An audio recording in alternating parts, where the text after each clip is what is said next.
This is going to be a really interesting show.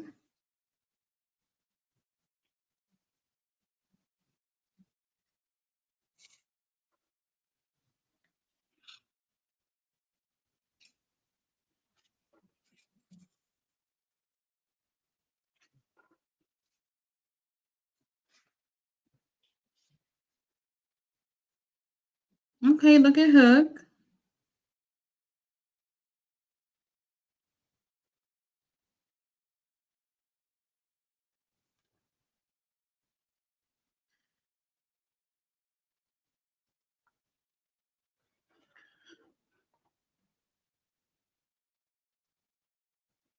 Hey, Robert Brown, what's going on? Can you believe it? We have Hook versus Samoa Joe tonight. That is insane.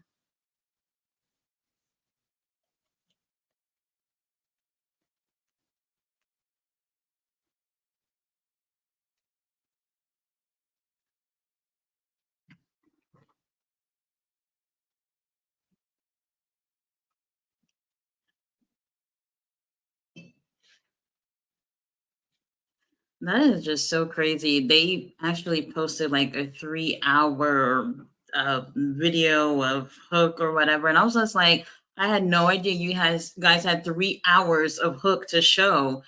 Uh, since we barely get a chance to see anything of him on the show.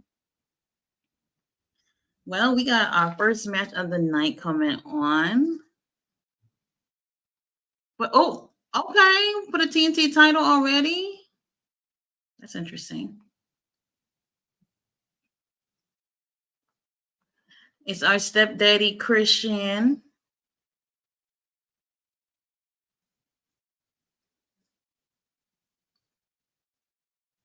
But no, hold on, he know about the whole crew with him. And I love Luchasaurus' new little mask design he got going on. It's actually pretty nice. Looks great.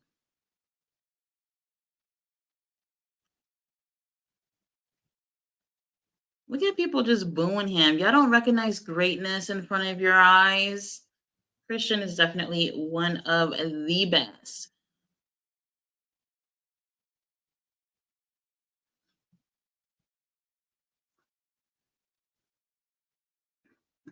This is going to be a great matchup, though, because um, Dustin, he's really, really great. And Christian is too. I know people are looking at these two and being like, oh, you guys have been in the ring probably the longest out of the people you see here in AEW, but they can still go for their age. You guys saw Dustin last week with Willie Mack, and he looked great. Does he have new tattoos? Look at his arm looking like that.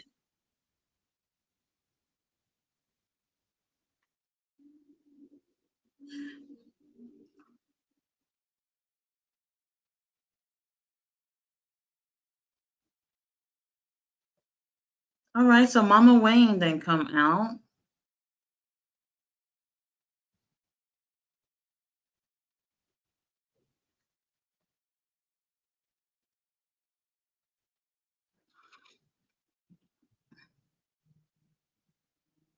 It's been a while since we've seen Christian in the ring. Yeah, he was in the pay-per-view with Adam, but other than that, like the last time he was in the ring before that was Adam again, and the before that, who knows?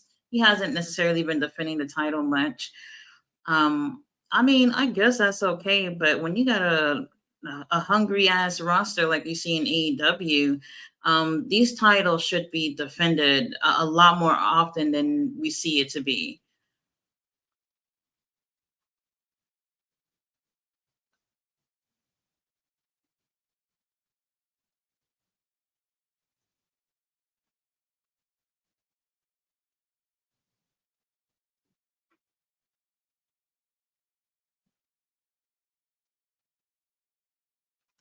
Alrighty, let's start off with this match. Let's get the match rolling.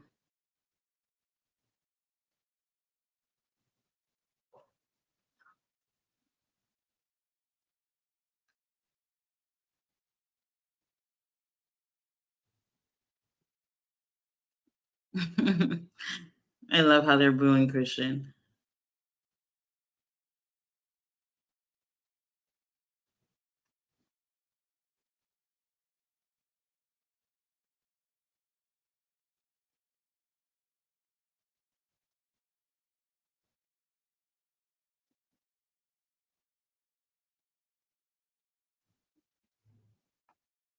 Hey, ballet dancer, what's going on? And we also have Chaos Collects in the house.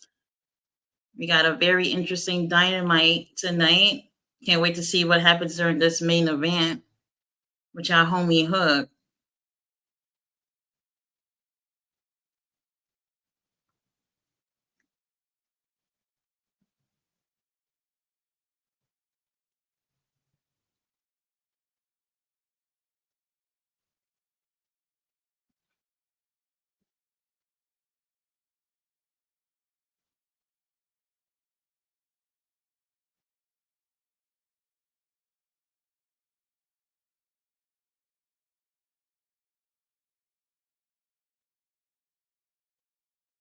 All right, Christian, you gonna stay in that corner all night or what?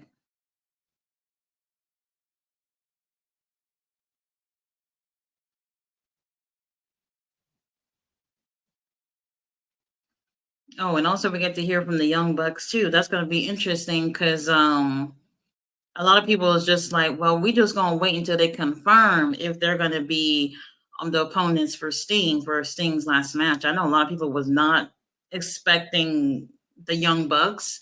I definitely wasn't either.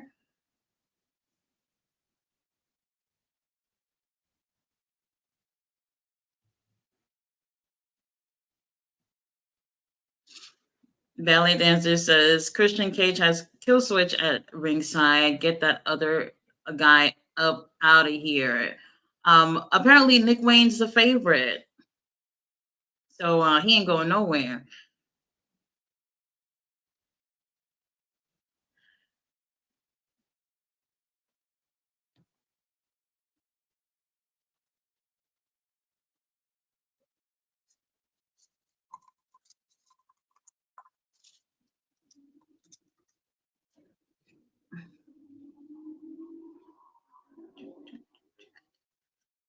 All right, you guys, I am bringing on King Leo Picasso, who is late, tardy to the party.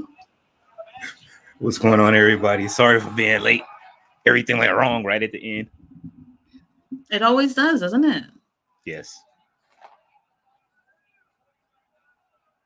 Came in right on time. No, Dustin is off to it and Christian.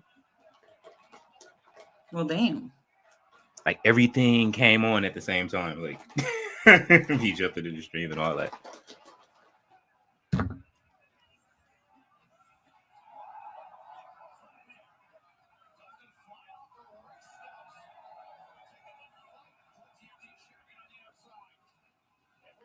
What's going on, Are Chad? How's they everybody doing? advertising a movie? Is that a movie?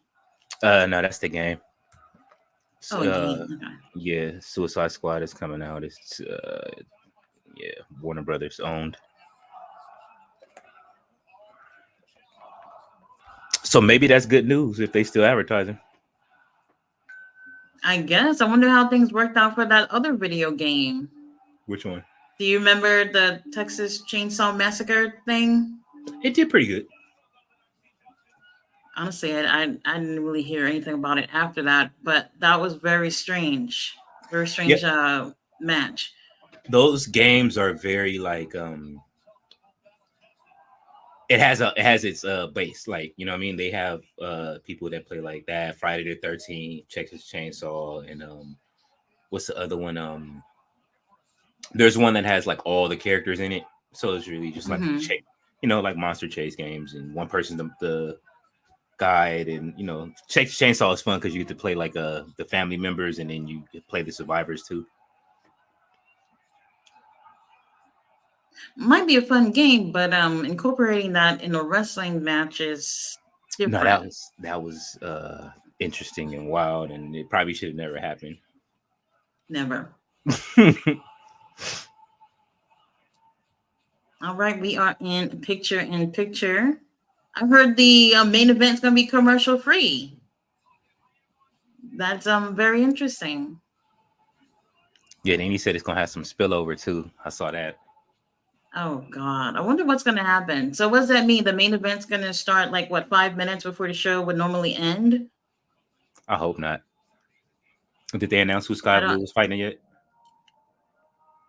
No, I actually did not see the car for the show, so I'm not sure.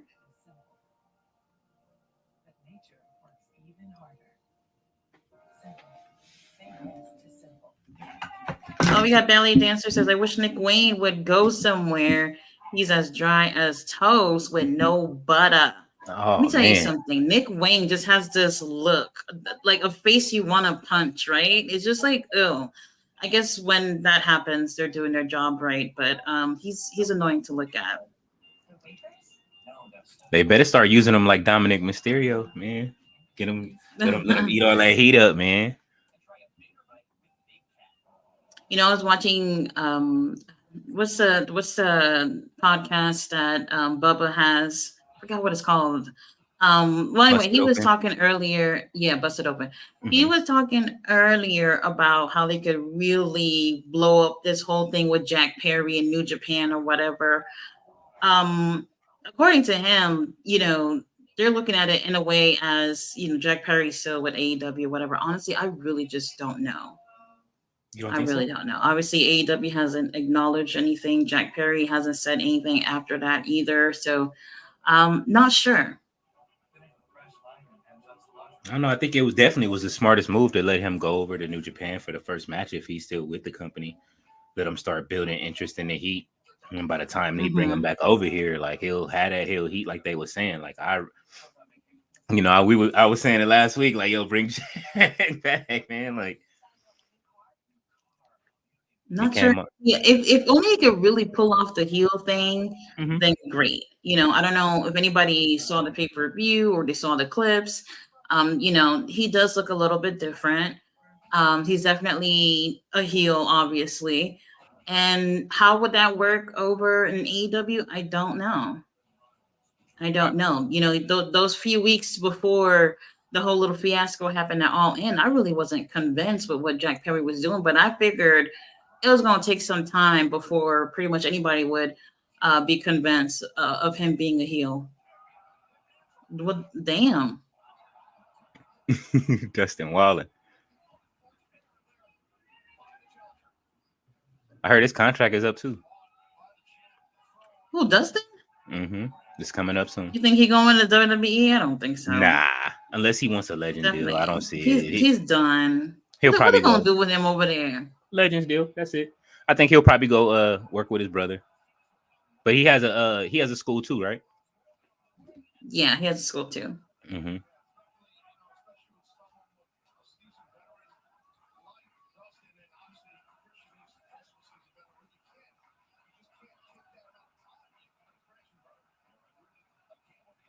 Jack Perry do got. I like his look though right now. You know what I mean, with the grown out beard and all that. Look like he been through a little something. Right, he does. He looked like he's been through something. I bet he was. And when they Mm-hmm. sent his ass home, he had to fly back home from London to wherever he lived.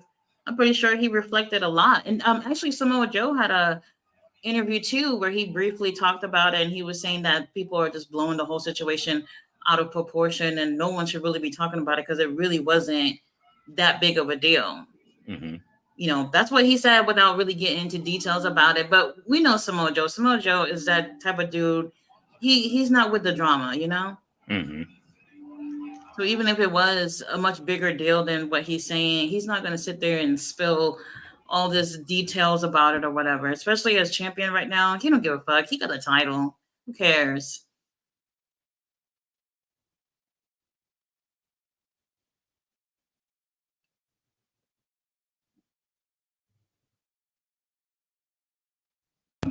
Yeah, Joe said everything he had to say at the press conference when he sat down, and And he meant that.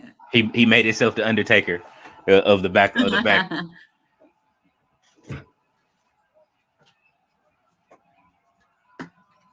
Uh-oh.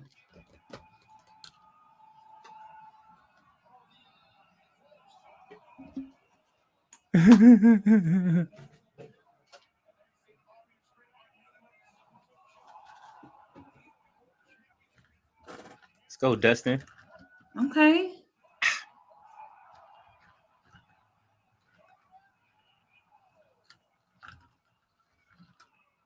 Well, when I'm in my early 50s, I want to have this type of energy too. To do a destroyer.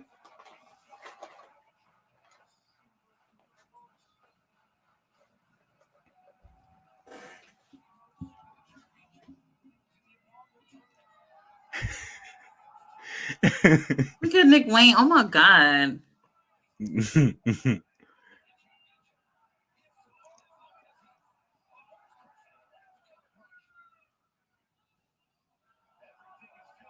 All right, Dustin, stop playing around. Get the shit done.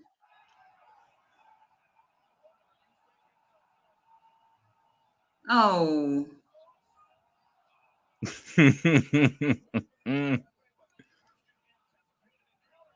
Ooh.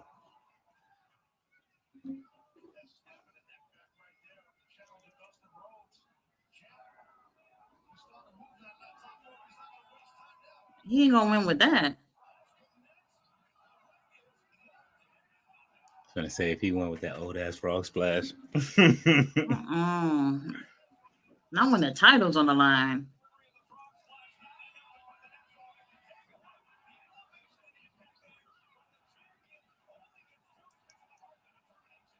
Uh-oh.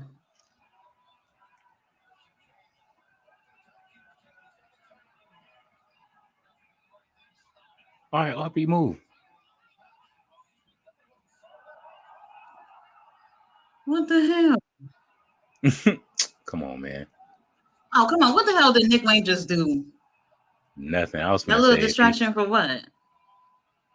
he just rolled him back over. I need Nick Wayne in the ring. Bro, I know he getting paid just to walk around with Christian. Shit, I'll take the check too.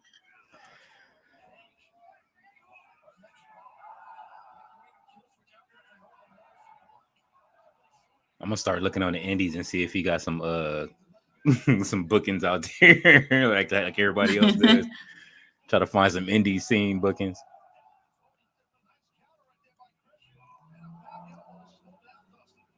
Okay, he got him right where he want him.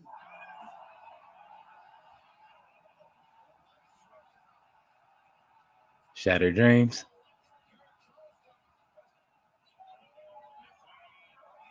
Mm.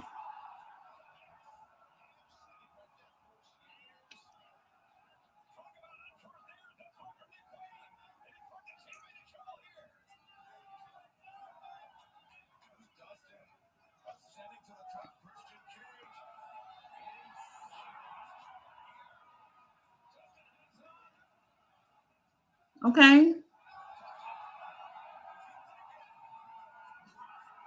Yo. Your heart almost skipped a beat. I already know he wasn't. I already know he ain't kicking out, man. I mean, he's not gonna win, but still, man.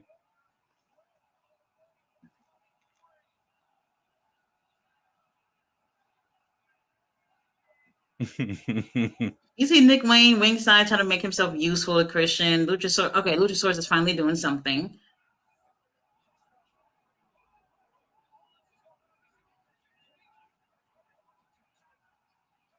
Oh my God. Oh. Oh my God. Will somebody Yeah. check on Nick Wayne's neck. Lord have mercy?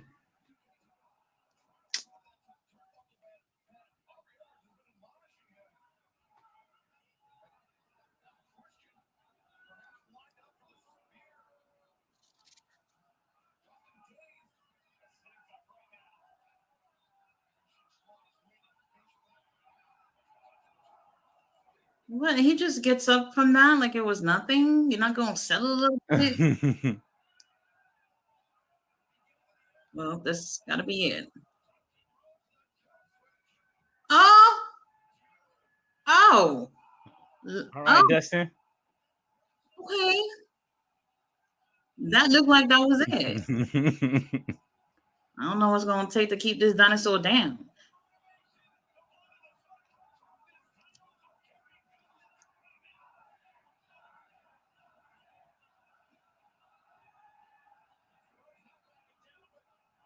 Okay, a second one.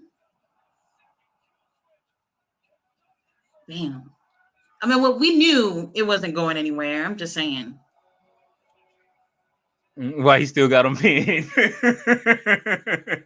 He counting to like 10. The fans is hot. Anybody checking on Nick Wayne? The fans is heated.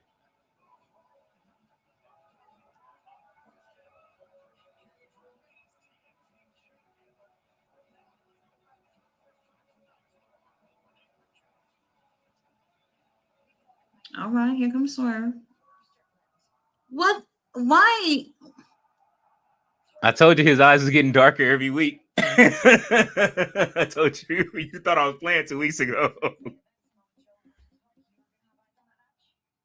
Oh my God.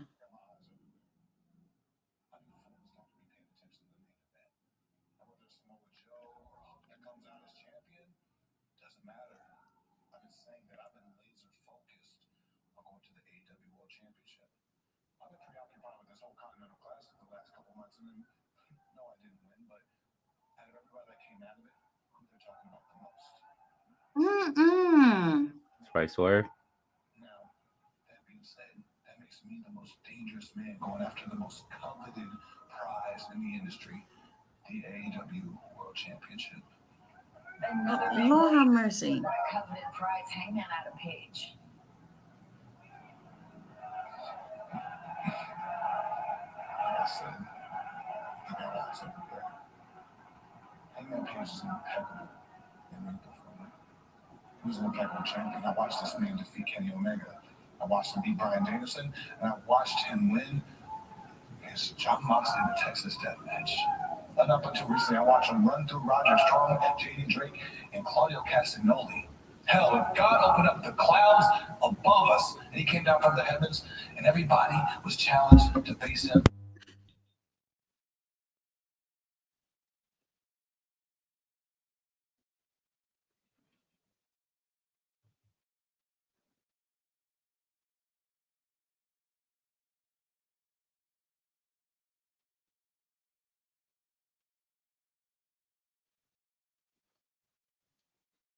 I don't even know what to say right now.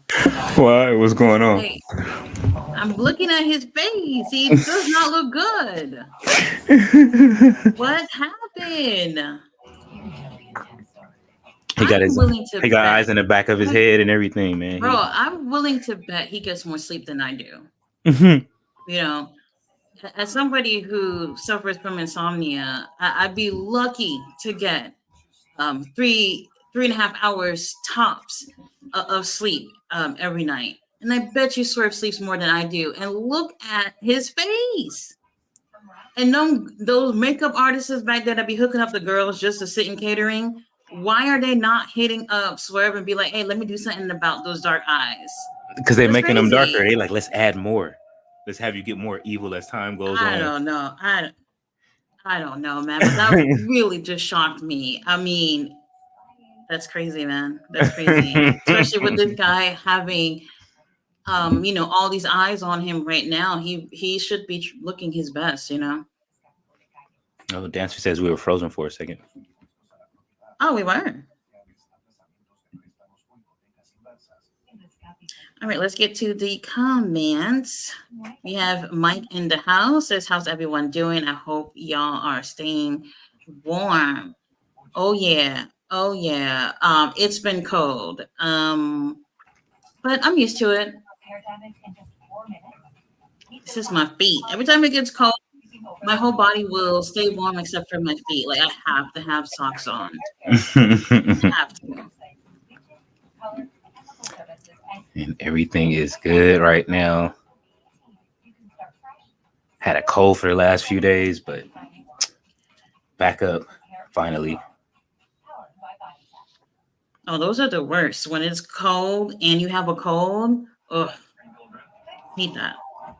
Oh yeah, and then when it's like dead of the middle of the summer and you have a cold, that's one of the worst ones too. Oh yeah, in the middle of the summer. Oh yeah, I can't do it out here. See, our summers come late too, in like August and September. Is when it gets real. It's like super hot, like 100-degree, over 100. I can't do it. I can't do it. The air conditioner be on all day.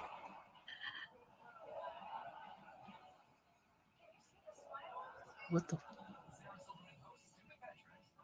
Oh my god, the Puppy Bowl. Am I the only person who watches that? Or no?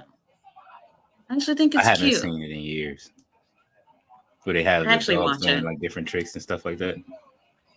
They're kind of playing football, kind of. Well, they're Oh, not necessarily playing football. They're just playing around on a little mini football field, and they have toys, and they're supposed to get the toys. You know, I don't know the football terms, but you know what I mean. They use the term for the toys as football. no, I haven't It's very seen it. cute. And the dogs that are on there are up for adoption. So then people would try to adopt them after the show. And that's cute and all whatever, but there's like a bajillion people trying to adopt these cute dogs. Oh, there's your boy Chris Jericho. Oh no.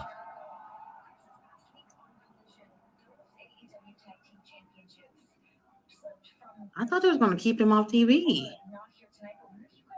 Tony going 10 toes down with all of them.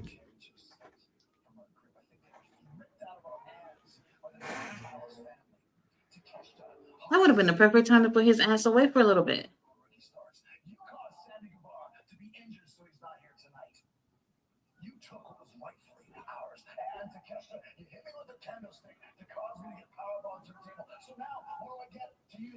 At least he's getting in shape.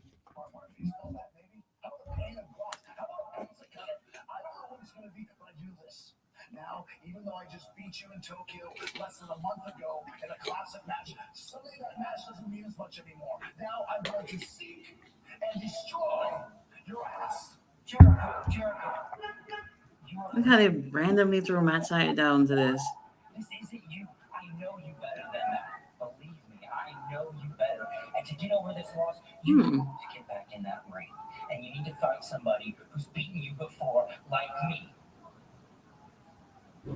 You're asking for a match? Sit down. Well, you know I respect you as a wrestler, and someone say you're even born to do this. And maybe you're right. Maybe I do need a match. Maybe we need to do this match on Rampage right here in the match. Oh, cheap pop. Depends on the question, Matt. So be careful. I'll see you at midnight. On Friday. Basically.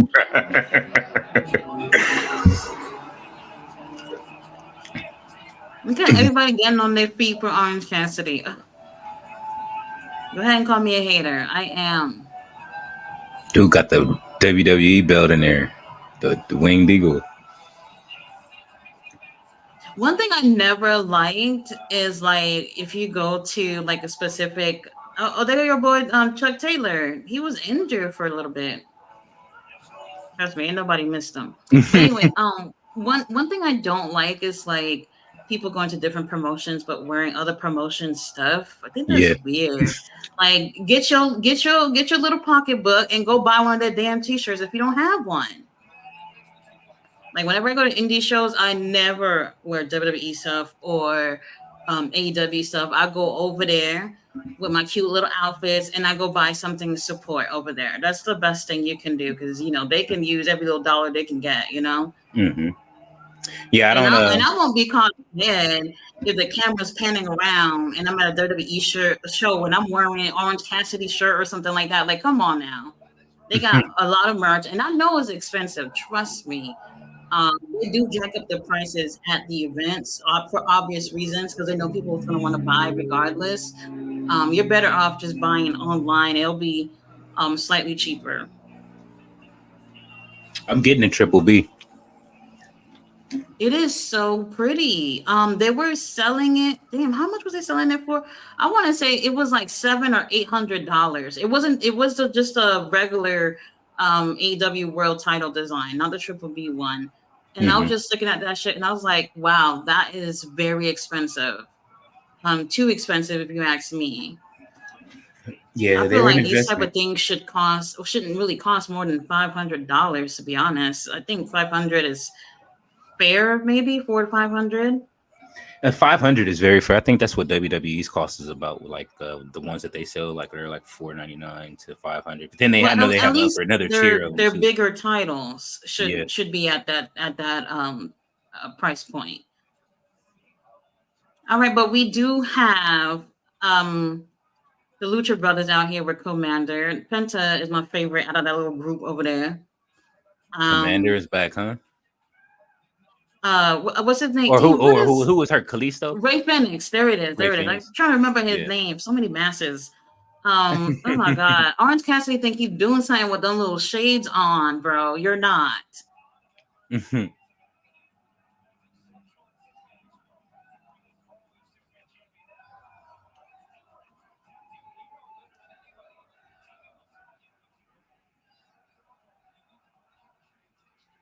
Look at that. Trent Beretta right back to just walking around with Orange Cassidy again. This dude needs a singles title. I can't wait for him to turn on Orange Cassidy and take that title away from him. Wouldn't that be nice? That I would like to see that.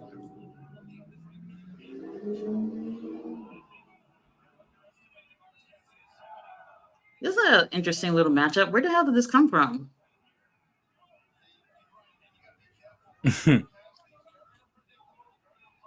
I don't know. I'm about to look up the matches for tonight because I know they added more.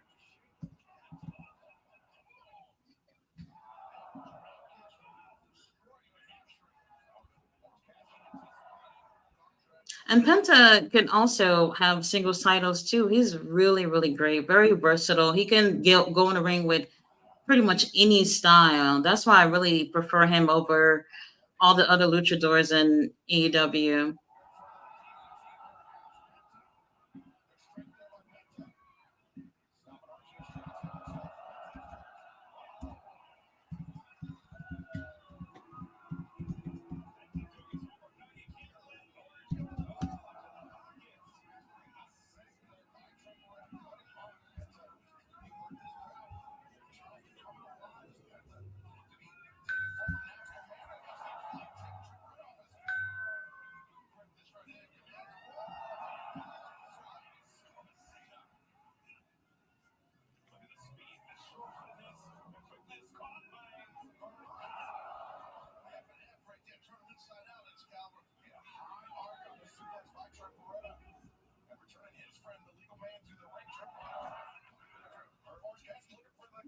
Picture. Annoying. So we get Deonna Purrazzo and Anna Jay tonight, or was that last week? That's tonight. That's what they said? From what I see, yeah, Deonna Purrazzo versus yep. Anna Jay? Mm-hmm. Okay. It's interesting. 6-man. We got and speaking of Deonna, for anybody out there who has balls enough to just be writing on social media that she's fat, I don't even know what to say about that. You know, for people to take a moment out of their day to try to make someone feel like shit about their size is insane. And plus, where is she fat at? Like, I don't get it. I really just don't get it.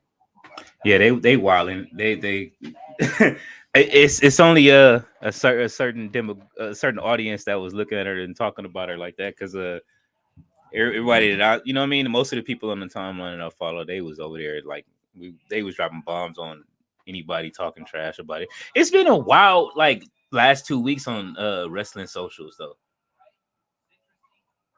Like just the stuff that everybody's been saying, about all the different women. They telling you something and you're not listening, and then y'all continue to do it. Then you want to it's like there's somebody terrorized every day, and the women are getting terrorized a lot right now, and it's like y'all gotta like absolutely. It's I don't know, man.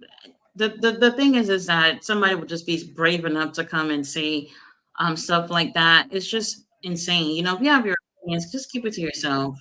But you know, she's a beautiful woman, and I don't even see what they're talking about her being overweight. You know, and I'm pretty sure she probably has her insecurities just like everyone else, and she's out there doing her thing in front of thousands and thousands of people to see, and then you go home and you see shit like this, and people calling you fat and talking about Her how you look rather than what you're doing in the ring. That's her insane. feelings were hurt. Her feelings were hurt. She did you saw her post? Yeah, I saw it. That's fucked. I thought it was messed up. They made her like people don't understand that just you can't just jump up here and these are real people, although they're playing characters on, you know what I mean? Like this isn't like a you're not finding out. I don't know. It's just like you heard you're directly replying to these people hurting their feelings. Some of a lot of Yeah, actors and stuff they're hiding behind. It's somebody working behind their accounts. These people are like they use their socials to do business and stuff like that. So you're actually absolutely. affecting these people's lives, their paychecks, stuff like that. And that's like, no, man, don't stop affecting their paycheck Absolutely. unless you're gonna make it better. You know what I'm saying? Unless you're trying to invest into something that's going on, like trying to tear somebody Hmm. down. That's like I didn't like that. I don't like it. I tend to stay away from it. It makes me stay off socials as much as I can. They tried that with our truth Right. today. What they say about him? He's celebrating his one of the coaches was celebrating his son's having a good game, and Oh, then I saw that. yeah, like then somebody jumped in the comments was like, "Oh, he's a bad father because his son has neck tattoos." It's like what? What? Like first of all, his son is grown, right? Like Right? Like who? What? yeah, this is Man, people just be complaining about right nothing. under the same thing, and everybody just at least everybody laid it like started getting on his head, like yo.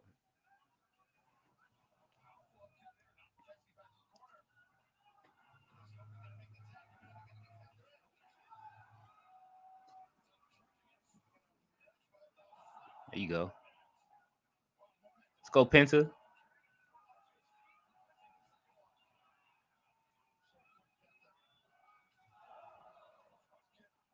This is very predictable in terms of who's taking this W.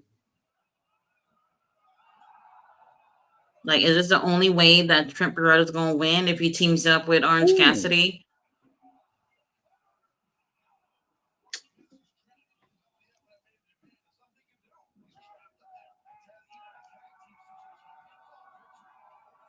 I like Penta. He's like the non-comedy version of Does he have Parker. like a dinosaur on his mask? What is that?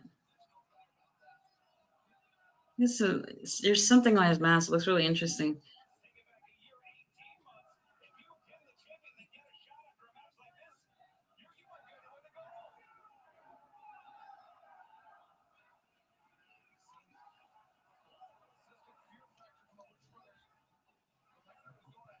Mm-mm-mm.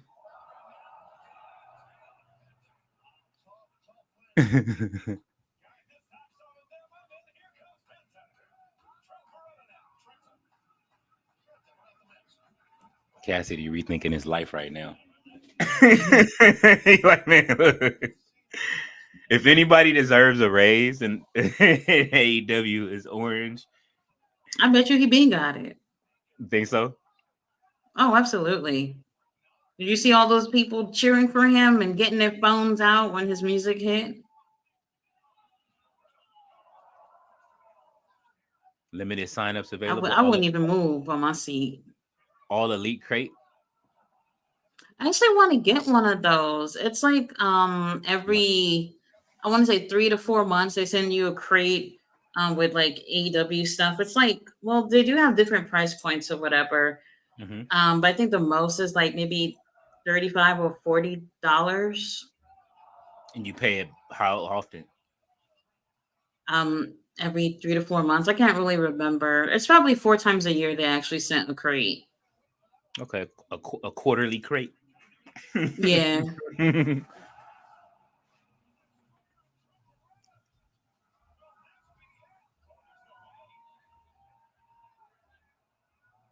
Trent, are you serious? Like he literally fixed himself just to make sure he's gonna hit that. I hate when stuff like that is so obvious. The cameraman has to know when to move to switch Right, that too. it. It's the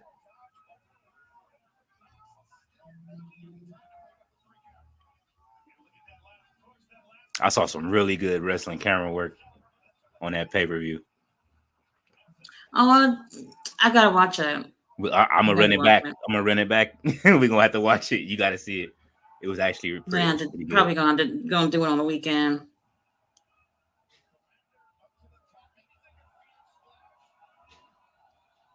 Okay. Oh.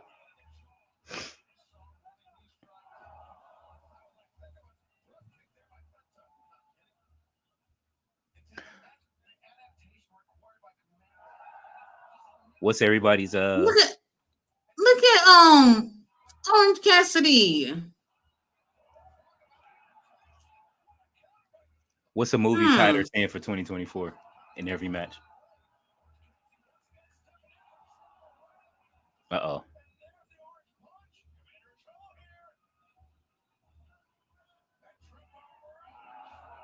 Of course.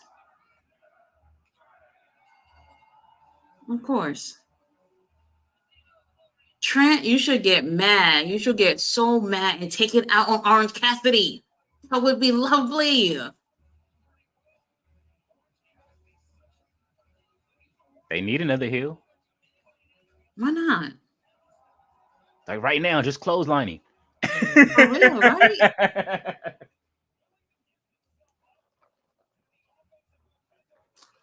Oh my God, he better do it. I guess not. He's like, fuck it, a win is a win. Now they gonna do that hug shit. Why don't you just deck him straight in the face with the hug? Yeah, double clothesline right here. Oh, well, never mind. Somebody coming out. A disputed kingdom. Mm. Roddy.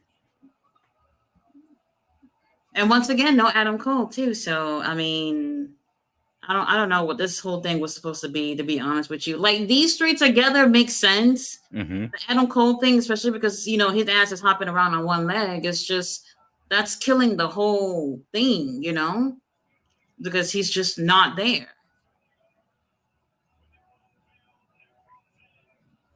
You see who ain't with him?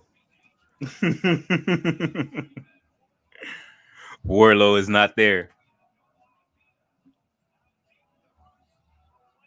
Does it surprise you?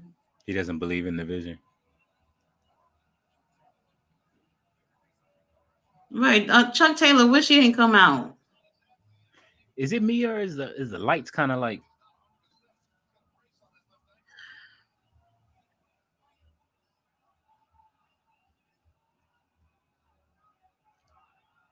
him downstairs, dancer?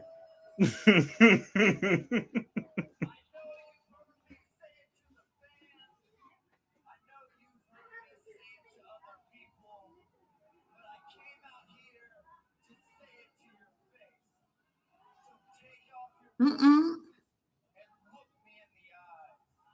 Mm-mm.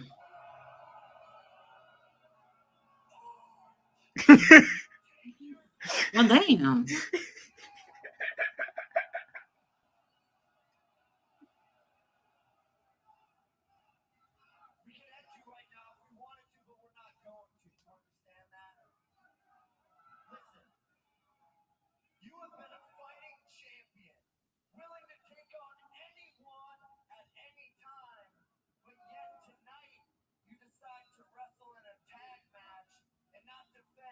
AEW International title. But why? Is it all becoming too much? Are you afraid you have nothing left in the tank to keep it? I mean, if he gets the title, I can't say I would be mad, but I'd rather go someone else right now. Uh-oh. Because it does belong to me. I am coming for it. And I'm here to make you face it. Ooh, shut the fuck up, Chance.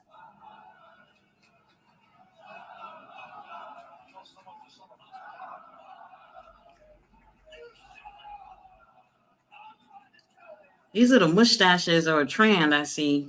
I told you they back. The Magnum PI 80s.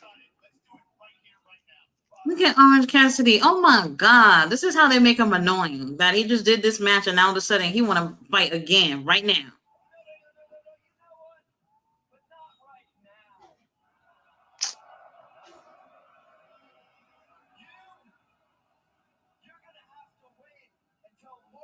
Oh. That feels like a long way for a match nobody want to see.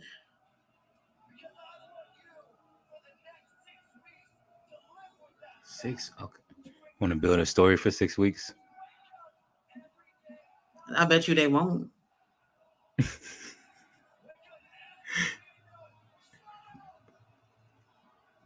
I don't know. I'm not interested in this, man. This little 6 weeks could have been Trent Barretta cooking something for that title. I'm over it. I'm not gonna lie. Nobody really. Well, at this point, no one wants to see that. But with it still being 6 weeks away, we'll see what they can do. You can build a story in 6 weeks. Well, yeah, but these guys are not even interesting. And they're not. The whole story, other team. The story is ruined already. The whole thing is ruined. Oh, well, here's your boy Hangman.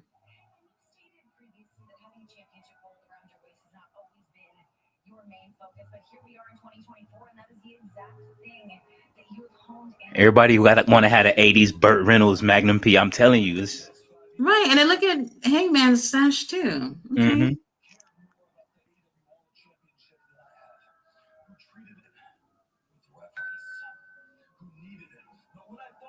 He went to the makeup room. They had to have somebody comb it.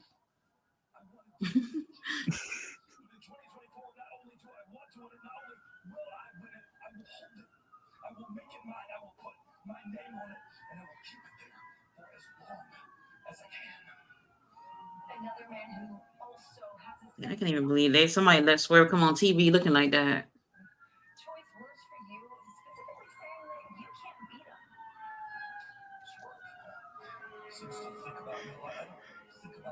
Renee probably be looking at half of these dudes like, how soft y'all are. Like, she don't be intimidated backstage at all. At all.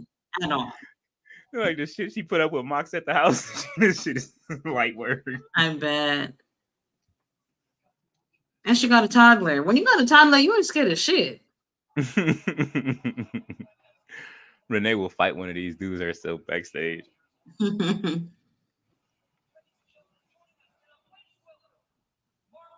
Oh no, they gonna make me cry. Damn, I was not ready for this. Oh, I think it's G's birthday. I think it is.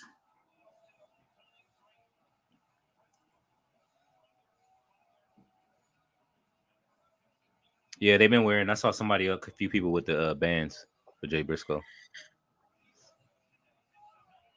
Oh my God. Let me try to keep it together. There go Papa Briscoe right there.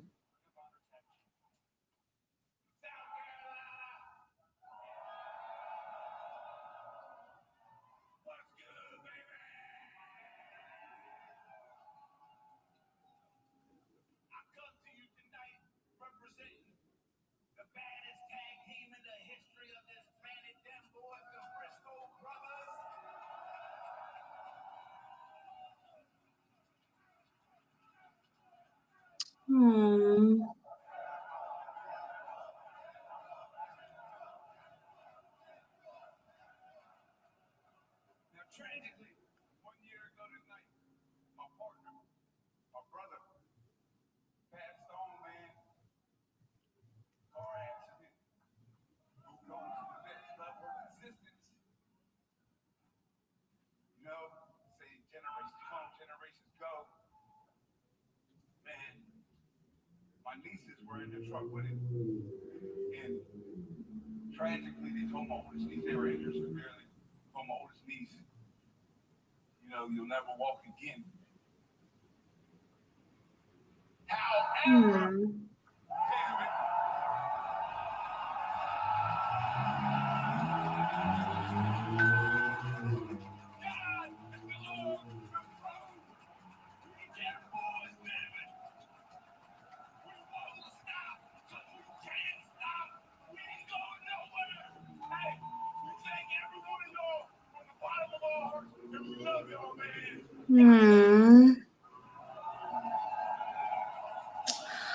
my god.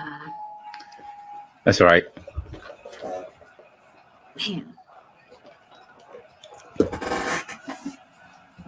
Remember them showing her pictures and how bad she looked and everything. That is crazy. Mm-hmm. It's pro wrestling's in our soul. That's what we was created to do, man. This company has been my life. Ring of Honor is how I feel my home. When you walk down that dark alley, brother, you want to know who's got you back. And I'm telling you, that's right. Did he pass away at the scene? I don't know. I think he died. I think he might have died in the crash.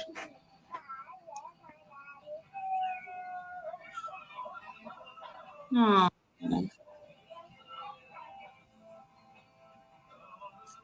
That is so crazy, y'all.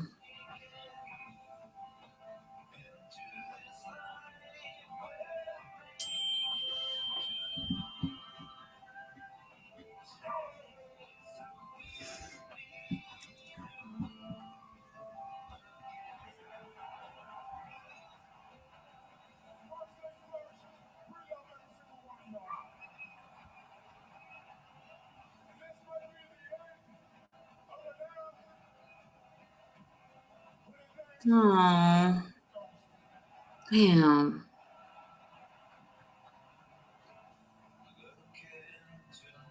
I'm really glad that, AEW did this tribute. This is really nice. Tony always gonna take care of his guys, that's for sure. Mm-hmm. Most of them. Definitely Right. Mark. We can't say everybody. Yeah. That's just crazy. Like, a lot of so if we really think about it, like if you get on a plane, I know a lot of people they're scared to go on a plane because they think it's gonna crash or whatever. But the likelihood of that happening is extremely rare. You're definitely more likely to get into a car accident, whether if you're driving or just crossing the damn road, and you just never know what's going to happen when you leave the house. Like earlier I was telling you about, how like my neck was hurting, whatever, because I had a car accident. Mm-hmm. I never thought that I was going to leave and it being a green light and then somebody was just going to pass a red light and hit me because they want to make it to work on time. I could have died. My daughter could have died. Mm-hmm. All I had, was, I tore my shoulder and fractured my neck. It could have been worse, Yeah, absolutely. certain type of fractures, that's just it, and I'm grateful that it wasn't anything worse than what it was, but some people they get into a car accident and that's literally it. Mm-hmm. And it could have been even more tragic. His kids in the car, they all could have passed away too, that would have been even worse. And man, and then you know what, him and Mark were so close, so their kids are in good hands. Yeah.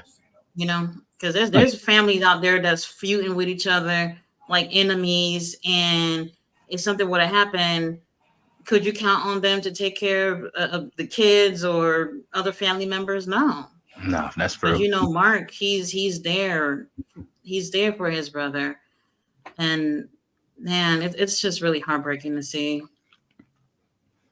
Yeah, he's not having a match tonight, right?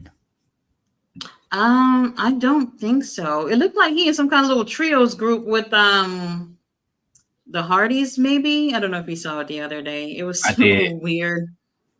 It was so weird. They're trying to do. I feel like they're trying to do something with Mark, where they're probably trying to pair him with people. I don't know if that's what he really needs right now.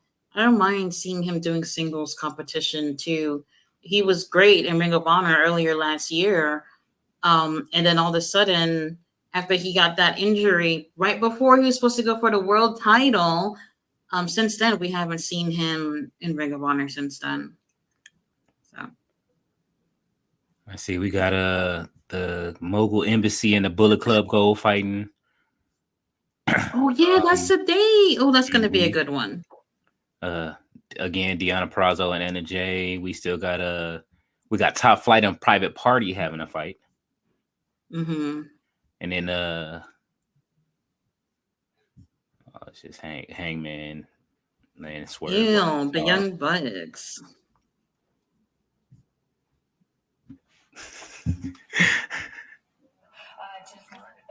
I swear they look like the cover of that movie, Rated X, with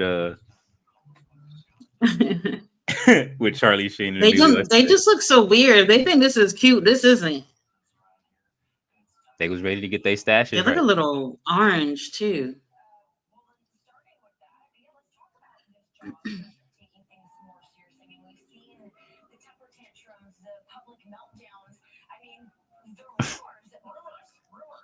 Lord have mercy. Stay out of the tanning room. I think I know which rumors you're talking about. You don't believe any of that is true now, right? The things that they say about us, the things that they write about us, right? Okay.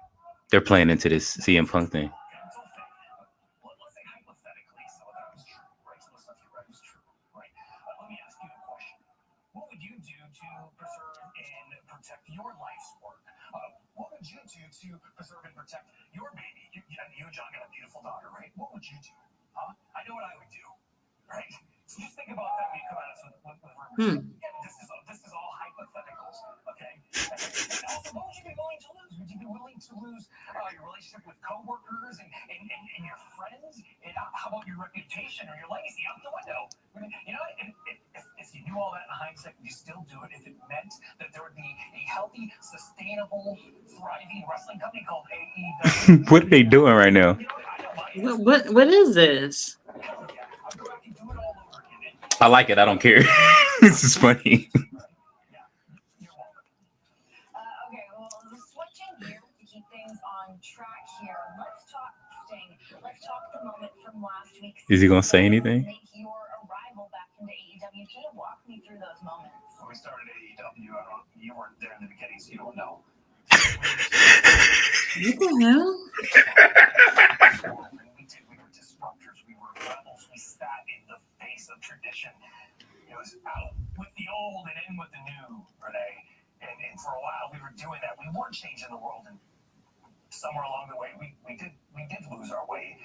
It was like the culture shifted. Oh shit! What the fuck? Oh my! So they throwing little shots. They've been throwing them out there. They playing into it. We started to lean on yesterday's self-serving, superficial, cancerous superstars. Oh shit! And you mentioned Sting. This isn't about Sting. Sting is none of those things. Sting is great. He's a role model employee. He is awesome. The conversation for one of the greatest of all times. They won't. When people talk about him, maybe they'll talk about us like that one day. Okay. However, it's about what Sting represents. Sting is the last of that dying breed, and the image of Sting, it isn't in line with what we wanted to do here at AEW. We wanted to change the world. So unfortunately for Sting, we're gonna have to say goodbye to Sting and everybody like Sting. I like this. What is this? This is like a lot of talking, but not saying anything. No, what they saying is get rid of the WWE and all of the old guys. Get them out of here. I like it.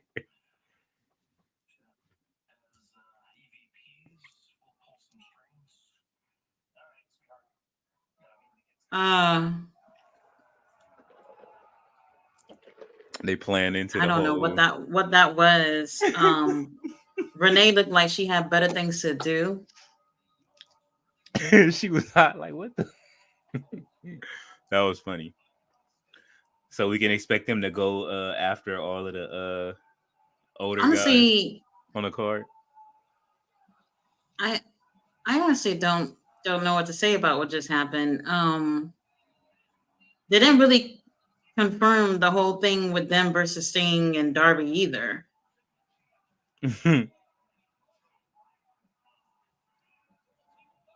Well, whatever Bullet Club Gold is doing at the gym, it is working. I am enjoying the view, Switchblade, Jay White.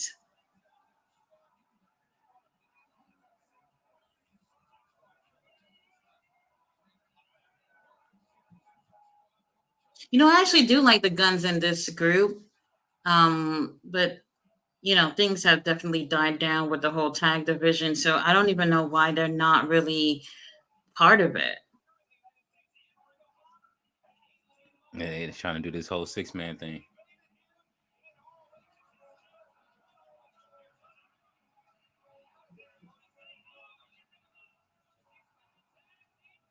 All right. Okay, so this is what we were talking about the other day about how like they should have like matching stuff. Mm-hmm. You see their gears matching. Now they got some new gear. Holy moly, Bishop Khan. Are you single? If you're not, hit up my socials. Damn, that man is beautiful. Prince Nana with a loud ass little jacket. I love him though. He is so cool.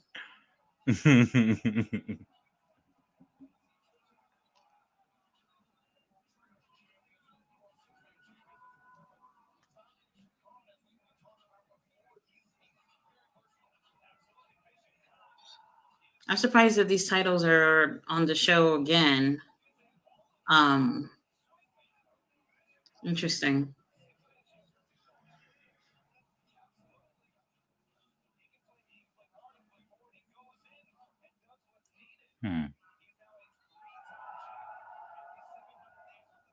God, Brian Cage is huge.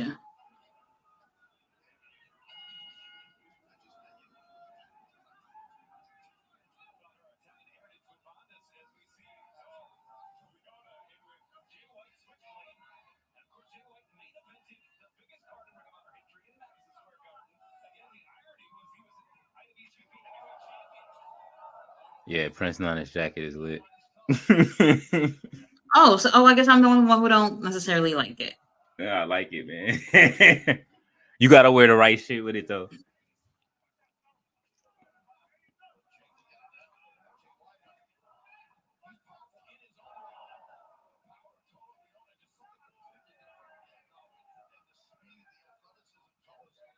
Yeah.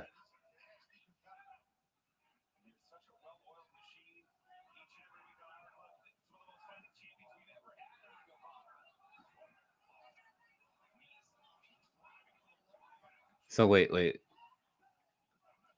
You think they're trying to do like a 6-man for 6-man title? What do you mean?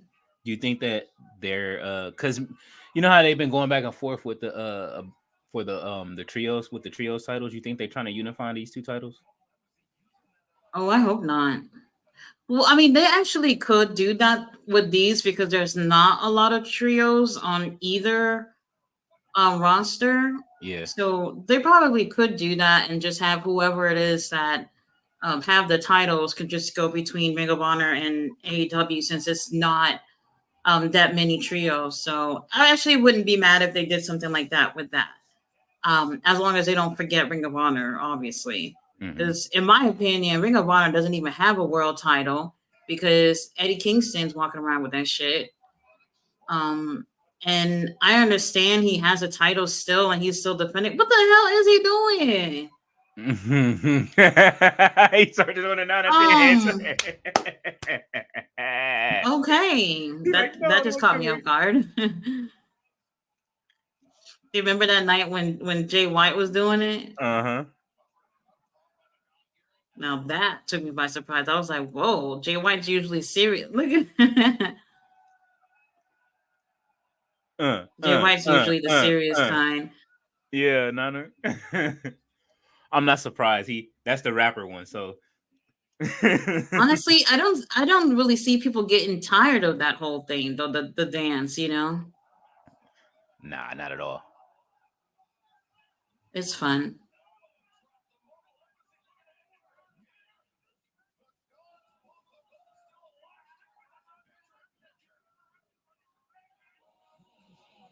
And it's in it, and the dance really, helped the whole situation with Swerve getting over too.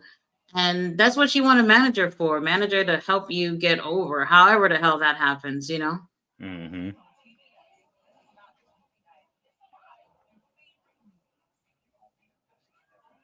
I just don't want them to break them up like one Swerve would be champion. Because I still feel like, even though Swerve can do well on his own, Prince Nana is great for him. Oh, absolutely. Nah, Prince Nana is doing wonders for Swerve. That's what they said today. Like, if you wanna, when I was listening, like when they were talking about on Busted Open, they were saying that, like what would be the best way to do it, and they said to make him go face, to make Swerve face, and have have a feud with Jack Perry. I thought that was Jack Perry. yeah. Oh, I must not heard the whole thing then. I don't even remember hearing that, but damn. Yeah, they said they were like one of the best ways to utilize Jack Perry is to have, like, since Swerve is starting to, the crowd, they love him too much. Oh, okay. A situation to help Jack, not necessarily for Swerve. Well, Actually, it'll turn Swerve because the crowd already likes him, but then at the same time, for Jack, it'll make him a bigger heel. I think, I don't know. I prefer a scenario where, um, I think I told you where, Hangman will get the title after Samoa Joe, Mm-hmm. and Swerve can, get a title from, Hangman. It just make a better story, Mm-hmm. and Swerve can, be a heel champion, which I think will still work out regardless. Yeah. I don't think he really has to turn face. I think people would still like him. I would prefer him to be a heel, if he would have won the world title.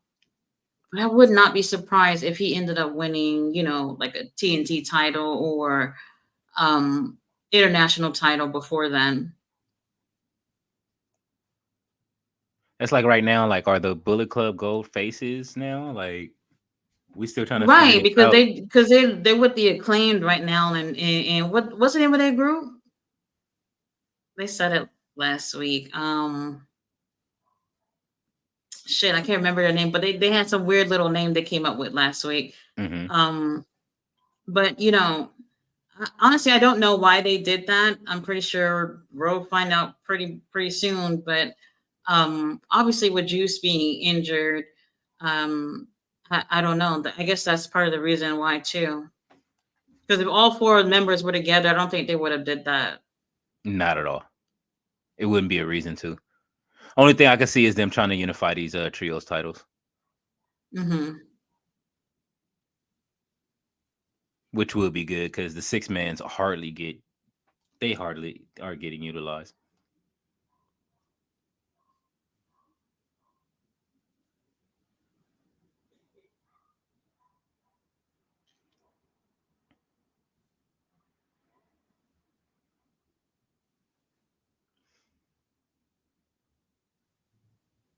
They should come out dressed as like the Smoking Guns, just for one episode. Hmm.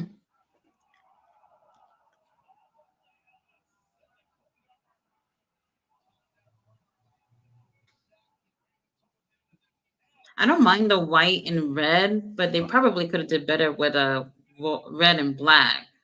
Yeah, I don't know. I don't know. I'm just thinking about it.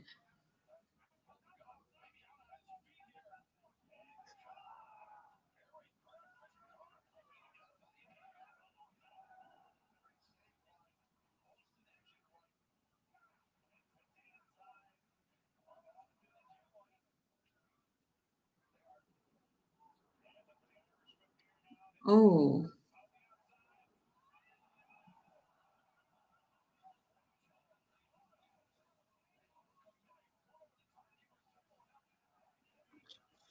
could you imagine if Bullet Club Gold won this though? I think they are going to win it. I hope so. I hope not. We need a title change tonight. It's time. Uh, Maybe not this one. I don't know.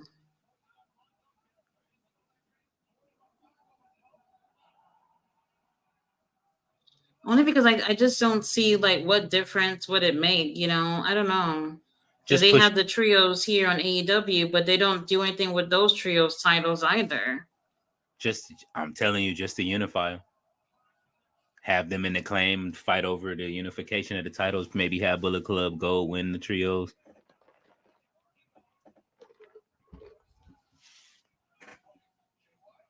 Mm. Damn. Ooh.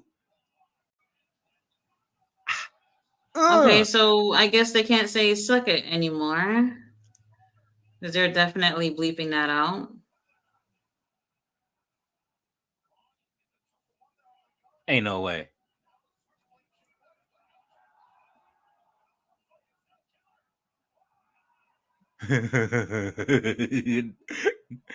Jay White kicking out of this. Okay, that's interesting.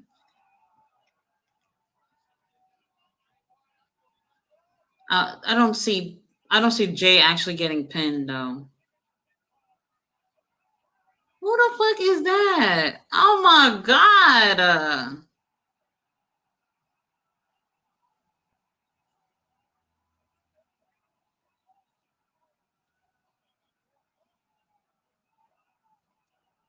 Mm-mm.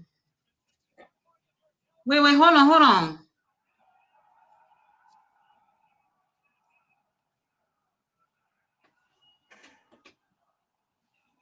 I told you.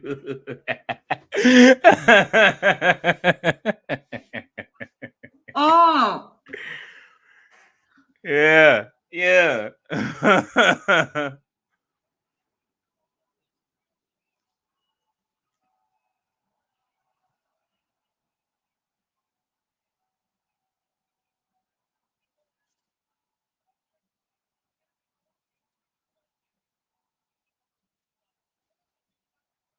Hmm.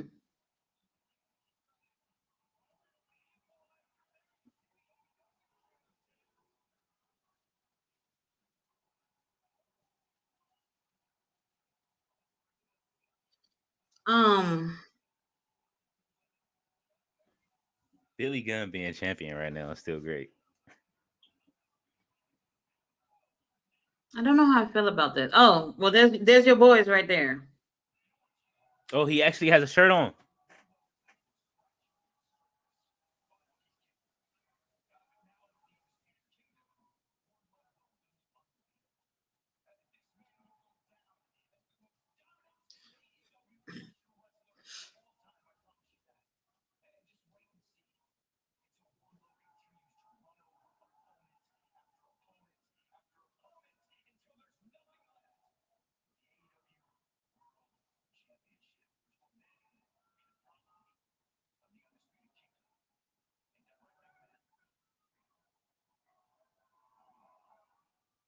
Hmm.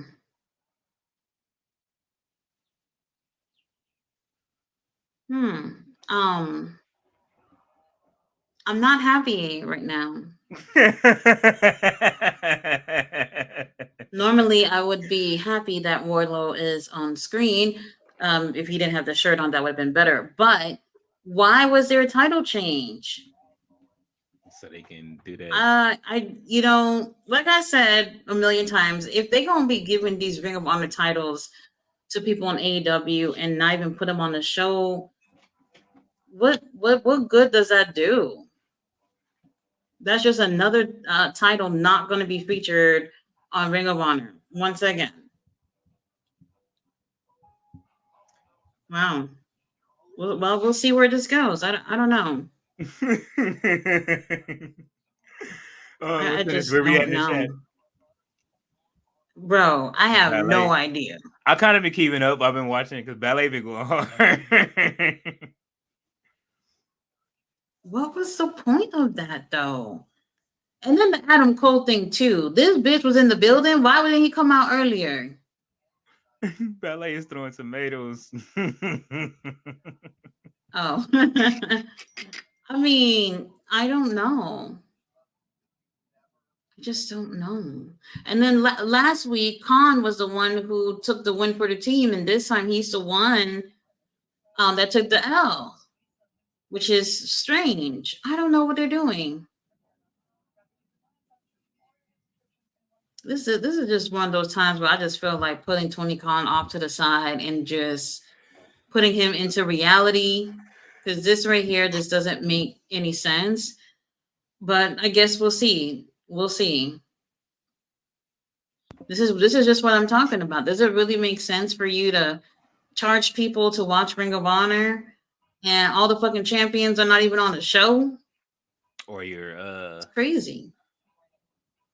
you're unifying all the titles and phasing some of them out. I don't know exactly what's going on over there. But okay, so if he does do that, then what does that do for Ring of Honor? That does nothing. It does nothing. They don't even have the world title over there. Does it get any worse than that? Like, come on, if it was a mid card title, people probably wouldn't even give a damn. But the world title not even over there. Whatever, we'll see. All right, where are we with the comments? Let's see. Dancer's asking where Warlow was when they came out. Laughing at a few comments. Oh, back to the car accident thing. She said the doctors can make predictions, but they don't know for sure because we were all talking about that, and that's very true. That is so true. Very true. They were trying to give me medicine. I refused to take it. I'm glad I did. Medicine for what? Oh, just it would have interacted with another medicine I took. Just like, you know what I mean? Like, and then like the medicine was just, I was having vertigo issues. So it would have interacted wrong with another med I take. And then I'm like, something just kept telling me, don't take it. Don't take it. Get a second opinion, get a third opinion, get a fourth opinion. I got like 4 or 5 opinions before I got the answer. And it was like, if I would have took it, it would have just like spun me out or control. You know what I mean? Like, here comes Deanna Perrazzo.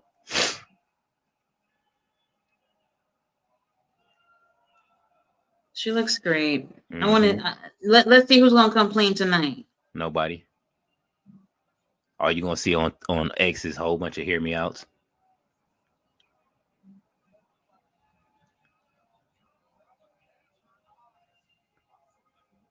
I'm actually surprised that she's going against Anna Jay because Anna Jay ain't playing right now. She didn't win against Julia for the TBS title.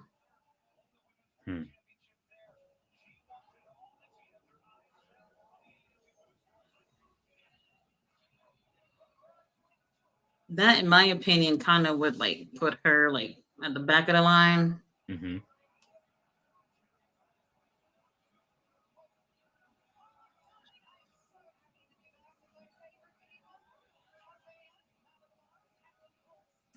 What the hell?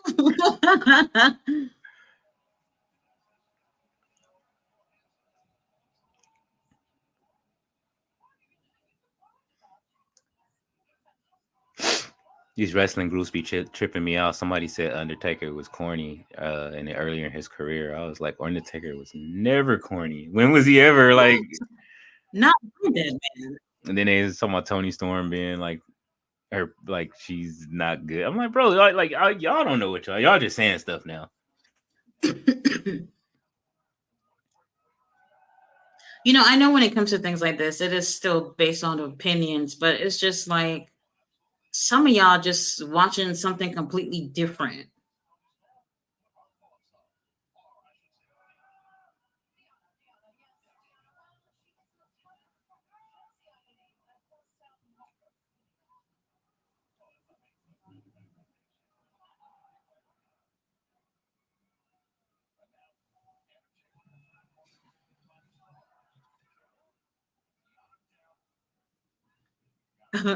Belly Dancer says, put Mariah May on the same train with Nick Wayne. Get him out of here.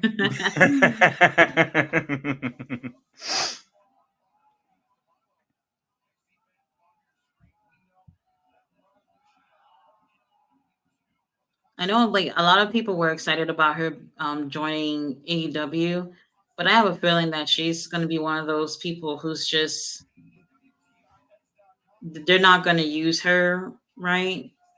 At least for a while. If I'm any of the women, they should go over to ROH.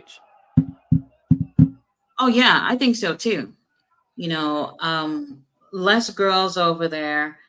And if you know your shit, you know what you're doing in the ring, you could definitely stand out a little more easier. But you know, they got that tournament coming up, I guess, at some point, since Tony only mentioned it like once. So we'll see. I don't see Deanna going over there. She's definitely staying right here. Probably Anna Jay too.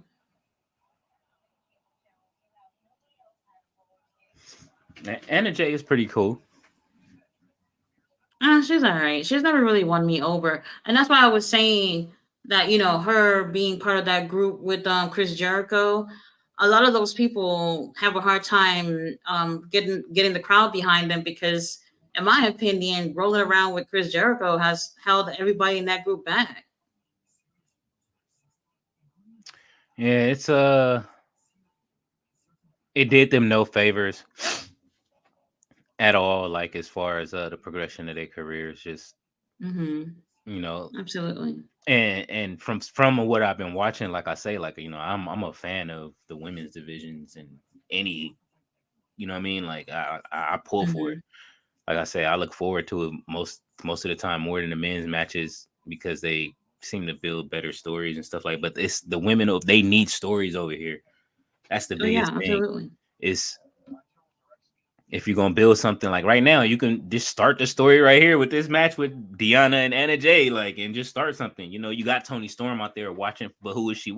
Is she watching Deanna, or is she watching Anna Jay? Well, yeah, she's watching Deanna because Deanna already said that she pretty much was coming for Toni Storm in the title, so she's watching for her. And that's why a lot of people was really getting into Ring of Honor because we had Athena having a very clear, precise character, and she was putting on these amazing matches. And anyone who pretty much was getting into feuds with her, it was a nice little story going on, and that helped make Ring of Honor fun. And they could really use that. We're seeing that here with Toni too, because Toni with this character has been interesting, but she hasn't had really a strong feud with anybody at this point. She's just been interesting all on her own. That's the thing. Like if you get a strong enough, if you get a strong enough characters, like how do you book them together? Like, you know what I mean? Like, or book them into something like Deanna came off a really strong feud with Athena. You know what I'm saying? And so it makes sense for her. Definitely Athena should be on the roster too, but I guess they probably want to delay it a little bit. But who else? Like you just look at it, it's the problem. Same thing with Rhea. Like, how do you book against Rhea Ripley? Oh yeah. You know what I'm saying? You Definitely. can't. They had to hire Nia Jax back to book against Rhea Ripley. Like you don't have nobody that can beat her. Like Roxanne, how many times you gonna have Raquel? You know what I mean? A Raquel fighter. Like, and we were all saying Raquel needs a personality. Right. So it's the same thing over here. Like Deanna has a good personality. I like Anna Jay too. Like, but it's Mariah May should be in there just stepping on somebody's face right now. You know what I mean? Like we got 6 weeks though. Because they're at that point with Athena too, and I guess that's why they have Nyla over there. Because obviously Nyla hasn't been in Ring of Honor. Man, she's only had like 2 or 3 matches or whatever. But they're at that point where Athena went through that whole roster already, all the girls. And you can't go She's gone through all the girls already. So some of them twice. And like I said, they just ended up bringing Nyla over there. It's going to be an interesting feud with Athena and Nyla. I also don't see Nyla taking the title, but definitely they had to bring Nyla over there to make things a little bit more interesting. I don't see too many people taking. I don't even see Deanna taking the title off Toni Storm just yet. Oh no, definitely not. They just really need to have an interesting storyline with whoever it is that's gonna come in the ring with her. It could be her versus Deanna at the pay-per-view. I'm sure it is. We got 6 weeks. I think that he's building that 6 weeks out. Yeah, see? They're building it strong for right now. Okay. All right, Deanna just won her second match. Is Toni Storm petting Ian? Like, what is going on here? Look at his face. He's trying not to break.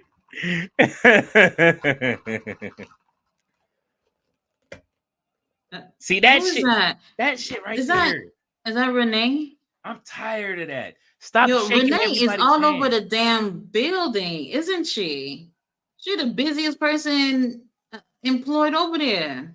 Look, if Mox is as much as Mox put in work, she's like,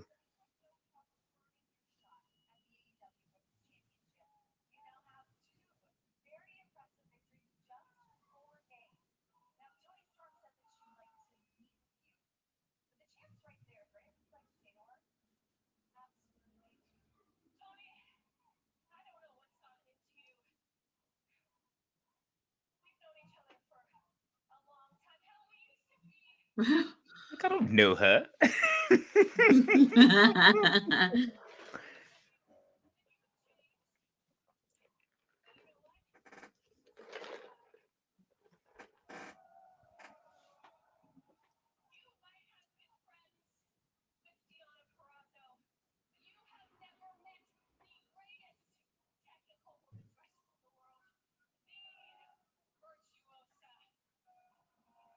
Oh god.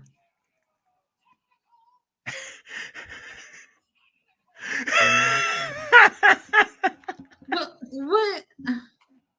Pick her up, Luther. There you go. Oh, Yeah.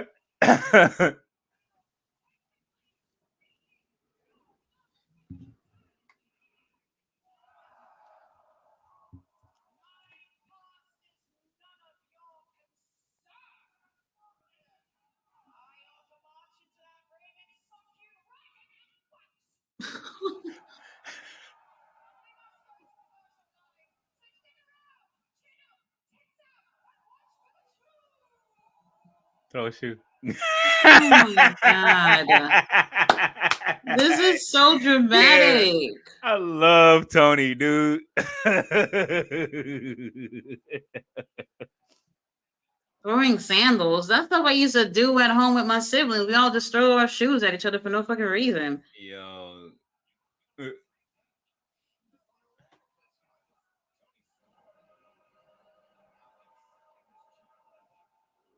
Wow.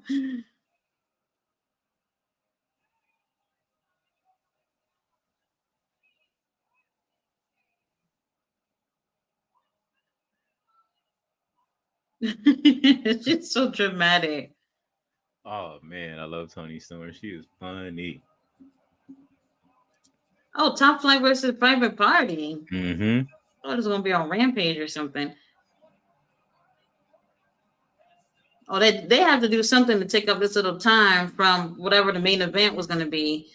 Hook, Samoa Joe. I still can't believe we're gonna be seeing that for a main event. 15 minutes per match, or we'll get an extra 5. So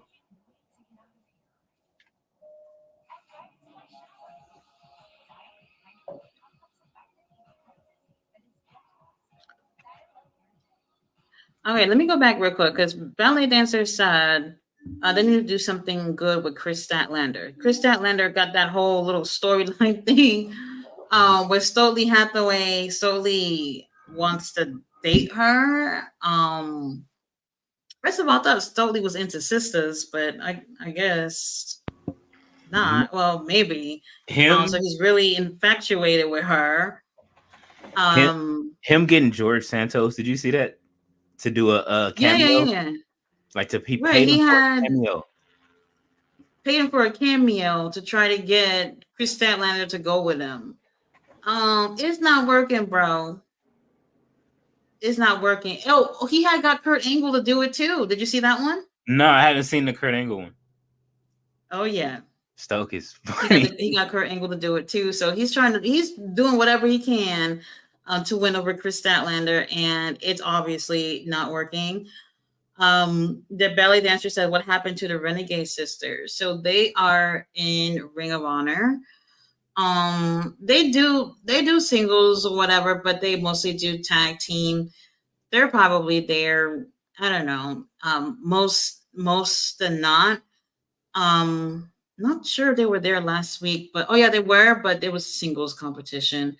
It would be cool if they had like a tag thing going on, like tag titles for the women's, but unfortunately, there's not many women teams. Well, there isn't any really at all with Ring of Honor or AEW. Bella Dancer says, I'm waiting for Juicy Robinson to return. I don't know how long he's going to be gone for. Not necessarily sure what the extent of his injury was, but with them winning the 6-man tag titles, I'm guessing he's going to be gone for a while. Because if he was there, I could see him and the Ass Boys win that title, and Jay would be going for something else.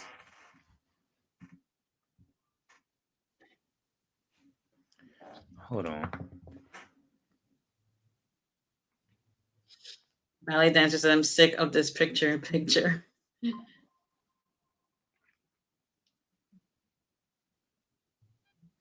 All right, here's Private Party.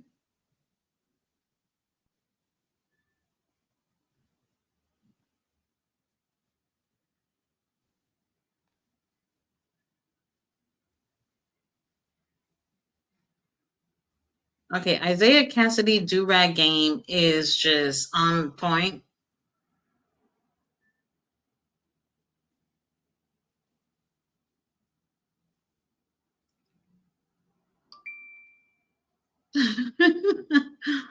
Okay, what an interesting entrance they got going on.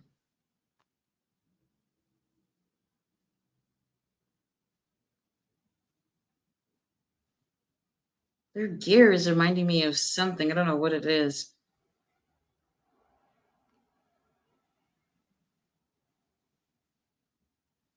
All right, here come Top Flight.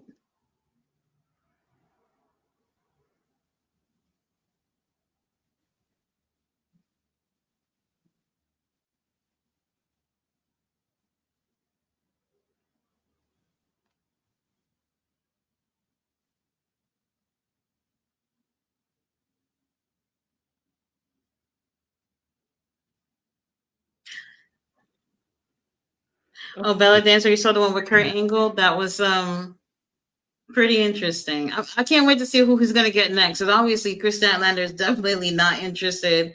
He's gonna need to pull out some bigger names for this one.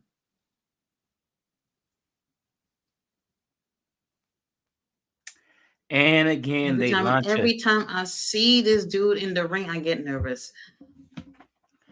They launch another game with an old roster. What happened? I said AEW launches another game with an old roster. What do you mean? They got another game coming out? Yeah, they dropped another one with it's another phone game. A phone game? Mm-hmm.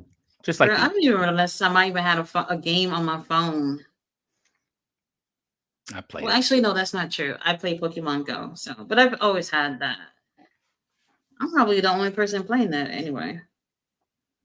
Well, we got Chris Statlander versus Queen Aminata for Rampage. That's gonna be good. I really like her. I think she's great in the ring. I really do. Would love to see more of her personality though. See how she does with like promos and stuff. Absolutely. I mean, look at Eddie Kingston.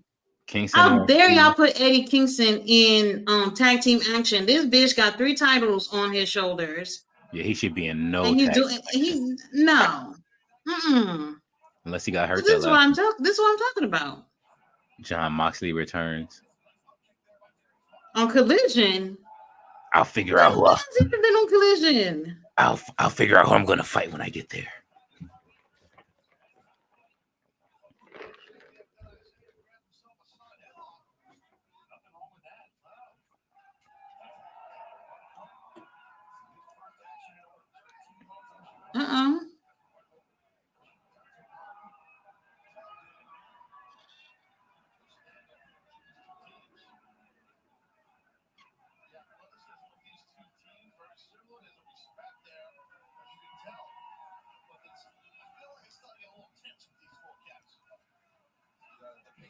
Top Flight could be, holding tag team gold.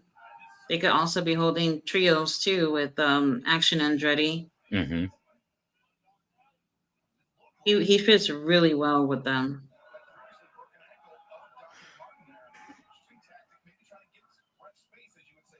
And did they just show Claudio and Brian gonna be on, right? With Eddie? I don't know. I'm trying. We gotta wait to the end of the week to see what all he's trying to build.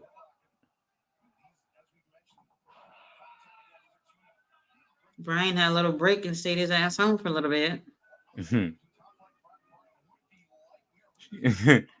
He said, "Bring on the band-aids with Moxley coming."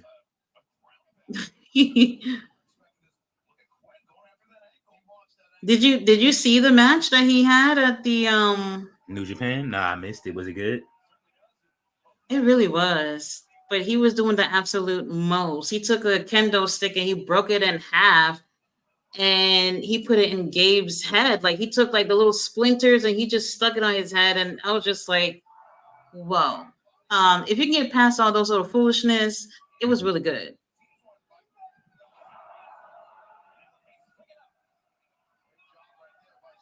Even Eddie Kingston was on that card too.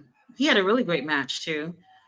And his ass ended up getting attacked. He's doing a lot. He really is. That's why I'm just saying, like, you know, for him to be doing tag team match, it's just like, no, you wanted to win this fucking tournament, defend those titles.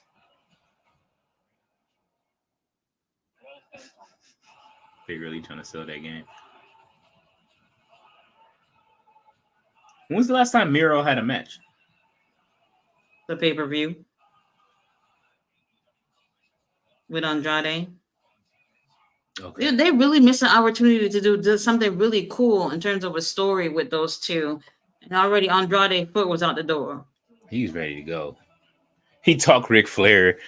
He tricked Ric Flair into coming to AEW so he can go over there and be with Charlotte by himself. Hell no. I don't think WWE would have took his ass anyway. Who? Andrade? Ric Flair. Oh, he was already over there. Foolishness. He had a legend deal. That's why they were pissed off. But you see what you call it? You see how you see him. Oh, they better be careful with him. He just came back from an injury. Because like you see how you seen him on TV. There's no way WWE would have been doing that. Oh no, never. Not. That's what he wanted. He wants to do that stuff, and they wouldn't let him. So and he had to find someone cuckoo enough to let him do it. And here is Tony Khan. This dude right here is something else. I just really don't want to see him physically getting involved. And then he had like a 2-year deal, something like that. Because that's a long time for Ric Flair to be doing nothing. All he doing really is just selling them nasty drinks. Hey, look, they're trying to find merch anywhere. Like I say, now they got this game. This game is a gotcha game, so spend some money, a few dollars here and there. The graphics don't even look that good compared to what Warner Brothers pumped into the Mortal Kombat game. So the WWE didn't let Ric Flair push that hazardous to your health drink. Could you imagine? It's mushroom based. What are you doing? He's making a hallucinogenic energy drink. Bro, I couldn't. Like, you couldn't pay me to drink it. I'm not touching it. I wouldn't even get it to put in a room. It's probably something wrong with it. If Ric Flair want me to drink it, let me see this bitch drink it first. Have you actually seen him drink this thing? Absolutely. I haven't. Not. He can't drink it. It's against the regulations of his medication. I bet. Unless he says, "This is what keeps me alive." Woo! We're like, all right. So we know this is a geriatric drink. People won't drink it. Okay, so this is a geriatric drink.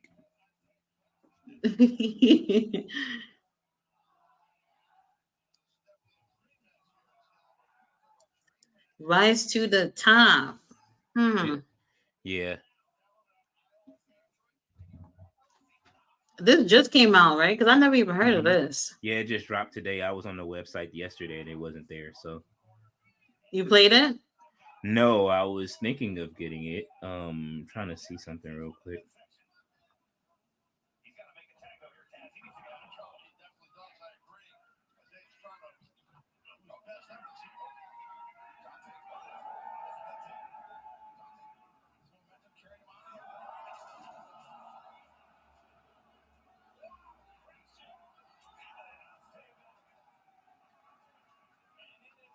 Hmm.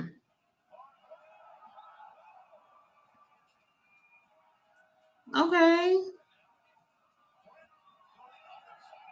All right. Air humping. And that's a thing.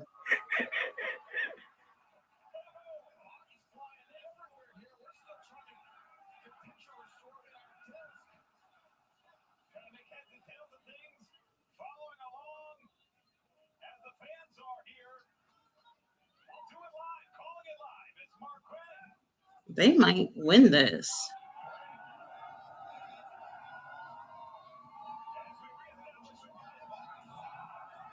It is 8:42. I don't see Samoa Joe walking out. I don't see Hook walking out.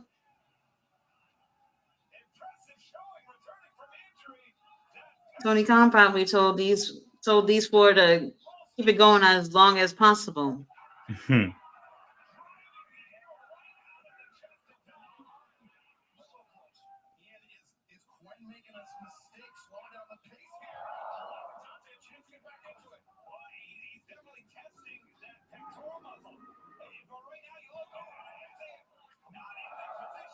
Man, Top Flight is so good.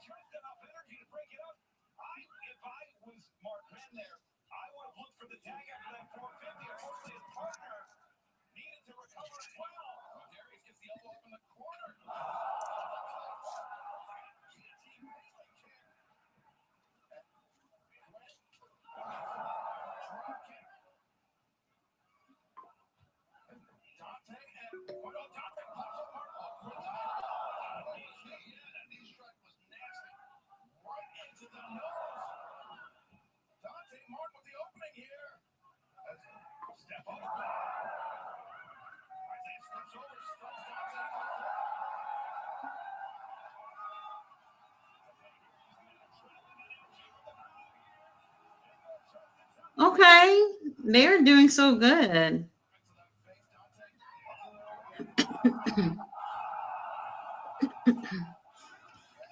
All right, I actually have it downloading now.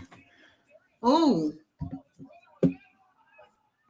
well, they did cheat to win, but that was a great matchup, though. I'll take it.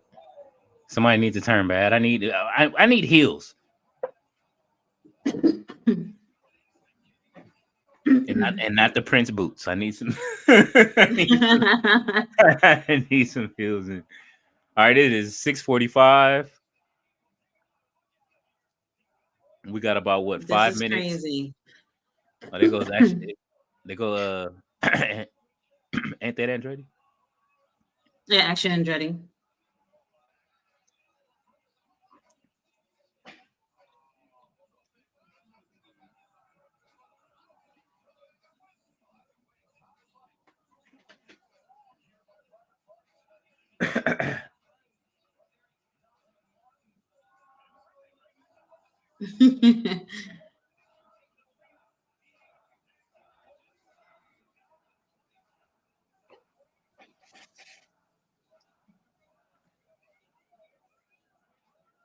They're talking about everything but putting this main event on. And then the heels are celebrating with the crowd.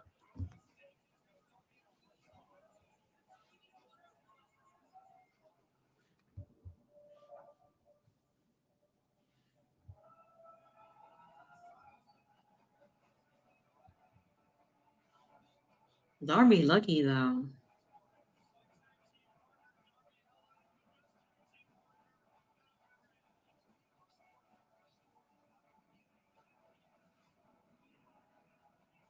Jericho is not the first person I want to see like popping up in this game. That's the first thing they show you is Jericho. He looks like shit. I bet he does.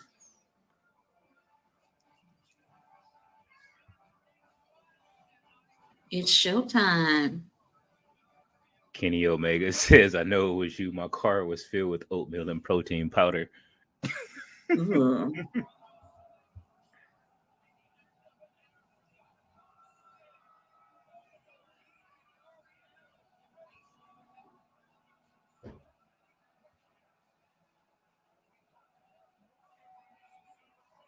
Okay, let's see. So Mojo's gonna take 5 minutes to get to the ring. Hook is gonna take another 3 to 4 minutes.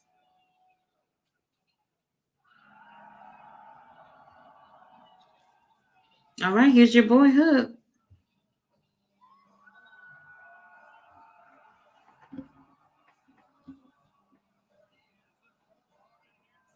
Come on, you know you love that Action Bronson song. Man, I was hoping somebody's gonna line his ass up for this match. I was hoping for a new little hairstyle, something.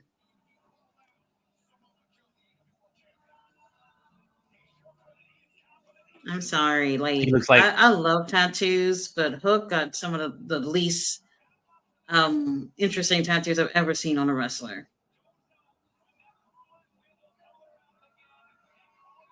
Hook look like And the hairstyle don't help him either.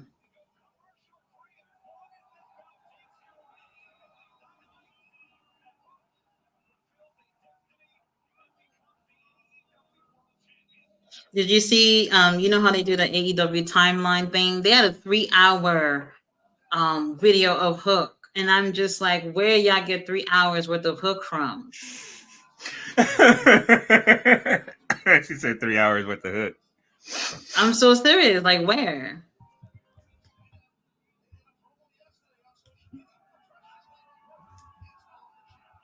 Like, he makes a conscious decision every time to go out there with his hair like this.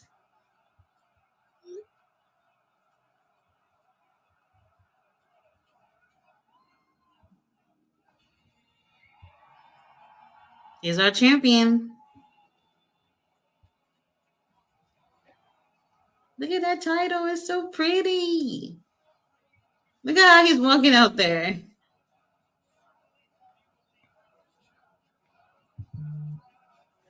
Joe knows this is easy. They pretty much put him in a ring with a child.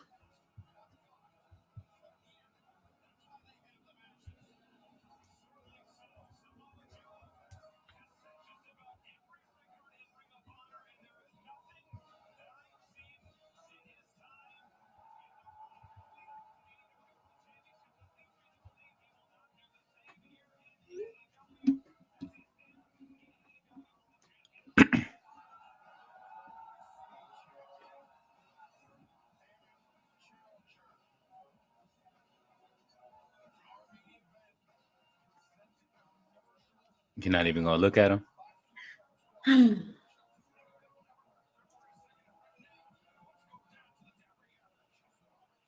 60-minute. You said what? 60-minute time limit. Could you imagine? Ballet said 3 hours of Hook.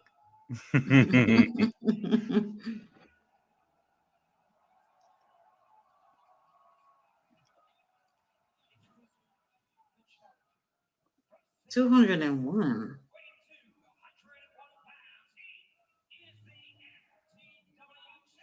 Oh my God. Ain't no way Hook way. What did he say? 2 what? 201. Ain't no way.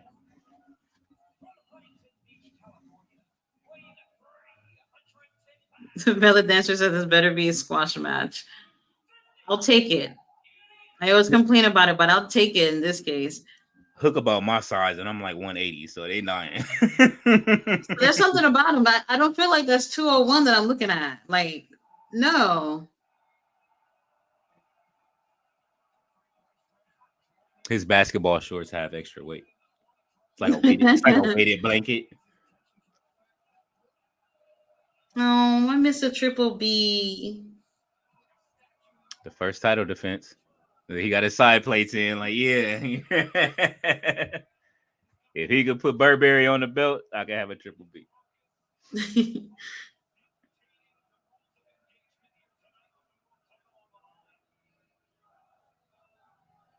So, I mean, that must have been a prayer that Hook was doing in the corner there, because definitely needs it. Is his daddy at ringside? Oh,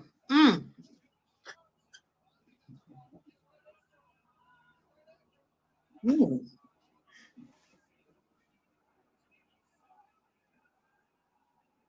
Ooh, the chop. What was that? That was a little orange punch. All right. Come on, Joe, wrap this up.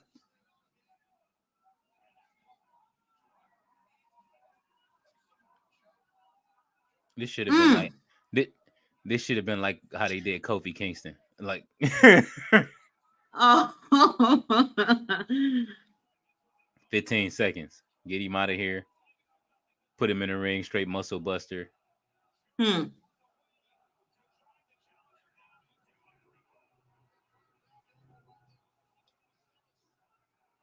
Well, for anybody who was asking who's Hook, there he go.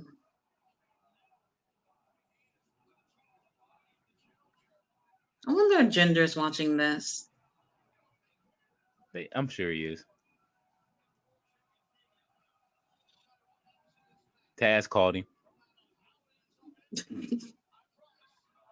Bro, and that match almost put me to sleep too. It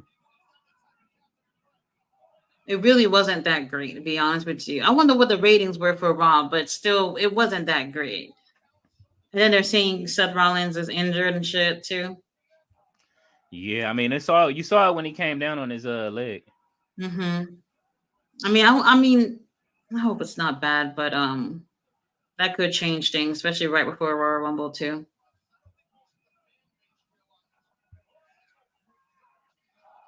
Then the next character you get is Chris Statlander. I'm really sitting here like playing this right now while this thing is on. It plays like anything else, like any of the other gotcha games on the phone. Put together a team of 3. Mm-hmm.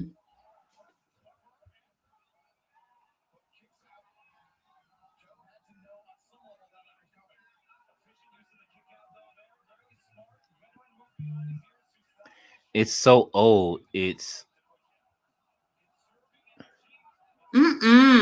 when was LAX in a group with Jericho? Holy shit.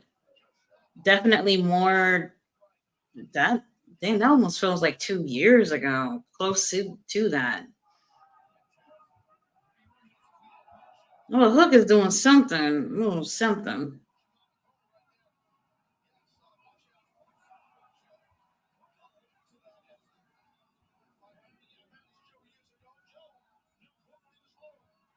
Remember, this is commercial free, so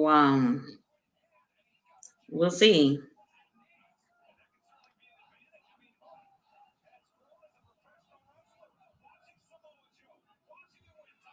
You really trying to live Joe?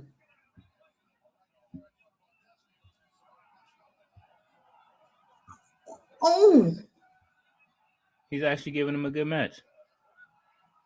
Wow! Oh shit!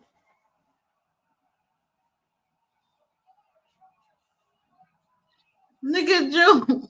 Oh my god! In front of his is Taz down there?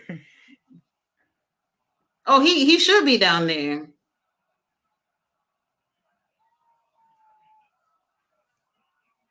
Oh, well, come on. So Ian talking about this is a solid wood table. Come on now.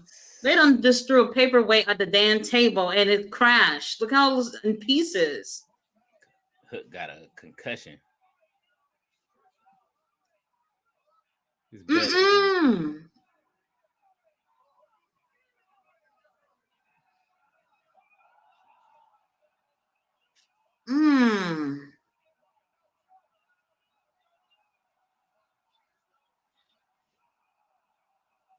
Look at his daddy.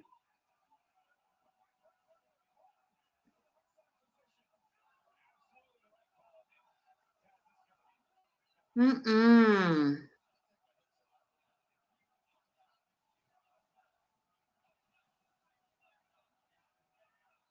Could you imagine if next week Taz says, "Come fight me"? No, I don't want to. I don't want to. I don't want to see it.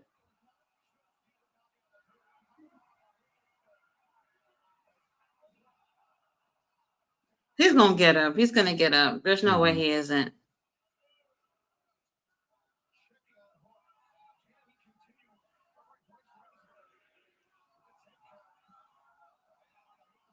Look at Taz over there. And there's so much story they missing, like with Taz on the side. Like,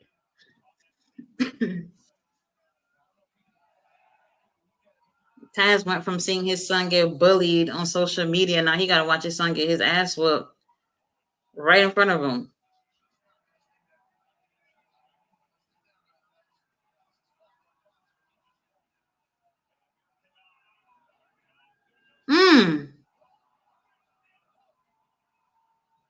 Well, damn. He don't want to stay down. woo,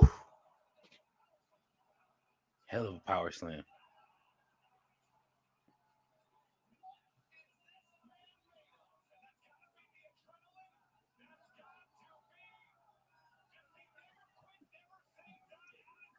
This is a better match than Seth Rollins and I Jinder, mean, though. so I'm far not it's a gonna little front. interesting. But I will say that I haven't had that one moment that made me believe Hook can win. Oh Like I no, did. I don't think you will feel that at all.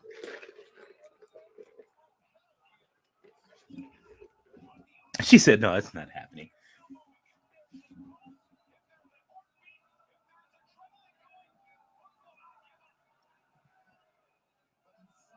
Uh-oh. Ooh. Dang. Muscle Buster. This can't be it. Because we haven't seen. I knew it. We're gonna see him. He might lift him. Some kind of suplex, something.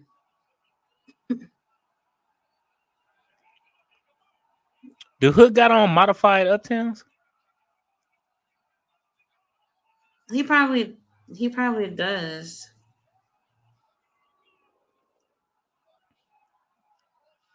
Yeah, they are. Wow. I told you he was gonna get one. He's gonna get one. And that's gonna be it. Come on, Joe, let's wrap this up. He had to.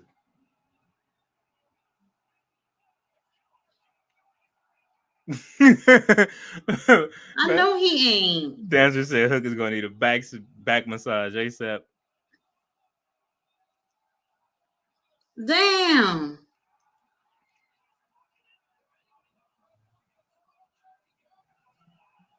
Yeah, put him up like his daddy used to.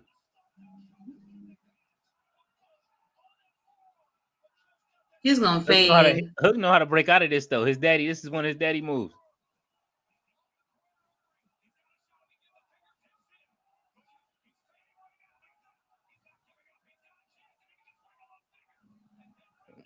Don't show Taz looking at his watch. Damn. There it is. Look at Joe.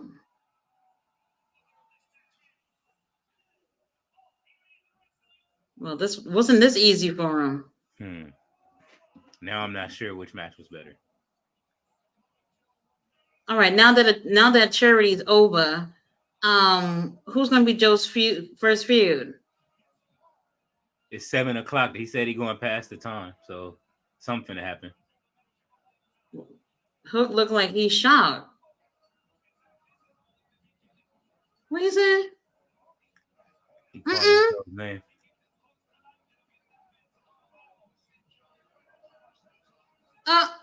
Oh.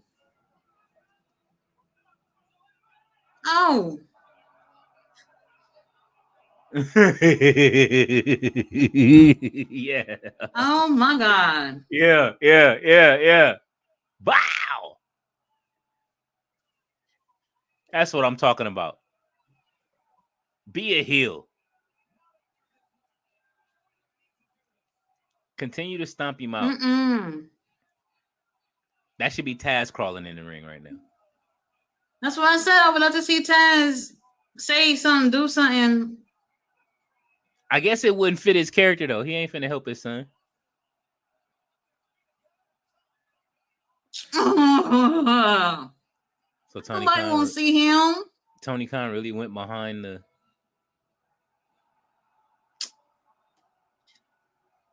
Well, you asked for it. Here you go. Well, I did, but still. So you went past you pay for the extra time for Hangman to run out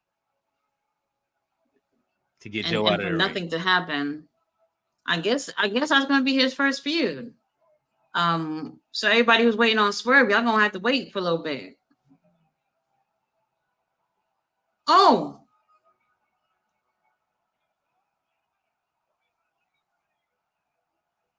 Okay.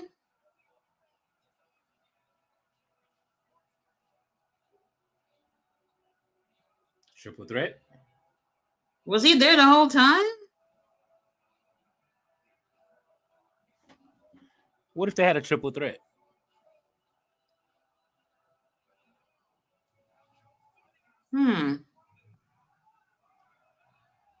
That's crazy. Nobody's really even responding to Adam Page being there. It's Swerve. That's all they care about right here.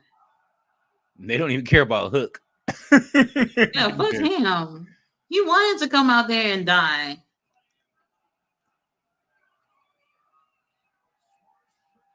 I cannot believe how Swerve is looking right now. Like, where is AEW makeup scene? Where's that glam squad? He just looks. Wow. He turning into the hip hop like Undertaker. Little by little, he turned into the dark side. Hangman look like he ready to go record Rap is Crap Part 2.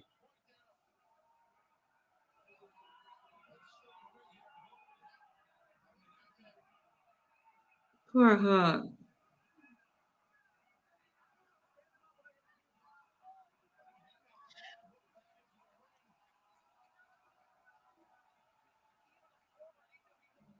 Oh, I thought. I got it, bro. Next week, Hook versus Hangman for the FTW title. Give it to Hangman. That would be wild. Give it to Hangman. Wild as hell. So was Tony's money well spent for that last 4 minutes? No. Not at all. I mean, if anything, you just saw, like, it looks like it's gonna be Hangman to go for the title next, but then look at how everybody just reacted to Swerve. That's just like, it just tells you what people really want to see, you know. All right, overall. So I think that makes things interesting. Overall, 3 hours. That 3 hours of Raw that we almost fell asleep on versus tonight's Dynamite. No, I prefer tonight's Dynamite for sure. Definitely for sure. The match quality that we had throughout the night was much better. And with it just being 2 hours, like there's no room for them putting filler stuff in it, so it didn't really feel so bad. Now, in terms of the main event, like compared to what we saw with Seth Rollins and Jinder Mahal, I actually prefer this. I actually prefer this. Real talk, the whole thing with Jinder Mahal getting the title shot felt forced versus Hook, who just have, obviously a little streak going on. Did it feel random that they would put these two together in the ring? Yes.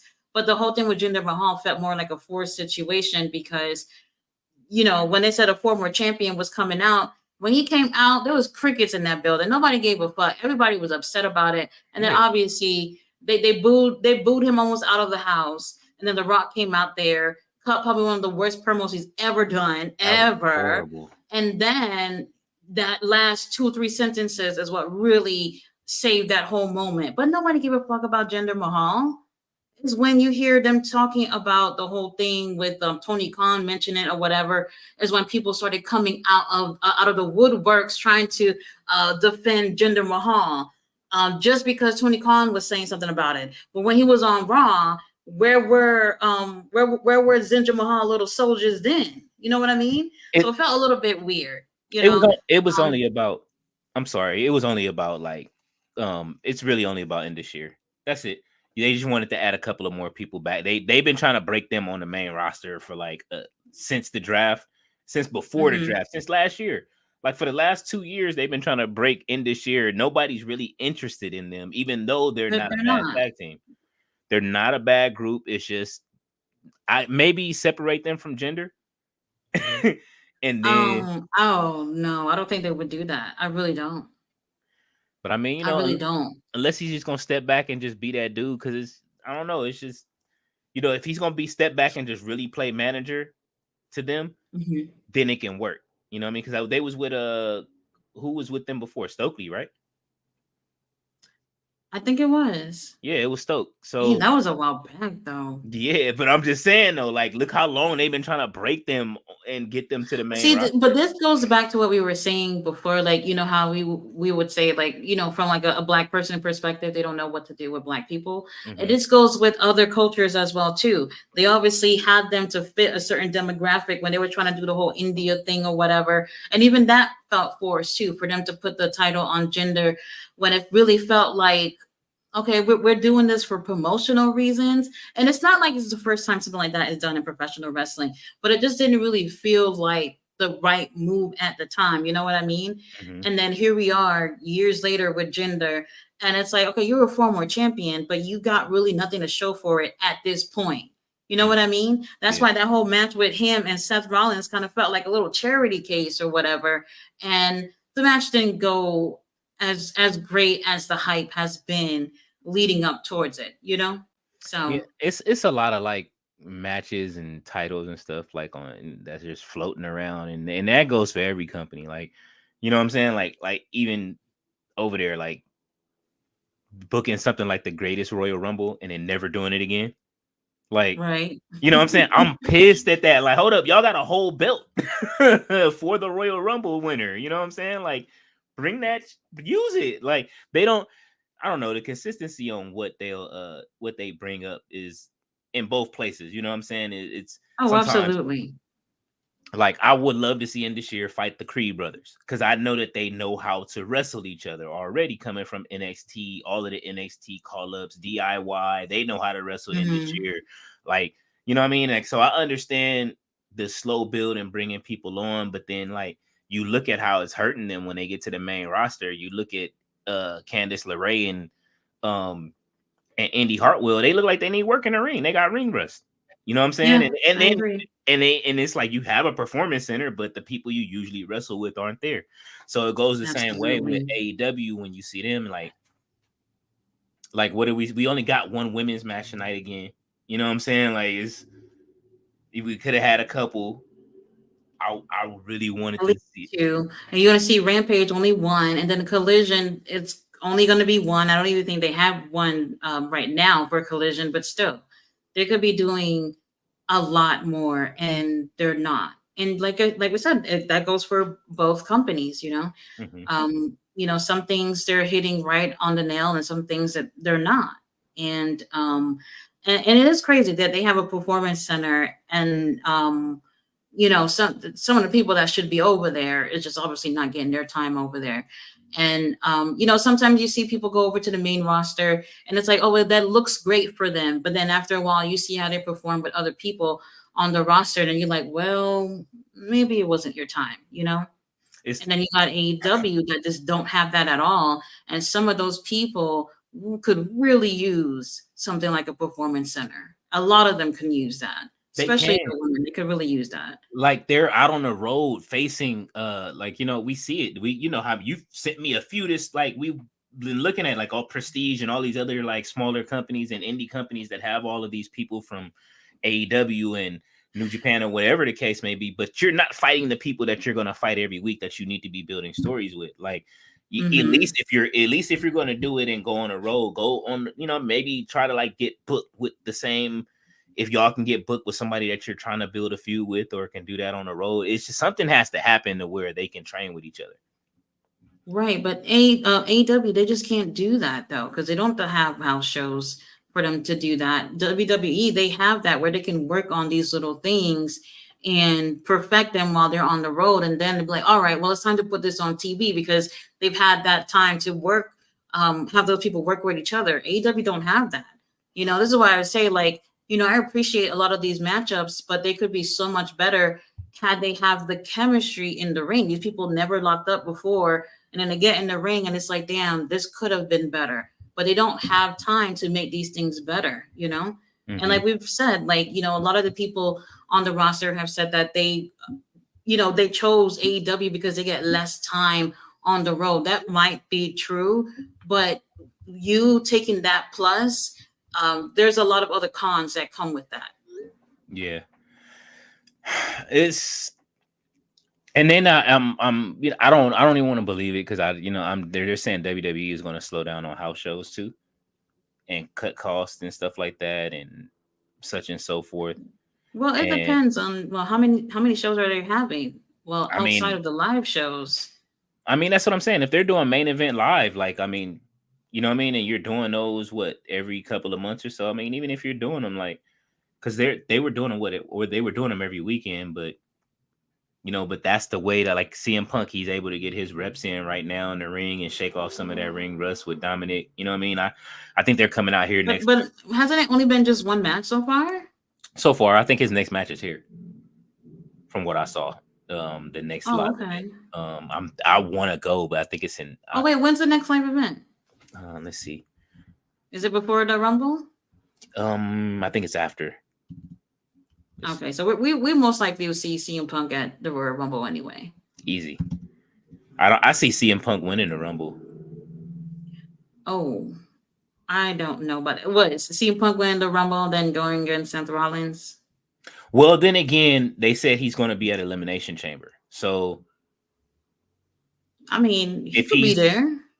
It depends on how they do it. If they work, because you got a bigger story with working AJ Styles and all of them, the way that they're, moving along with their story, and how Randy and Cody, or not Cody, but Randy, AJ, and LA Knight, like, you're not breaking that up. Now he has to have a fatal 4-way. I could see them having an elimination chamber to see who faces him at Royal Rumble, but any elimination chamber, somehow Cody has to be able to, you know what I mean? Cody, it's back to the beginning. Page 1 for you, Cody. Sorry about that little story you're trying to finish tell. Yeah, maybe 2025. They said, I mean, I wouldn't be mad at SummerSlam. I think that's in the. Well, that's what I thought too. I was like, well, whatever happens, it's just much bigger than Cody right now at this point. If anything, things could be stretched out until SummerSlam for Cody. If anything's supposed to happen this year, but I mean, if they stretch it out even further than that, it's kind of an overkill in my opinion. If they were to stretch things with Cody at that point. Yeah. Let's see. Stand and deliver. But yeah, in terms of the main event tonight, I didn't mind it. You'll watch it and then you just feel like, all right, Hook is definitely not winning that. And there's just no way, it would have been cool to see Taz, kind of not necessarily do anything, but let's say like he stepped up and said something towards Samoa Joe, even if nothing really was going to come out of it, something, would add to the drama, and that would have been cool to see too. But what happens for Hook from here, I have no clue. He lasted a little bit longer than I expected. And whatever they do with him, I don't know. I mean, Hook wasn't necessarily. It wasn't necessary, to be honest with you. It wasn't. I mean, but then again, it's just like, trying to find something to do. He really didn't know. I don't know if they knew what to book. they're trying to figure it out. It's like you have Revolution, you 6 weeks away, and you have no plan. There's no tournaments building into anything unless something starts on Collision. You're literally on the clock right now to try to build whatever you're gonna build for Revolution, and it's not looking very good. Nobody wants to see Jericho. You got the Sting. That's Sting's last match, right? Yeah, the So last one. we know that's going to probably be the main event. So you kind of got your main event set up already. Samoa Joe versus whoever, probably Hangman. We see that already. Unless they Right. do a triple threat, and then Joe beats both of them. Who? With Swerve? Yeah. Oh, I don't know if they're gonna do that. And Maybe then not this soon. That would be interesting if they did that though. what? Put him. Let him. He has to fight one of them at Revolution. You think? Well, if any, like I said, I think Hangman should have a go at Mhm. Samoa Joe first. I think they still have time to do something with Swerve. I know a lot of people are looking at him and it's like, he's red hot right now. I still feel like there's a little bit more to do with him at that point because I don't really see him. If he were to be feuding with Samoa Joe first, do people really expect Samoa Joe to lose the title so quickly? Because after Revolution, like what's the next pay per view?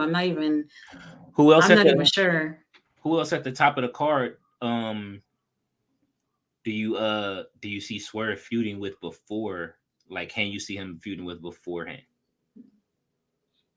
That is really interesting. I'm not sure. I'm not sure. That's why I said, I don't know if they will put the title on him yet. Yeah. But what if he had a feud with Eddie Kingston and he won? I don't know. If he was, the Continental Crown champion, I don't know if people would really care for that, but that would be something for him to do for a little bit. I don't know. All right. So what's the biggest event for AEW is it Wrestle Kingdom now or which one? What's the big? I don't know. They added a few pay-per-views last year, so it's really no telling what it is at this point. That's why I'm asking because Wrestle Kingdom seemed like it to me. It has It the was name has the prestige of a WrestleMania, right. right? So, and I enjoyed out of all pay-per-views, that was one of my favorites was Wrestle Kingdom. Well, the treatment that All In is getting kind of makes it feel like that's what they're looking at as their biggest show, maybe. That's their Saudi show to me.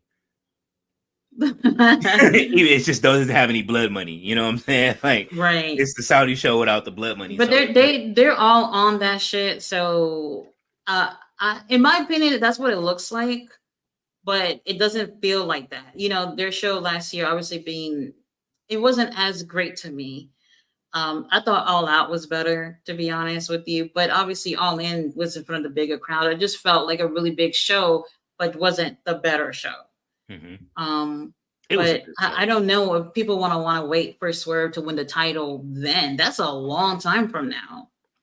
So I mean, the anticipation is better. Like if you're waiting, but I mean that's a long ass time. I'm looking at Swerve right, but But isn't that what we're talking about with Cody Rhodes? How I know people are still anticipating for him to get that moment, but it already feels like the moment has already passed. And then they keep pushing it and pushing it. And as they're pushing it to get another really great moment for that to happen, here come other little things that are happening that people want to see. Randy Orton is here, AJ Styles and that six-pack is here. What's his name is here, The Rock and everything. Come on now. Look, people are starting to get interested in other things right now while we're still waiting for Cody Rhodes to have his moment. And that's why I say, like, it's really important. Like, even if we would have seen Swerve get another little title in between him getting the world title, imagine if they try to just push it all the way until All In, and then that's like what, 8 months from now. That just feels like a long time. They would have already built him up for having that title already, So I think that would have been too long. It would have to be maybe Wrestle Kingdom is before then. Something like that would have been cool too. I say if Cody knows what's good for business, honestly, like let me look at their schedule again, right? Because if SummerSlam is by is in New York, then it makes all the sense in the world to do SummerSlam to give for him to Cody. win. Yeah, because I'm all the way in April, June, July. Oh, show less, show more. Okay, so July. When is SummerSlam? August? Yeah, it should be August.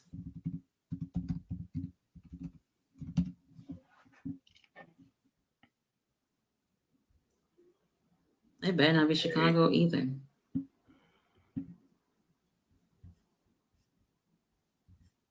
I'm looking. I don't know if they've even announced anything for that though. I haven't heard anything. Usually it's set up though. They usually had a building and rented. They might not have announced it, but usually because they want to have them tickets ready. Where will SummerSlam be in 2024?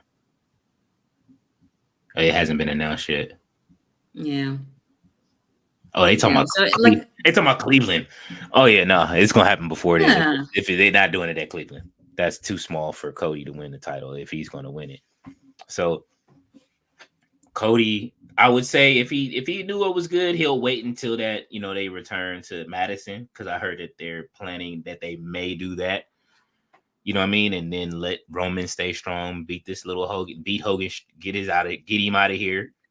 Oh my God! Speaking of talking about that, you saw that little rant your boy did, huh? Who? About Hogan. Oh, JD. Yeah. Oh yeah, I seen it. I lit his ass up too though. But JD is. That's why I say he needs to go and have a seat somewhere at this point. Like he under his capping. I and then he tries to pull back all the time. And you know what I mean. Look, bro, if you're gonna go that hard for him, I understand. You know what I mean. We all understand what it was, but his time has passed. It's over. You know what I'm saying? We don't have to accept him in the business no more. And I think that the way that they use him is just the way that they need to use him. You will him out every blue moon in a small town somewhere, maybe Florida, somewhere where he may get a pop.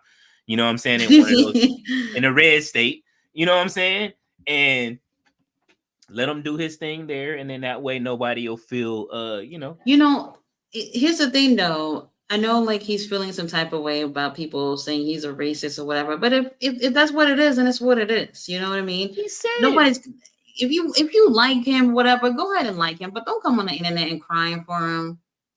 Listen, don't do that. He's saying he doesn't care about it but he doesn't want him to break. He doesn't want Roman to break the streak. It's like, man, look, these records. When I was a kid, that record was set.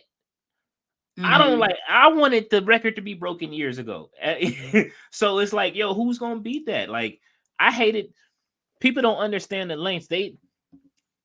They talk about like how Roman has been not holding the title, or like, oh well, Hogan had this many matches. Towards the end of that reign, I remember as a kid during that reign, they did everything to make sure Hogan wasn't on TV. He got choked out by Andre the Giant at one point.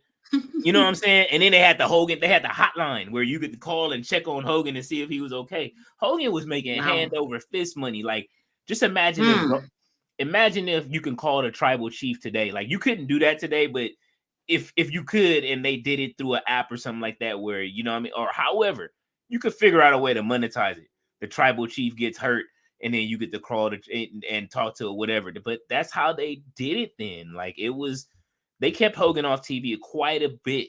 There was a lot of times you didn't see Hogan on Saturday, on the Saturday shows in the 80s, on the Superstars and all of that. Like, Hogan got beat up quite a few times, and Macho Man will knock him out or somebody, and then Hogan's on vacation. So the same stuff that everybody's complaining about with Roman, when you have a champion that's been around that long, like that's holding on to the title for that long for a reason, they do that. Like, who else was it? Bruno Sammartino has the real record, right?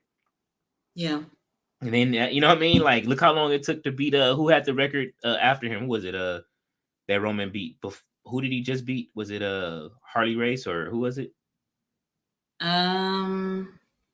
He passed up somebody else's record recently, or he hit the 1,000 days or whatever. But it's just, you know what I mean? Like, yeah, you had those moments where people held on to the belt that long, and it's good to have a heel hold on to it that long. Oh yeah, absolutely. Because eventually, when you get that person, that's why I say I don't mind Cody winning the title. because you know what's going to follow. I know what's going to follow, what WWE looks for. They like to have that American hero action figure Mm-hmm. dude. Mm-hmm. John Cena turned into the same thing. I didn't like it either. And the fans are going to turn against Cody. Oh, absolutely. But Cody's having fun being the humanitarian and, you know what I mean, kissing the baby. He wanted to be that. So let him be that for a while. But I would love to see Cody, like, if it's one thing that I think anybody I can see pulling this off is Cody Rhodes turning heel while he's champion. And I know it probably won't happen, but I would love to see that. I've always wanted I don't see it happening. I would love to see him turn heel while he's champion. Because everybody's going to want to see the American Nightmare. They want to see the bad guy version of the American Nightmare. Everybody wants to see that. They want to see it presented in big lights and everything like that, and have a bad guy Cody. We already know he's great as a heel, even though we've seen it on the come up and stuff like that. So, but AEW has to. They're like, I'm looking for something like that. Like Samoa Joe, like we saw MJF hold on to the title for a year, but it got stale.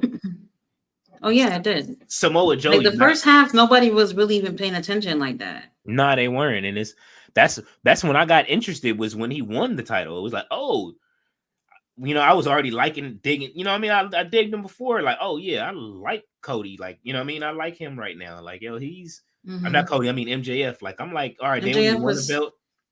I believed it. You know what I'm saying? Then he got buffer over the time. Paul, he got over the time he was champion. I'm like, oh, he's proven it each time out. He goes to the ring instead of the last two matches that he had where he went out doing stupid shit and got himself hurt. Now he's at home. He shouldn't be off. He should be in a redemption arc right now with, you know what I mean? And doing something. Yeah, I knew he was going to be gone for a while. Definitely. Oh yeah, it's definitely. Oh, but before we talk about anything else, the one thing that we didn't talk about when we was talking about the main event for Raw was our homie Damian Priest once again being a sucker, just coming out there. I don't know what's going on with that. I think that kind of killed the main event for me too, because I was just like, oh, what are we doing here? You know what I mean? I don't know. Damian Priest is Wile E. Coyote. I've deemed him Wile E. Coyote now, and Seth Rollins is Roadrunner. Every week, it's like the what's the name? It's just like the Looney Tunes every week. Damian tries to cash in, and it's like whatever Acme trick that he has up his sleeve does not work that week, and he falls off the cliff. And Seth is looking on the sideline. But now with Seth being injured, it might be time to pull the trigger. Well, let's see. That would be very interesting. It depends, obviously, like how bad the injury is. We really don't know. You know, if it's something that can hold off at least until Royal Rumble, man, if the title would have changed hands at Royal Rumble, that'd be crazy too, you know.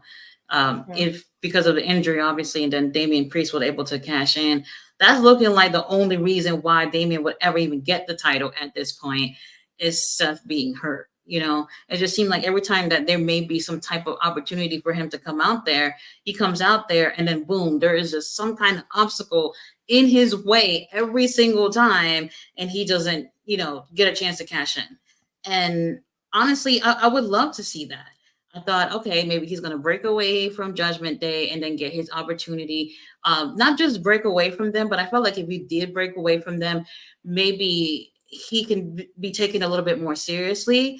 But it's not even him at this point. It's just how they're booking for this whole thing to go, which just makes him look like a fucking fool every single time, you know? I don't know where they're going with it. It does. And to me, like right now, like I love R-Truth in WWE, right?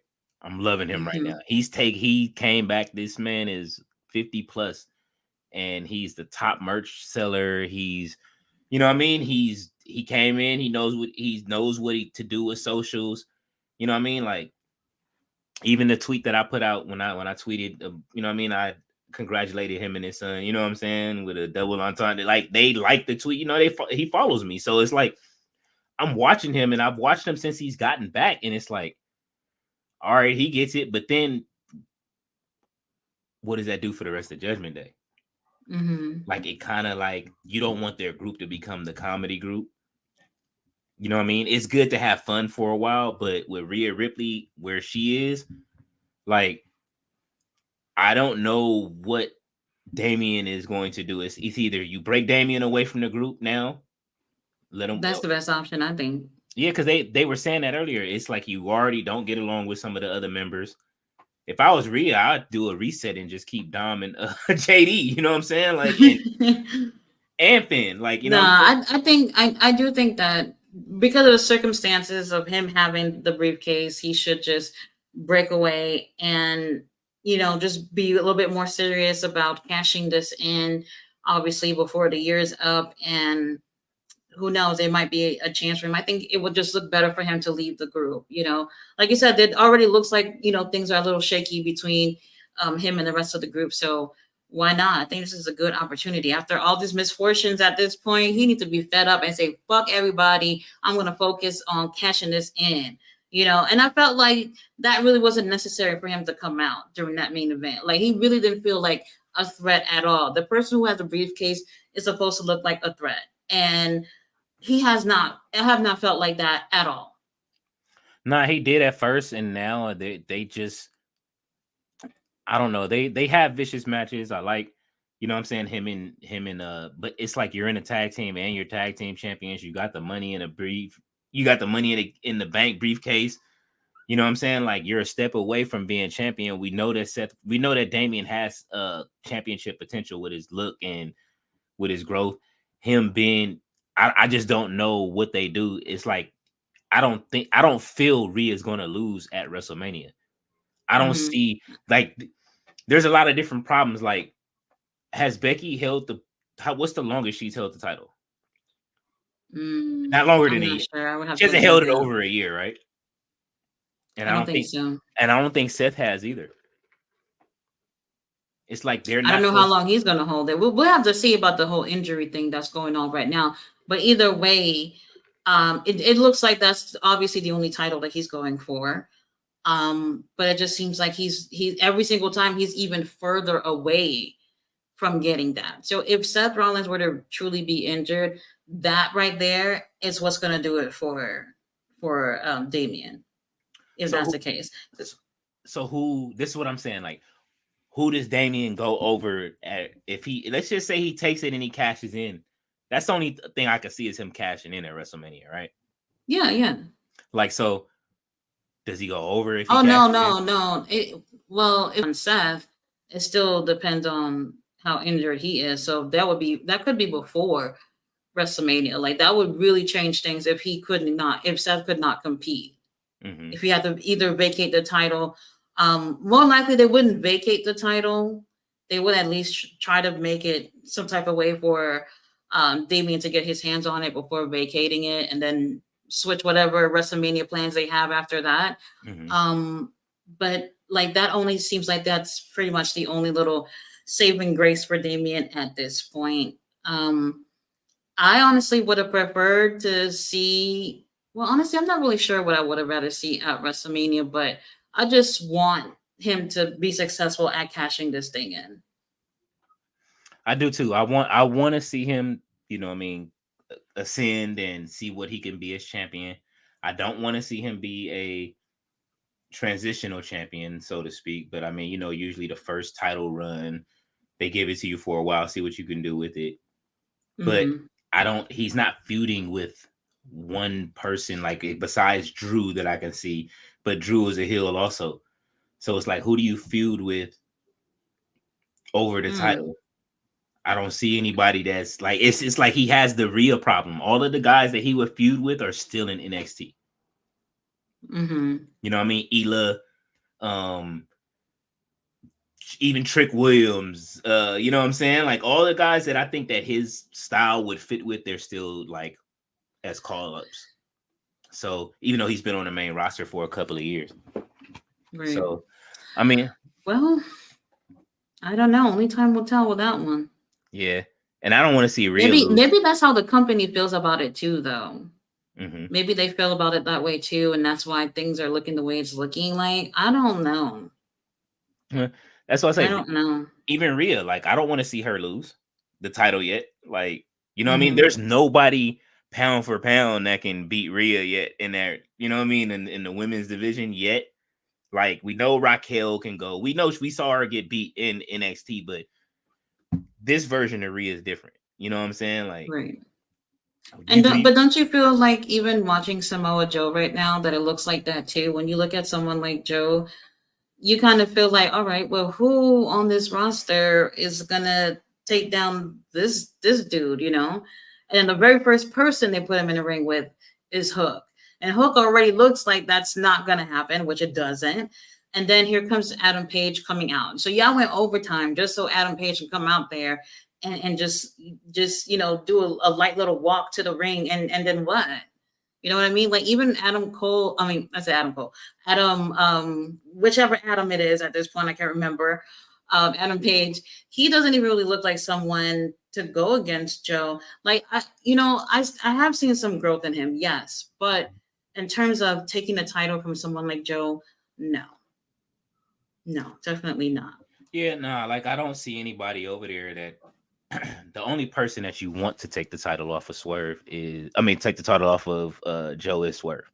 That's the big Right. match. We know that's the money match that we all want to see. We know we're gonna get a banger out of it. We didn't seen him with, you know what I mean, Page already. He didn't beat him twice in a row. I wish if they were gonna do it, they should have did the rubber match where Swerve lost the second one, and then we could looking forward to the third at Revolution.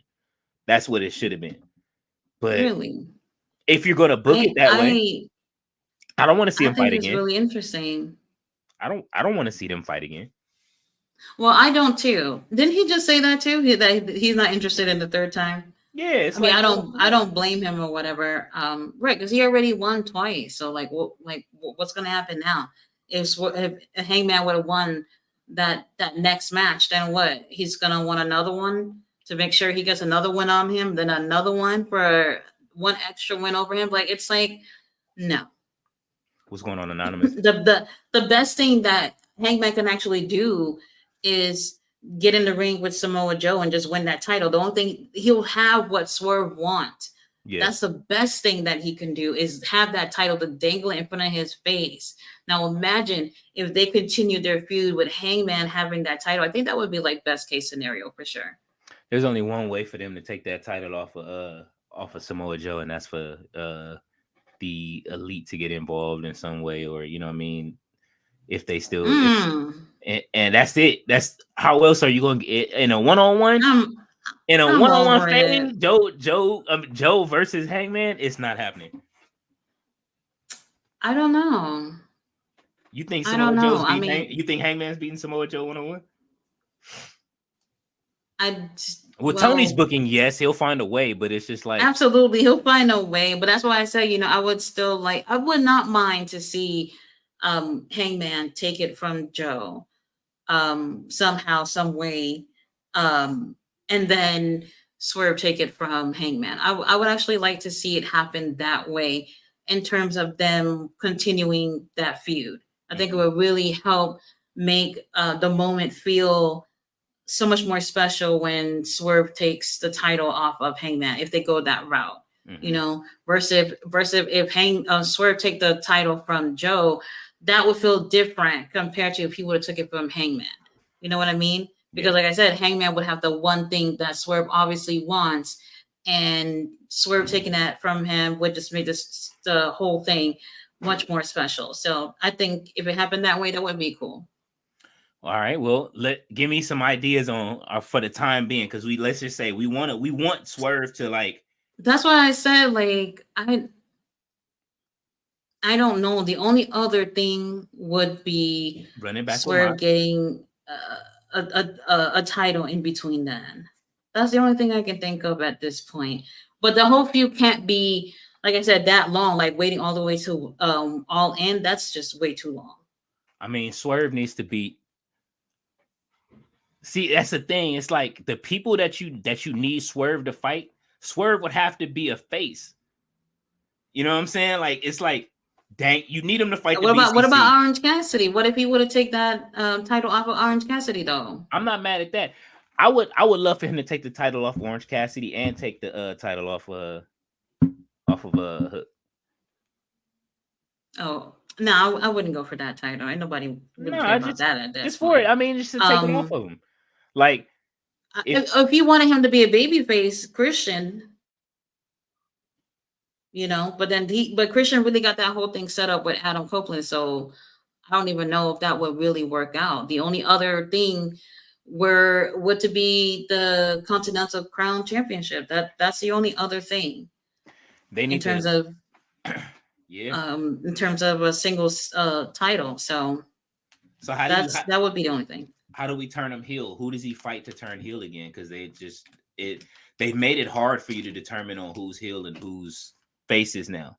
So it's like, who does he fight that keeps him a heel that people don't want to see beat besides Orange? We know Orange is one of them. Orange Cassidy, him winning that you know what I mean? Even though that he'll probably lay the title down and be like, this is what I want.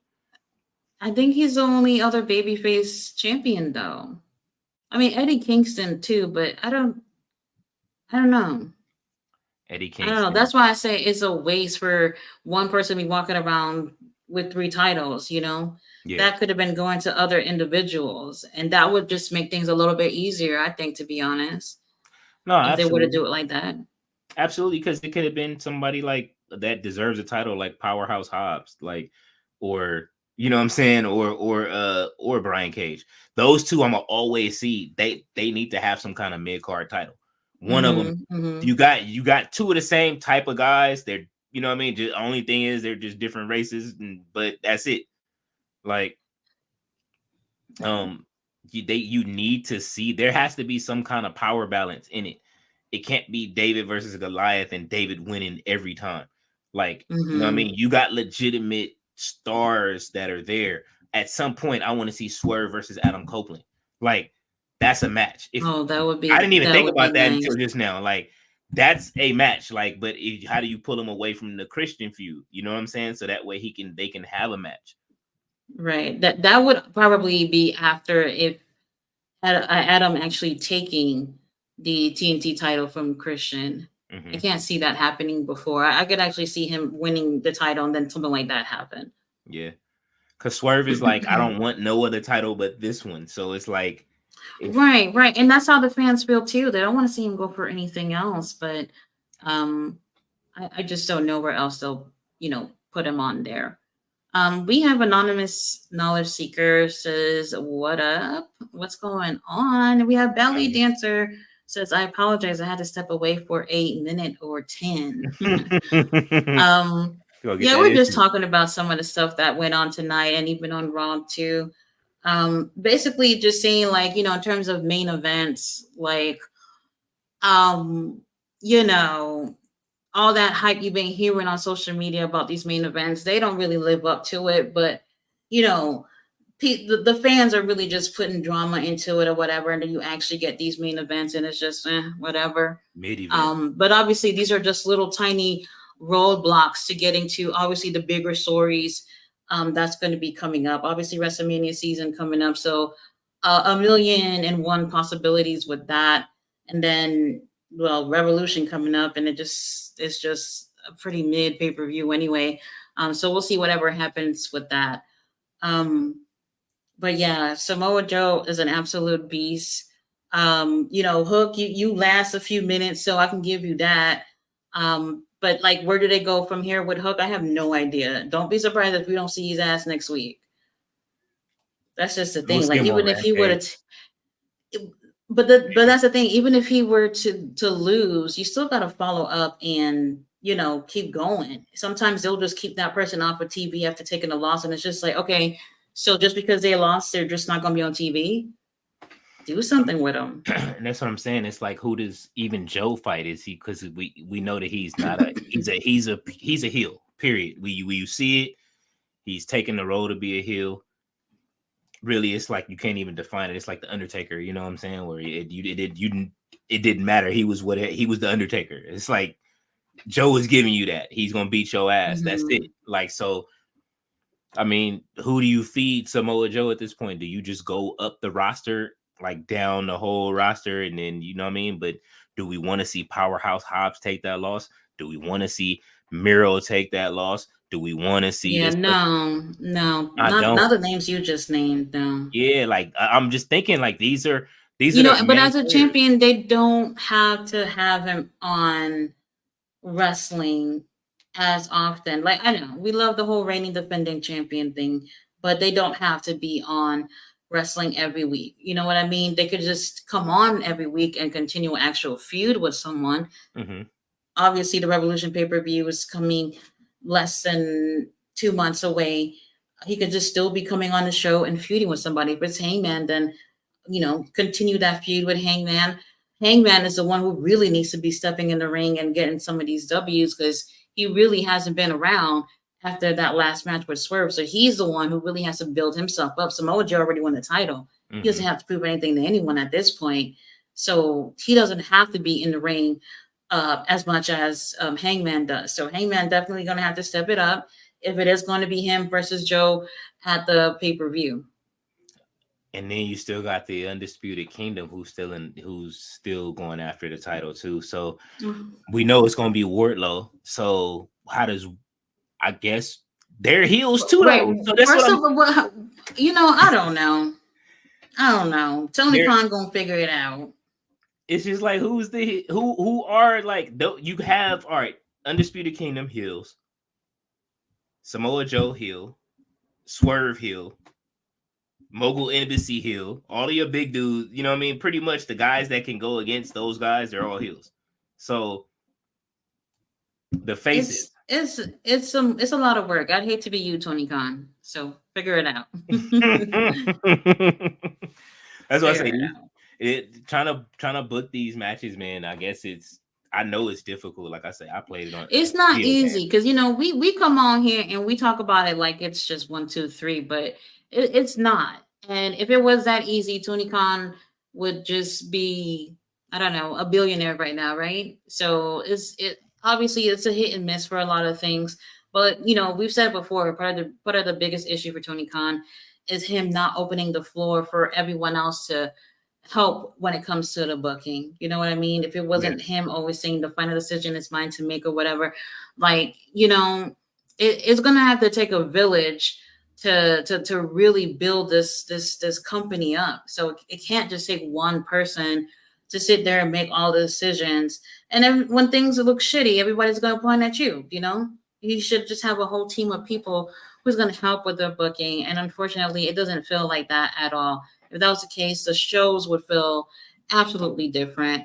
Um, Watching Mark Henry talking about booking and stuff like that on the Busted Open show, Mm-hmm. and I'm listening to his ideas, and I'm like, Tony Khan isn't taking advice from you. Like, it's so No, insane. he's been saying it for like a couple of years on the low, like that. And that's probably why they got him relegated to just announcing on Rampage. But like, Right. And he said he does scouting for AEW, which, that's great too. But he sounds like he has great ideas. Mark Henry is very smart for the business and more smart than what he leads on. And Hmm. he wanted to do that for WWE before he left, and they just, Vince and them, but I mean, how do you give them Bianca Belair, Jay Cargill? Who else did he's got a track record of, you know what I mean, of people that's Yes. real, like they're the real ones in wrestling right now. Mark Henry, because that's what I say. You can look at Bianca Belair's moveset; it's Mark Henry's. You can look at Jay And Cargill's I old guess moveset; I it was guess Mark they're Henry. just looking at him like, because you've been able to scout some really great people, that's what your talent is. But a lot of people have many talents, and I'm just listening to out, like, I'm telling you, man, at work today I was zoning out and I'm just listening to podcasts all day, and I'm just like, wait a minute, how is Mark Henry not helping with booking these shows? He has really great ideas. And, some of the things I heard him saying, I'm just like, okay, you could literally be helping making these shows seem more interesting. And you're literally part of this company and they're not taking anything from you. I can't imagine. I can't imagine being part of a company And I mean, I don't know if he's actually putting himself out there to Tony Khan and being like, hey, these are my ideas. This is what I think we should do, blah, blah, blah, blah, blah. Because I think if he would have just come in the office and saying the things that he's saying on his own damn radio show, Tony Khan should be interested. Yeah. And I don't know. Yeah, Tony should be. I mean, but that's the thing. Like, I don't know if he's really on that. It feels like at this point, the way he feels, because a lot of the wrestlers feel that way, is that it's like you have half of the roster who feels like the older guys came in and it's like, you know what I mean? They came in and it's poison to the company. You see what the Young Bucks are talking about tonight. Like, they trying to push that kind of energy out, which is cool, which is a cool stance to take. They're playing off how they feel everyone feels they are. Mm-hmm. And that's what you are. You know, ain't nobody wrong about y'all. But still, I don't know how that's played. Like, I didn't really like that little promo they did earlier. I know they definitely have to come in as heels if they're going to be facing Singh and Darby, so it makes sense. I just didn't really necessarily care for how that came off, but we'll see. There's still some time. Belly Dancer says they are not listening to him. Yeah, Mark Henry, there's just no way. Mark Henry, and that's the thing though, it's not to say that because someone's a wrestler and they've had experience wrestling, that doesn't necessarily mean that they have great ideas just because they're experienced in that department. But listening to him, he really does have great ideas that I wouldn't mind seeing myself. So, you know, I'm just thinking, like, how does Tony Khan have these people on the roster and not be able to, you know, take any ideas from them? I just don't understand. He don't have the really time to don't. sit down with them. He talks to them in passing, and he probably gets ideas. He probably doesn't have time much, but to watch stuff like us and whoever else that's on and talking wrestling, because he's traveling and he got to go. He has time now to Jackson. But he has a whole. I mean, Tony Khan has a million things to do, and that's probably another reason why the show isn't as his best, because he has a million things to do. If he had just AEW and Ring of Honor to really just be focused on, the shows could be better. They probably would have been better. I definitely agree. I don't. Ballet Dancer says Tony Khan be watching. Yeah, I wish he would. If he was watching us, girl, I would have a better job right now. Hey, listen, I hope he do at one of these points. Shit. But you know, I really do feel like, in terms of, you know, like what we're doing, talking about it, Tony Khan should be listening to people doing stuff like this. Yeah, there's some people who come on and they're just talking shit about it, but then you can tell who actually really does enjoy the product and just want to see it better, you know? And I do think that he should be, I know it sounds weird to say, but he should be listening to the fans. He should be asking the fans what they want. Like, for real, for real. We're the ones who buy your shit. We're the ones who, you know, sit at these shows. We're watching, we're buying the merchandise or whatever. Why wouldn't you want to talk to another fan and say, hey, what do you like? What do you don't like? What should I do? Absolutely. I'll sit down with your ass and tell you exactly what you need help with. Man, look, he once he stops being Tony Perry, then he'll be able to, you know what I'm saying? Like, let go of the wheel, man. Like, you know, like, it's just like discovering Tyler Perry did, like, was in Star Trek and all this other shit, right? Like, right. You know what I mean? He didn't write it and he was good in it. You know what I'm saying? Like, if you let go of the wheel, you could be good in some movies when you're a good actor, actually. Like, if you're not writing it. Like, you know what I'm saying? But you're gonna write yourself back into that again. So it's like, I look at it like he has an open field with it. That's why I say, it's who do we have right now, like, in that you can line it up with it besides the Hills? I mean, I don't want to see. We know eventually he's gonna fight Orange Cassidy. We know he's gonna fight Darby. You know what I mean? Once Sting is gone, that's somebody else that Samoa Joe can fight. But yeah, like, not listening to your veterans. You got Jake the Snake there. You got still got Paul White there. Bro, they had Arn Anderson over there. They ran Arn Anderson out of there. They ran Tony Blanchard out of there. Tully Blanchard out of there. Like, so that's just the craziest thing. How do you run the Brain Busters? you ran a whole tag team out, like a class that could have taught your tag teams how to be heels as a tag team, or to be like, It's funny. It's funny that that happened. He gets Tully and Arn out of there, but then he gets Ric Flair now. Let's see what happens with When you that. could have had all, when you could have had the Horsemen. That's You could have insane. had the Horsemen teach somebody. You could have had them teach the other dudes how to be like, you know what I mean, number Man, twos to the number ones. Like, when Tully Blanchard was saying nobody was asking him questions and trying to get advice from him. Tony Khan wouldn't meet with him. He would have the referees tell him what he had to do that night. That's crazy. so Aubrey Edwards is really walking up to, yo, I need you to handle That's it. see that this That's goes to it. Anonymous knowledge seeker says Tony Khan has a team of experienced individuals, i.e., Mark Henry, and doesn't use them. I think he has a trust issues. That could be it too. Like he looks at AEW like his baby. Like, all right, me as a mom, baby's born, and you're like, don't touch the baby. Don't touch the baby. This is my baby. You know what I mean? It really feels like that those first few months or whatever. But then after a while, you start to trust people little by little with the baby gets older, and I know probably seems like a little bit of a bad analogy, but as a mom you look at it like, all right, this is all me right now, but at some point you realize you need help, right?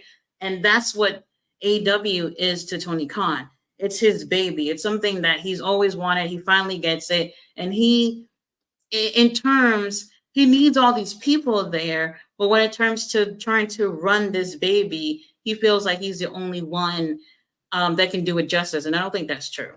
listen, man. If I'm him, see he missed the opportunity to sign Bully Ray to go ahead and do some booking.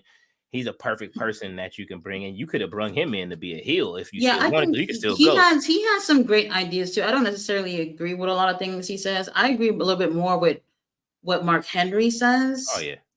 At least out of the two of them, and Mark works over there, so he gets to see things in a little bit of a different eye in terms of giving his opinion.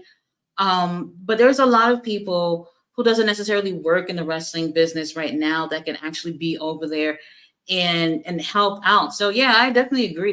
There is some trust issues there. Um, and then like we said, you had two of the horsemen leave. Now you got Ric Flair and that nasty ass drink, and he could still get some kind of he could still get some type of insight from Flair too. Yo, And I don't know if that's what it is, because Ric Flair probably over there just cashing his little check and walking around with Sting, and that's pretty much it. So I want to see. it's a waste. Have you seen anybody from the locker room drink Ric Flair's drink? No.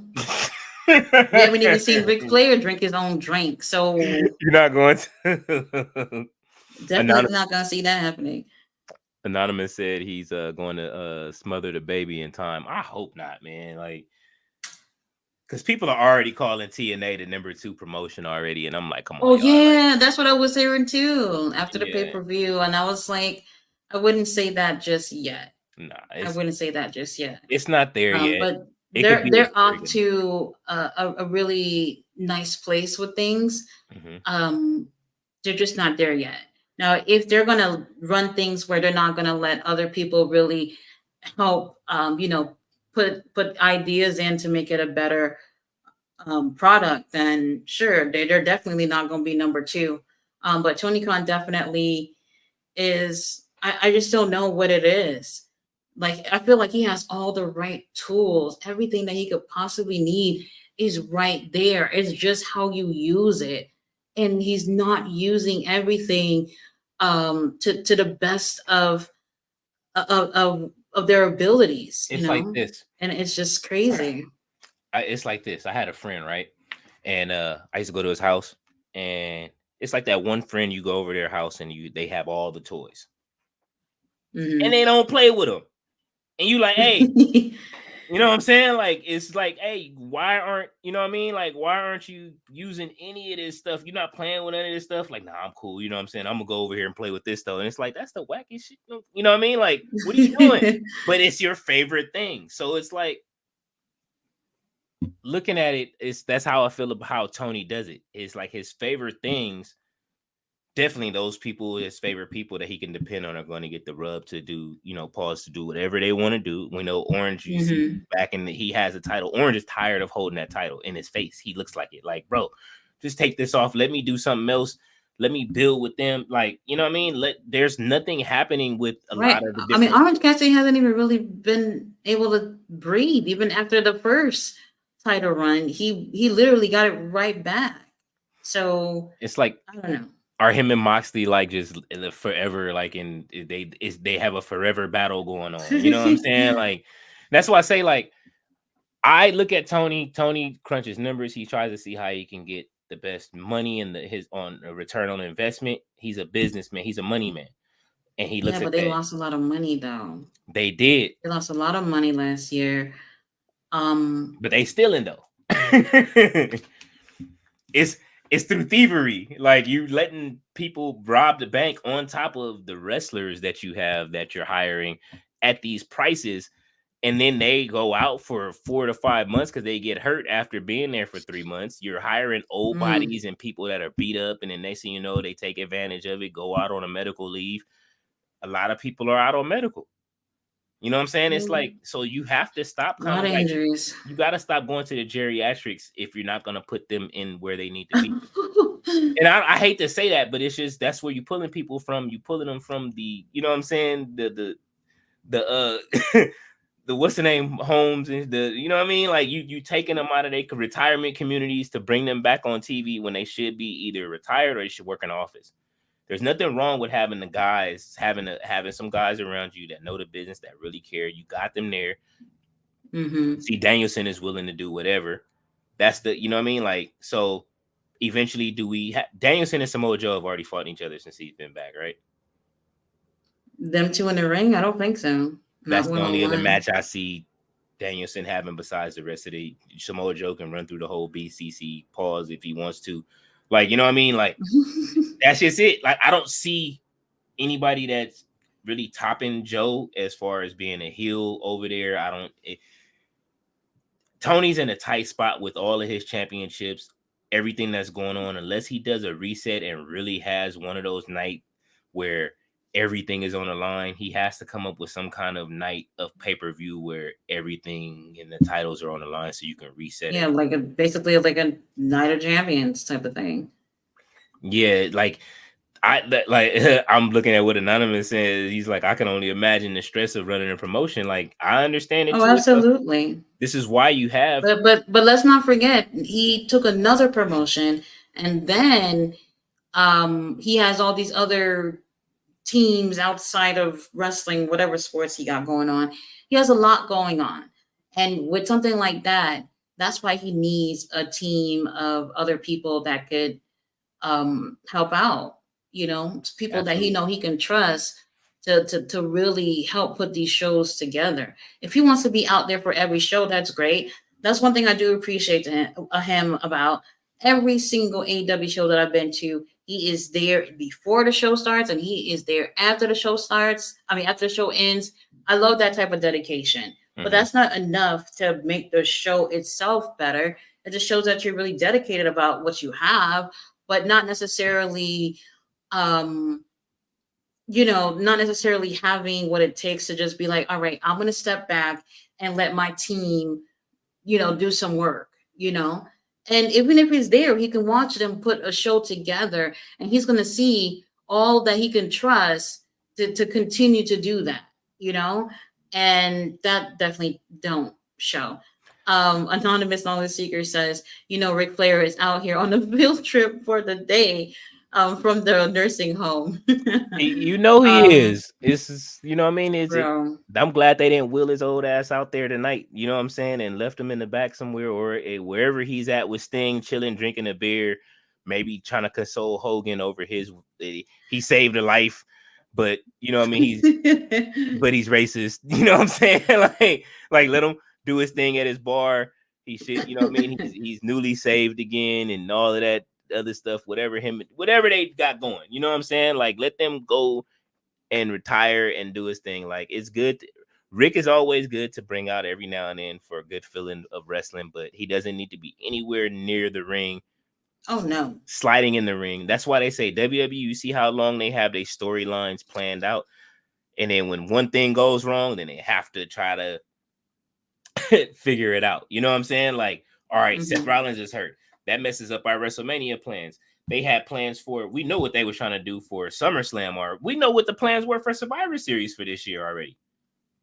And I don't think those plans have changed. The plan is, if they can't nobody see it, for the women's matches, War Games, if they get Sasha Banks back. That's the plan already. Damage Control versus the 4 Horsewomen. Like, you know what they're doing already a year. Like, look how long we're talking about. SummerSlam is what, like September, or like August or whatever. Like, that sucks. I don't want to see it from a mile away like that, but you know, I see what you mean. You know, when it comes to AEW booking, it could literally be anything. You know, it's good to have Rampage. I don't mind being the anything show. Even Collision, I don't mind being the whatever show. Build your stories on Dynamite. You know what I'm saying? You can carry some of it over on Rampage, obviously, because they're shot on the same day. You know what I mean? Instead of being shot on Fridays and then Saturday. Right, but they don't. They get the worst out of the ratings, so maybe they can. Maybe they can. I don't know. Carry that onto Collision. Maybe I don't know. But like if you saw the card for Collision, a lot of people you don't normally see on Collision is going to be over there. So maybe that's what they're going to be trying to do. I don't know. We'll see how that works out, because I see John Moxley gonna be in Collision. I'm just like, oh, okay, since when? Because I don't think I've ever seen you over there before. So slowly but surely we're seeing newer faces there. Ballet Dancer says, do y'all remember when Ric Flair climbed into the ring last week and it took him like 5 minutes to get out? Oh my Come God. on now. It took him forever to roll out of the ring. Like, that's what I was saying. Like, come on, man. Like, you wasting time. The cameramen aren't that good. He doesn't need to be physically involved at all. I'm just like, whose homies are these? Whose homies did he hire for the cameramen that always missed the spots or got the camera in the wrong place? Definitely doesn't need to be out there. So it's just, you know, Anonymous Knowledge Seeker says more like rolled into the ring. He rolled in. I mean, it was horrible. But I don't even want to defend him on this, but the Daily's Place setup is a little bit weird. I think there's only really one way to get in the ring, isn't there? Without having to climb into the ring. So it's a little bit of a weird setup or whatever, but he shouldn't really be in the ring. He got all these health complications. Dude could literally have a heart attack in the ring. Like he literally should not be out there, in my opinion. If he's just going to stand there and just be support system for Sting, then I think that's just fine. But I really do feel like, Rick being out there is really a safety concern, because they know what type of issues he already has. Yeah, so, he can have an episode at ringside. That's going to be the one thing that scares me. That's the one thing that scares me about the promotion itself. I'm not saying that they don't have any good doctors out there. We know that, like, the company, some of the people, they go from one place to the next, but I still get concerned from the way that they'll change their set from different times from week to week. And then if something happens to someone in the ring, that's when I'm like, I don't want that to happen. You know what I'm saying? Like, I see Ballet Dancer said, someone posted that. Like, that's the thing. It's like, I don't want to see anybody get like in the ring. Like, they fight very dangerously all the time anyway. Absolutely, and for one of these elderly legends to come back, like, we see Christian can still go. We see Edge can still go. Or I'm sorry, Adam Copeland can still go. We see, we know Dustin can go. You know what I mean? Like, those are the people I trust in the ring. Right. They can still go. We see that from them every single time. And plus, they don't have those, at least we don't know of those type of health complications like what Ric Flair has, where it definitely is a concern for him to be in the ring. I don't know if you saw his so-called last match, but I was literally the entire time with my hands over my eyes, because there were certain times when I'm just like, is he dead? Because he literally just looked like he was absolutely out of it, and it just didn't look good at all. And for whatever reasons, they just kept going with the match until it was over. at that point, the only thing I was interested in was seeing my bae sitting next to Mick Foley. That was the only thing I cared for at that point. But I was really concerned about his health, knowing he had a pacemaker. He got all types of issues that we don't even know of, I'm sure. And for someone to sign the paper and say, all right, you can do this match is insane. Yeah, who's clearing these people like to get back in the ring, and then next thing you see them next week, they got like kinesio tape wrapped around their face. You know what I'm saying? Like it just wasn't good. The match wasn't good either. Nah, and that's what they saying in the comments now. They're talking about Anonymous is saying Rick said he's going honorable like Sinatra my way. Posted a tag team match he had against Jeff and Jay Lethal from 2022 when he had his last match. Like Ballet said, she was scared. We was all scared for Rick. Don't nobody want to see Rick go out like Everybody scared, yeah. Yeah, nobody. I know a lot of people was there to support. I know a lot of people was like, all right, we're going to see this for the last time. Praise the Lord. And then now we see him in AEW, and Tony Khan is crazy enough to somehow clear Ric Flair to do some shit in the ring, and that's what I'm afraid of. That's gonna be, if something were to happen to Rick, real talk, everybody's gonna point fingers at Tony Khan because everybody know Rick had no business being in that ring, and the only person to really clear that shit would be for Tony to do it. If a child drinks one of Rick's energy drinks, there's going to be a problem. You know what I'm saying? Like a teenager in high school, like, yo, the basketball team drunk.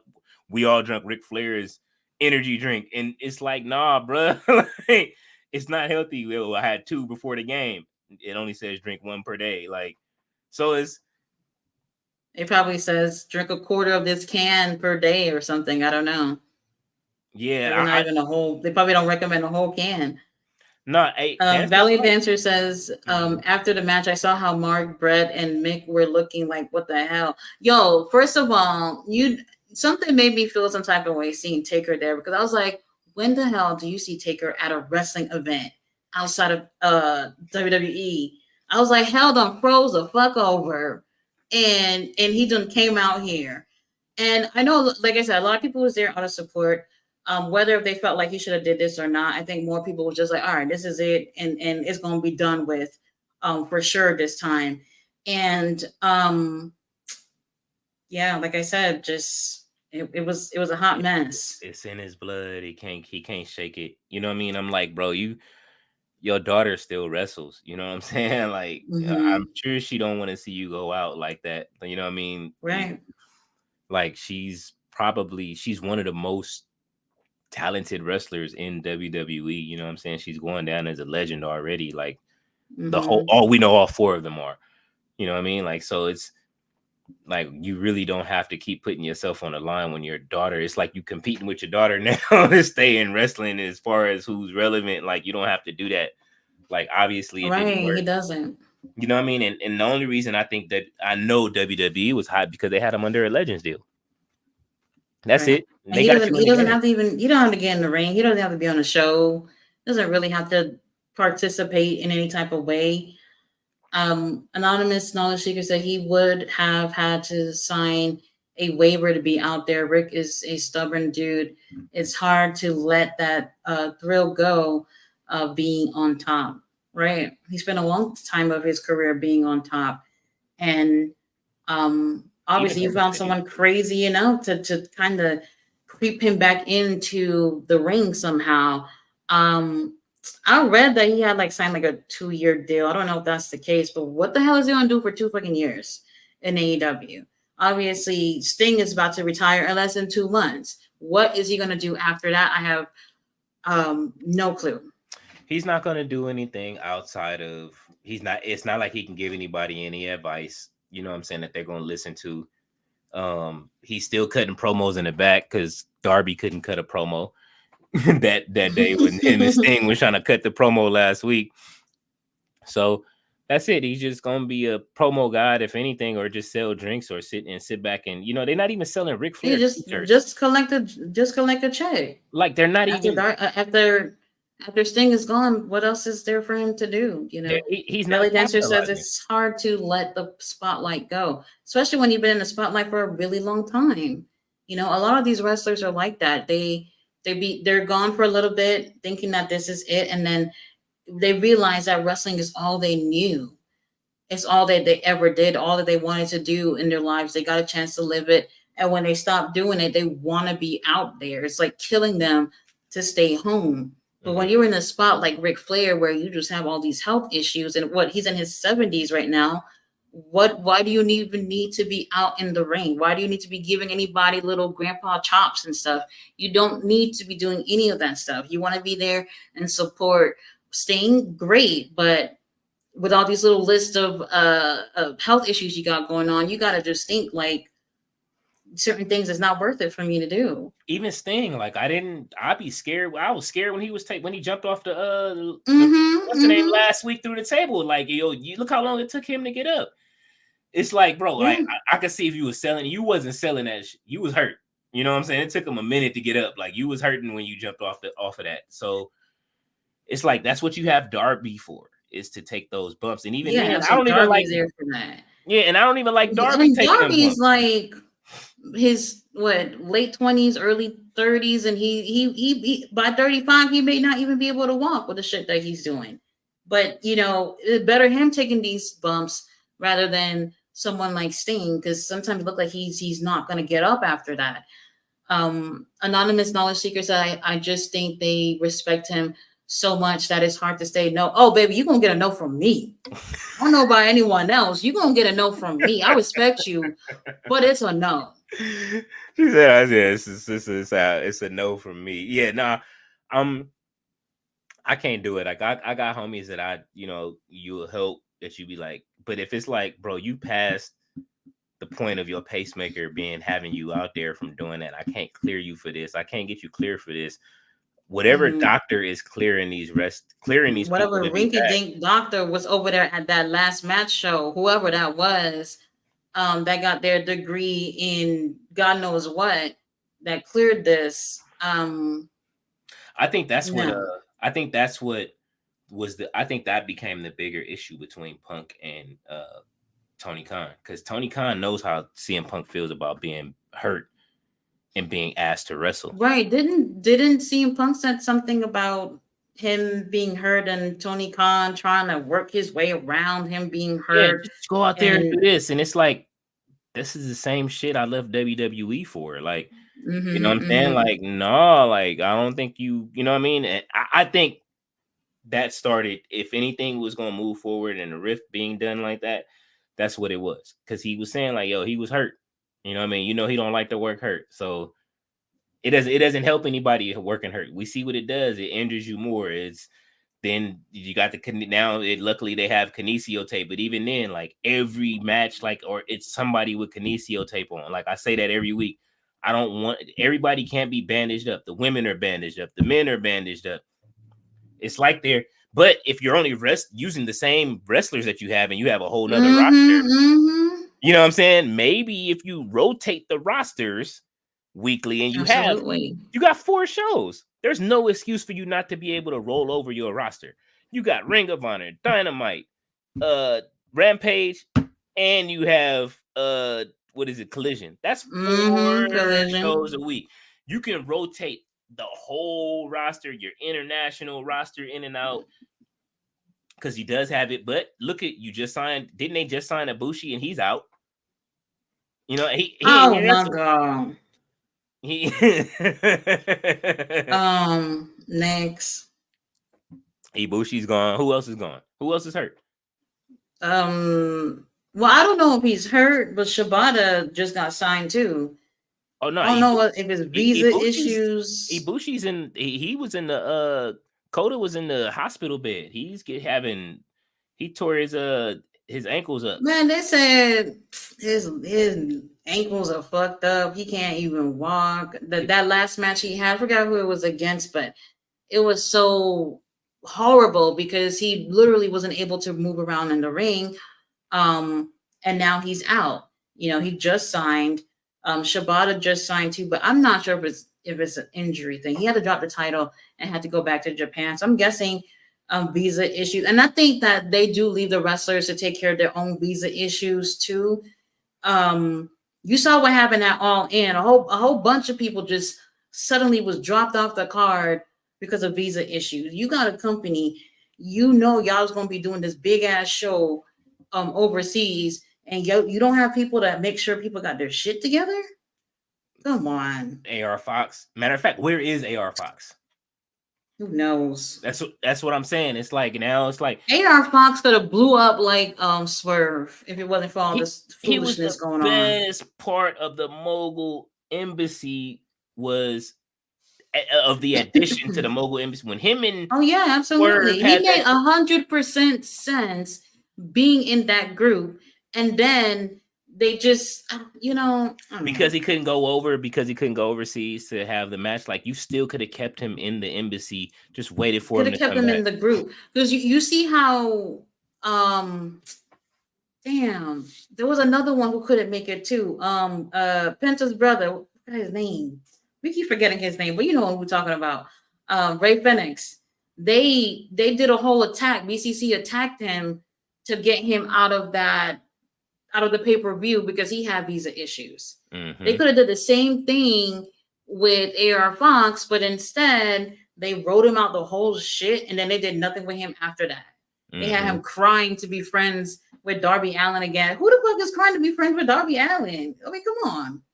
Only for that's Nah, what I I don't know. I mean. didn't And like that. then they had the heel turn with Nick Wayne. I mean that worked out in Nick Wayne's favor because Yeah, it we did. It didn't did. want to see Darby next to I didn't want to see that, to tell you the truth. You know what I'm saying? I was hoping he would turn against. I was praying that he turned against him. Like, please.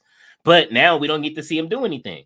And that's another thing. Like, I want to see we want to see the newer guys do this. 5 years of the same people. I don't want to see them no more.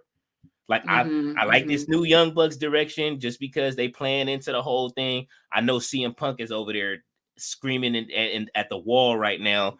You know what I'm saying? Because they played him and they Oh keep doing yeah, they still absolutely. and it's fair. You know, at the end of the day, at the house shows, he's running around the ring, acting like he was boxing. That shit was funny at the when he fought Dominic before the match started when he was messing with Byron. Like, you know what I'm saying? Like it was cool. But again, you got a whole roster for like why are we asking for these all of these people? Where's like why are we asking where AR Fox is right now? Like you got all of it. Like tonight, there's how many women on the roster that we could have seen tonight? Like we thought the Sky Blue match was coming. It's coming sometime this week. We know it, but there's the story. Gonna There's have to still wait that on that. story. You know what I mean? Maybe they're just building it out. Maybe Julia is a collision person now. You know what I'm saying? What's in with where do we leave off in the comments? I see ballets. Give me a second. I'm having an audio issue real quick. Let me fix that Okay. real quick, but you can still talk. Okay. Now I see Anonymous was saying that Triple H and Vince is the two people that he knows that would say no. Yeah, they both would say no if definitely if it made sense for people to be on the roster. It's not like back in the day where they still was booking people that were hurt.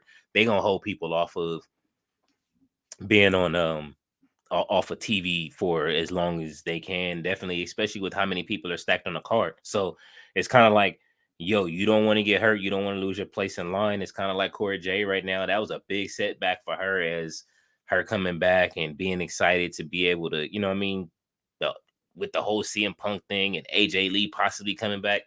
But, you know what I mean? You got to have them reps. You got to be ready when you get in the ring. Sometimes that stuff happens, but and Ballet, I see you saying that you saw a few people post that Darby might end up like the Dynamite Kid. His body was messed up after years of doing those great but dangerous moves. Yes, I don't want to see him do it. When I saw Christian throw him into the stairs, that was it for me. Like, all right, you don't have to do nothing else, bro. Like, you know what I'm saying? When he almost broke him in half, like you don't have to do that no more, bro. I thought you standing next to Sting and us praying for Sting not to get hurt every week, but Sting wants to do the moves that you're doing. That it's like, all right, fam, like you wilding. Oh, she said them needles too. Yeah, that'll do it. He gonna age fast. You know what I mean? If that's hopefully he can, you know what I mean? Sting is having prayer meetings with with Darby after these matches and stuff like that. So um yeah, they're the lack of foresight for the talents, they don't see it themselves. a lot of them don't understand like how to take care of themselves. They're not being taught the right way. You got grifters. Of course, there were grifters that came in and they're getting checks and then they're complaining. So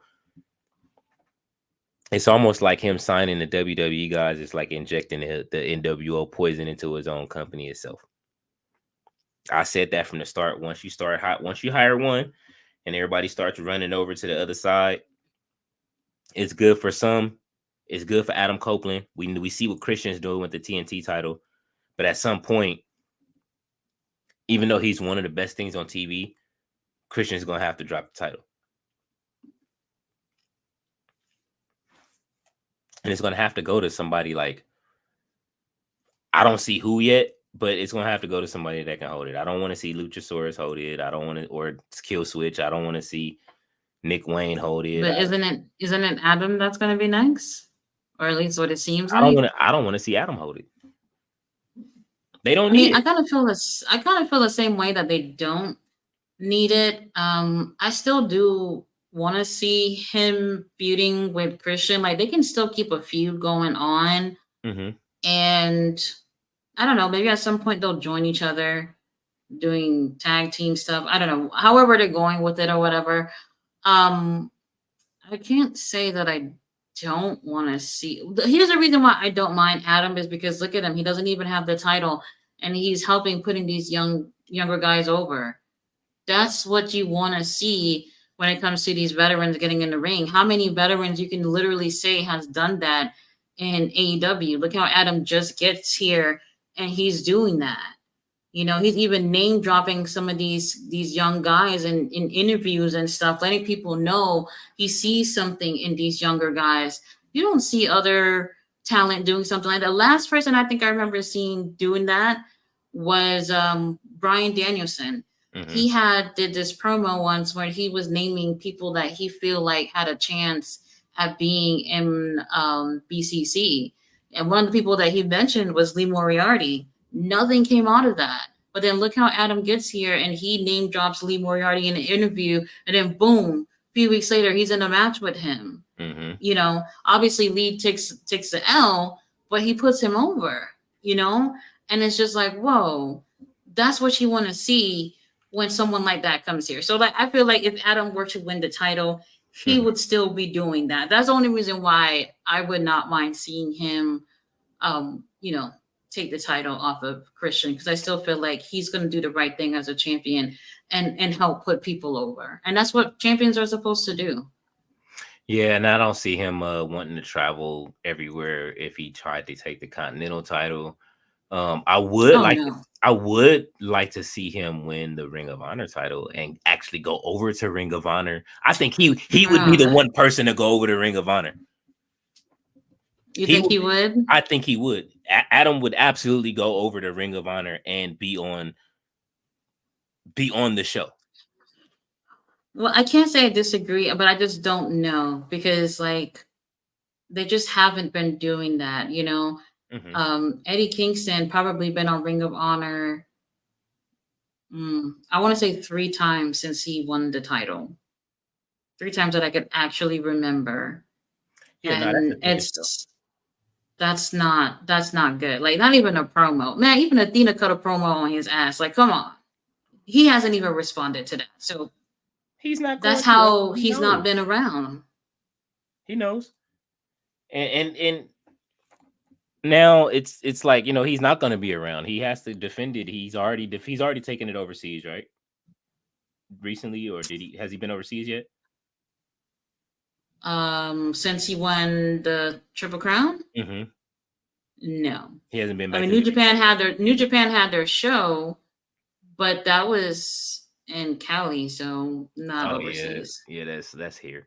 Yeah, so I mean, you know, there for some of these other veterans that actually want to see some time, Tony's going to lose some of these talents to TNA. That's when it's going to get interesting. And ain't nobody saying nothing about that. Say that again. It's open spot, open money over there, fresh new titles. The competition is still the same. It's, you know what I mean? Somebody can go over there. Moose needs some He needs some challengers for that title over there. You know what I'm saying? You need some people that can go over there and do that. So even from WWE, you know what I mean? Like, if you're not getting the reps and they not giving you the love over there, like they keep saying, I guess Omos just signed a new contract from what they said, but I don't know how true that is. But if he did and they want to use him as an attraction, but it's just like, are you doing that just so TNA won't get him? Because he might go over there. You know what I'm saying? Like MVP is a Right. TNA like guy.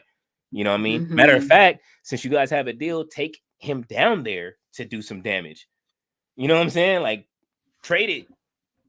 That would be interesting. That's why I said like we don't really know like the extent of them being under Endeavor and what does that mean for them having a working relationship with WWE.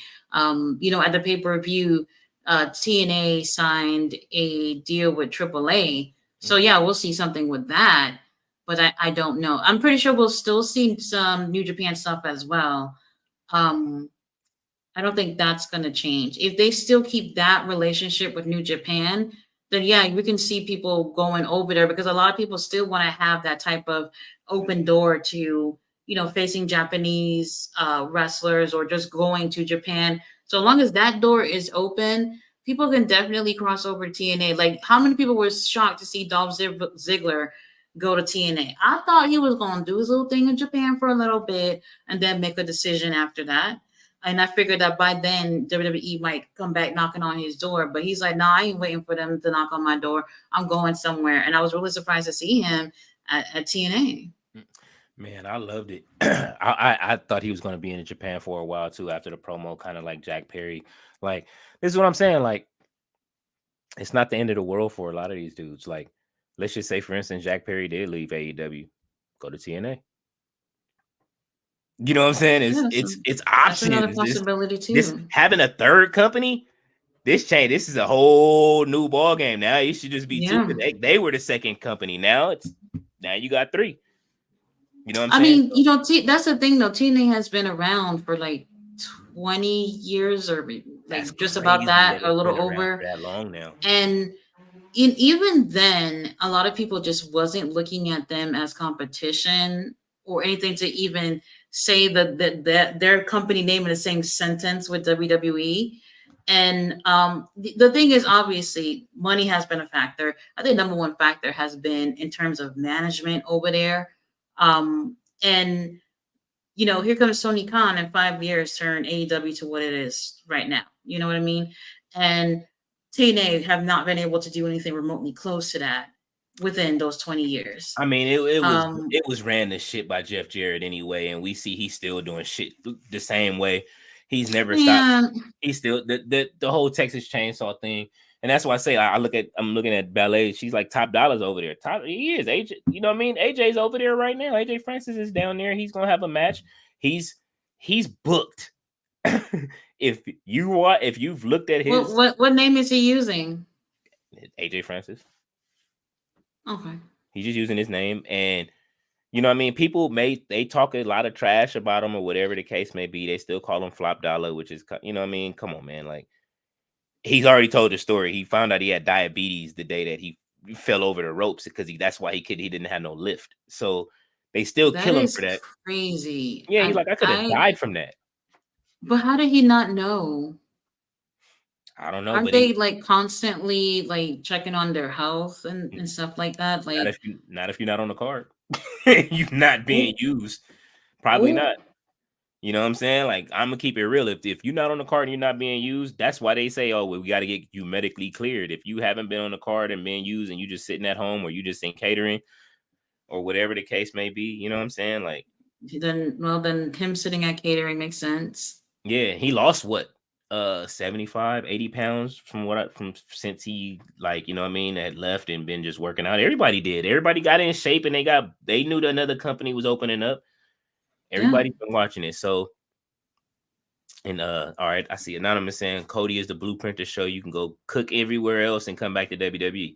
Him, Drew, I'm sure we'll see Nick Nemeth do it.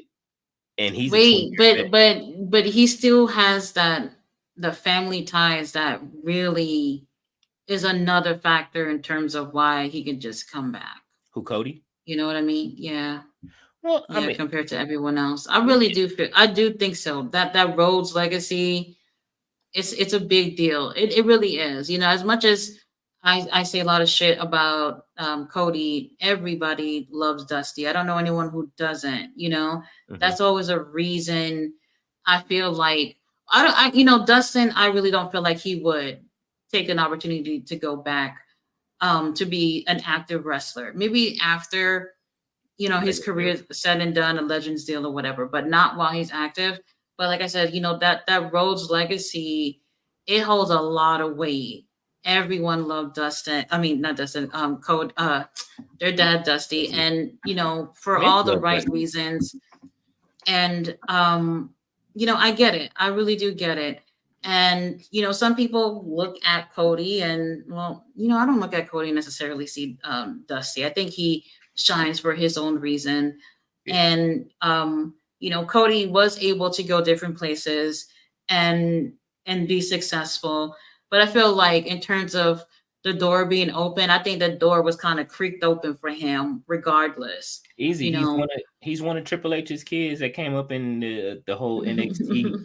Like I say, one thing about it is Vince and Triple H love they look at them, they're the guys that came up under them like they kids. Mm-hmm. This is why certain people are able to return after a while. This is why they had those ties. Cody being one of them, definitely. You know what I mean? Like I will always say it. You can't play with Vince's toys too long before he wants them back. Mm. Perfect. I'm gonna give you a off the wall example. Pat McAfee. You see, he been in trouble the last 2 weeks at ESPN. They finna cut that check. I promise you. Like, he got in trouble for some stuff that it's just like, come on, it's twice. And he went off on the head of the ESPN network. I don't expect him to be there too long. They gonna cut that check, let him go. He gonna take his 85 million. He'll be back in WWE. He should have never Oh, yeah, left. absolutely.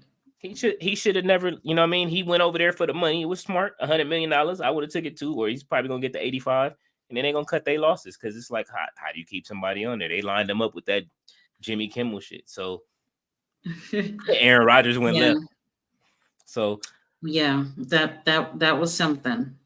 yeah, so that's why I say I see, like, hopefully Tony has that same. I know he does. That's why he has his favorite guys in those positions. But look, man, Orange Cassidy is, you know what I mean? It's time, man. Like, I know that he keeps shit in, you know what I mean? He's somebody you can depend on, but it's like There's other guys gotta that could do that too. yeah, it's like it's legit time in your company versus playtime. There's times where you can go back and forth. Right. And then, they also have to keep in mind that WrestleMania season is damn near here. They gotta step it up too. Mm-hmm. They really do. Every And I just don't know what it is. I mean, at this point, that's why I was saying earlier, like, it would be really great if Trent Beretta would just, turn on Cody Rhodes. Like, why? I mean, look at me saying Cody Rhodes. You got this guy in my head right now, Cassidy, Orange Cassidy. And I like, same for thing. some reason, I just feel like they're not taking chances on certain people. I don't really know why. So at some point, Trent Beretta gonna be like, "All right, I've been in this bitch for the longest. What's up? Like, what am I getting from this? You know what I mean? That's the same thing that he was in, that same situation in WWE. A lot of these guys are leaving other companies and hoping for better things, and pretty much going through the same shit in AEW. And I just don't get it. I really don't. Listen, if the fact that Jim Cornette is pushing better merch than AEW is pushing out, like, because honestly, if you watch his show, he's always sending toys out, and oh well, we've got these, what's the name, one of a kind, Rock and Roll Express and me, and he's constantly merch. Cage Matches was complaining today. Like, I don't know if you saw that tweet. Oh, That tweet, right? I didn't get a chance to look at it, but I saw somebody talking about it, and I was like, okay, there's drama here. They're complaining. I don't know. They're complaining about I guess they're basically complaining about Tony using them in the war between them and WWE, because it's costing them more money because more the traffic is up on their site. So I'm like, well, I told him like, well, if you're smart, you're gonna don't complain about you having to do more work, and now mhm. you're paying more money for the traffic. Sell some t-shirts, sell some merch. Do You something have a about it. website, Capitalize on that sell moment. something so that way you can make money. It's just like I don't understand it. It's money that can come from both of these and from all of these different revenue places. Ring of Honor should have their own merch. It's like everything is so together, but you're not monetizing in all the places you can. Why can't I do they what Athena merch is available? You know how mad I was at that guy at the table when I went to the Ring of Honor show? I said, Athena got all y'all people up in this building for the main event. Why aren't you guys selling her shirts? They They didn't didn't have have any, any. they didn't have nothing No, they for her. did not. Bro, I would have bought it. I didn't buy it online because I was like, I think the shirt was not gonna make it by the time I went to the show. But then when I went to the show, they had nothing. This is me literally walking in the building while there really wasn't anybody. Hardly people was in the building already, Mhm. and they had nothing. And the guy said, "This is all we have," and I'm just like, "That's a shame. It really is." And if that was a Reby, whose job was that? Was that a Reby job or no? That Oh, was Nick Jackson's. honestly, That was Nick's wife's job, right? Where she was doing merch, right? oh, mm, it might have been her, Yeah, but that's she what she gone left. already though, right? I believe so. I think she left after that though. But whoever job it is should be fucking fired. You got somebody in the main event and you don't have their merch on the table. That's crazy. Um, even Billy Stark, she's in the main event too. She has merch, but that wasn't there. Like, so if you have a main event and you don't have at least the people who's main eventing stuff that's over there, that right there kind of shows you that you're not all about making money. Especially with Athena being probably the most popular person over there, y'all should have at least three fucking shirts out there for people to buy, and make sure you got like, God knows, 100 of them in every size, just to make sure that y'all could, get these things out of there if y'all really trying to make some money. I don't know. It was just really a shame to see that it happened like that. And that's another thing too. And I'm looking at it like, all right, is it because they're women too? That could be another thing too, where they just don't think that the women wouldn't be able to sell merch like that. Are you kidding? You think the women don't want to be selling merch out there? Athena is really popular. They could have made some money if they had some stuff. Athena is popular. She's over popular. Like you got there's way too many women, like, you know what I mean? Like, and there's girls that watch wrestling. Like I say, my daughter is getting into it. You know what I'm saying? She watches with me. Like, I can go to WWE's website and get a thank you Trish t-shirt still. Probably. You know what I'm saying? Like, that's the shirt she wants because she was watching Trish that she was loving how petty she was. So, you know what I mean? Like, is there any timeless Tony Storm merch? Or are we still or we still have to wait until the Outcast Tony Storm runs out before we get anything? You know what I'm saying? It's just Oh, like, I man, actually haven't seen. I actually haven't seen anything. I probably haven't been on that website like in a week or so, but I actually haven't seen any timeless Tony Storm stuff. Like, because you don't see her wearing any of her stuff, obviously. Um, you don't see anybody on TV wearing it, so I don't know if they do actually have anything. But like when it comes to the women, you don't really see merch. Like, all right, I'm trying to think, like, I'm who do I looking right actually now. see? We got a Because dad house. they're not wearing it for the most part. The men do come out in their merch. Do you really see any girls wearing their shirts? No, and I'm Well, Athena, I've definitely seen her. She have the Minion in Training shirt, which is one of the ones I wanted to buy. She has another shirt too, and that's what I'm saying. I know she have at least two shirts. Usually, sometimes when a pay per view is gonna come out, they push something out for the pay per view or just something that they only sell at the shows. And they just didn't have any of that stuff. So that right there was just insane. I'm looking at the merch, and like I'm gonna put this link in the chat because so everybody can see it. Like, what I don't understand. What's the significance of the BCC with the animals? Oh, the stuffed animals, like the cute little bunny or something. And there's like a beaver for Danielson or something like that, or whatever, a bear Oh, for I actually never. Danielson. I haven't seen that one. I've only seen the one with the bunny. I think it was kind of cute though. Yeah, BCC But Violent I Animals. I might be biased when it comes to BCC. They sell merch though. I mean, They sell merch though. I I, mean, I see them but moving that's it. the thing. Well, I actually only seen like the one with the bunny. I haven't seen the other ones that you're talking about. But like, if the girls were to be wearing their stuff, I think that would help too. You know, If I'm sure they have something on the site. We just never see them on TV. Yeah, this is I don't see. I see Samoa Joe that has a shirt that says the final boss. Top, But when you think of AEW, you don't really look at them as them being great at selling merch because they don't really wear them. They really don't. it don't. You don't see Adam Cole them wears his. pushing. Oh well, yeah. Adam Cole was wearing his shirt. Hmm. Other than that, I think Swerve was wearing his shirt. I don't remember anyone else actually wearing their merch on the show. That's something that they should push, especially for the girls. If they do stuff like that and they have those, really cute, cool designs that people look at and be like, "Oh, okay." Like Tony Storm, if she doesn't want to wear her shirt, that's fine. Put that shirt on Luther or something. Let him wear his suit and then have him take the jacket off and he has a shirt and everyone will see the shirt and want to buy it. Like something where it's a little bit creative if she doesn't want to wear it or whatever. But in terms of women, yeah, I don't, and that's crazy. I can't even tell you how many wrestling t-shirts I have. I don't have not one from a Hmm. female wrestler. Not one. And I, I'm ashamed to say that, but I actually don't have any. of what they have here. I see a few Tony Storm shirts that are here.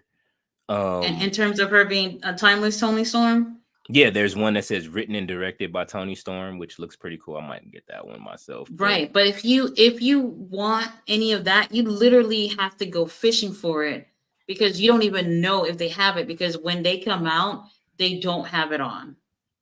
Sky blue with You the know, eyes and the makeup. Yeah, they don't wear none of this stuff to the ring. Here's an Athena t-shirt here. With the Minion Overlord t-shirt. and you don't see them. Well, like I said, Athena does wear her stuff, Hmm. but then again, who is watching Ring of Honor like that? And imagine you go to the show and you don't see it. And when the next day when I went to the show, what show I went to? It was the Collision show. There was really limited on stuff. Like they only had like the really super popular guys stuff, you know. And I'm just like, I don't know. I just didn't really like that. I I don't didn't think really like I don't think any of that. these. Because in comparison to like WWE shirts, Hmm. I'm like when you go to their shows, they will overwhelm you with options. You know what I mean? They would pretty much put t-shirts from every freaking person on the roster, even if you haven't seen them bitches on TV for a while, just to make sure that they sell as much as they can. You Yeah. know, and I don't see the problem with that. If you really trying to make some money outside of the ticket sales, put them fucking shirts up from whoever. Wear your shirts to the ring. Like, had I known they had a timeless Tony Storm ugly Christmas sweater, somebody could have got that. The rated R Wow. there's a rated R one. Like, I'm looking at some of the stuff they have, but again, when I look at it, it kind of looks like it doesn't really exist yet either. You know what I'm saying? Like, Mm-hmm. it looks like they're templates for stuff for people to buy, and then they'll print it instead of having it ready for people to order. So that's probably why you don't see it at the shows, because they don't know what's going to hit or not. It's not like their Right. design, and maybe their design group wasn't the greatest if they felt that way. But some of the stuff I just looked at looked absolutely great. Like, you know what I mean? The Christmas sweater, I would have bought that, like, had I known it was around. Like, you know what I mean? You can Mm-hmm. get it. It'll probably be a new gimmick later, but it may be a keepsake for a certain point. So Right. I don't know. Absolutely. I think that they're wasting precious moments of, you know what I mean, as Tony being a money man, like, Right. He is focusing on the wrong shit. yeah, like trying to come up with mathematics to how he came up with the mathematics to work out. We know he crunches numbers because he came up with the mathematics for that Continental Classic. Only he could do that. Like, you know what I'm saying? To figure out the math on how to get the 3-way, you know what I mean? The triple threat here and to do that. Cause I was trying to figure it out. Like, all right, something has to happen in this tournament that's different. And he figured it out. He got it done. Eddie Kingston won again. He did the numbers to get it back. So if you could figure that out, if you're looking for money, because tonight's presentation, when I was just looking at it, I judge everything. I look at the presentation and lights. I don't particularly care for how good the cameramen are in AEW. They're okay, but they don't switch in time for where we can't see them not calling spots, stuff like that. Now, I'm telling you, when I watched I Say Wrestling, they got behind their cameras, they may not have better cameras right now. Like it probably was the lighting and where they are because it looked like it was, but whoever they got shooting, the way that they shot their spots, they knew how to shoot. Kiera Hogan's match, they knew how to shoot. Everything that you saw in that match, I saw some pretty good wrestling in there, even though it wasn't, it wasn't packed to capacity, but it was a lot of different races in there watching, even though it's a black promotion. But what I will say is that I'm looking at the production value on what they got and how fat and what their production can be. If they eclipse AEW in production as far as the way they shoot, AEW has a problem. Because I didn't see too many people calling spots like that. You know what I mean? It's like they cut away from it. All right, go over here to this camera and you see that. And they just kept moving the camera around. They only had one hard cam. Like they're shooting better than a lot of other companies, WOW. Like I will stress I don't like the way WOW is shot. There's no reason for you to keep moving the jig like that many all over the arena. I know you're trying to do some dynamic shooting, but it's not working. Get a hard cam, sit it in place so that way we can see it. And that's why I say people, it's so much that goes into it, like, and across the board. And if he thinks he can just control this stuff one by one, like, look, I have a website and it's just managing that alone. He's managing a whole company, a roster full of people. Get some help. Yeah, absolutely. You got it. You got the help. Right. That's why I'm just really surprised about the merch thing. That's not good. And think about it this way. Every time they are on TV, they will remind you about All In all the way in August. Since last year they've been talking about it, but you can't show a couple of shirts that's on your website. Y'all be putting some random ass stuff on the show. Y'all can't take time to promote a couple of things. They don't even promote Ring of Honor over there. But then they will put on a Ring of Honor show what's going to happen on Rampage or whatever. I don't give a damn about what's going to happen on Rampage. Y'all don't even promote Ring of Honor on your big shows. And you're wondering why there's only like 50 of us watching the damn thing? Come on. There's definitely an issue in terms of promoting certain things with AEW, and Tony Khan is like picking and choosing what's more important when really everything is important. You got some show that's going to be in August. Y'all already done sold like 40,000 tickets. I don't want to hear about that right now.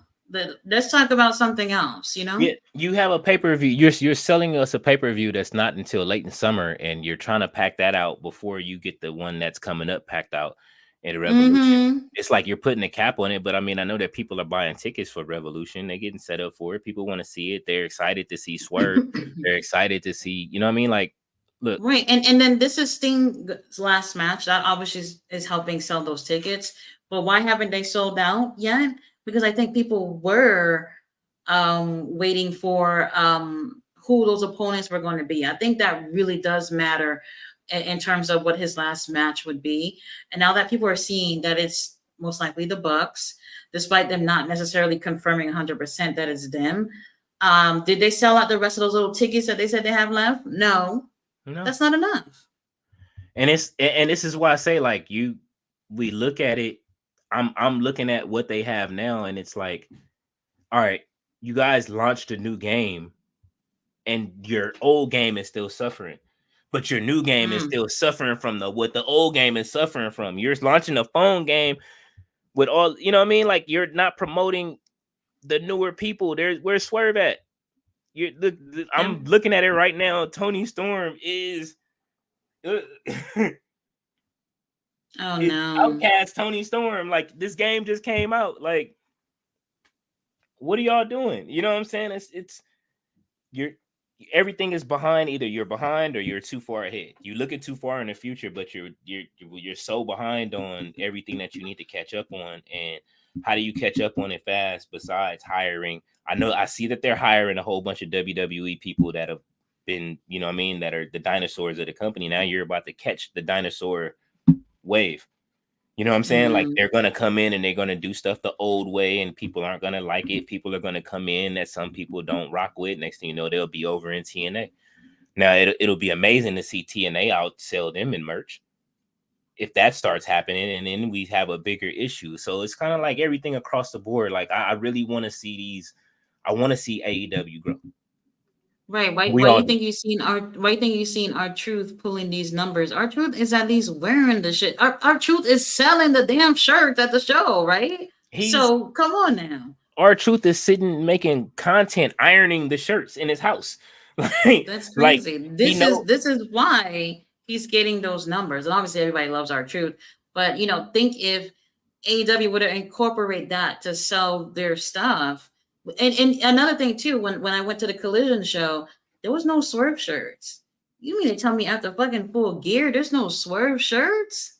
Come on, bro. I was ready with my wallet at that table. Okay, nothing that I wanted was there, I and just I was just like, I kind of find that strange. Y'all not picking up on who people are, who's over with the people right now and putting their shirts out there. Not one T-shirt from Swerve.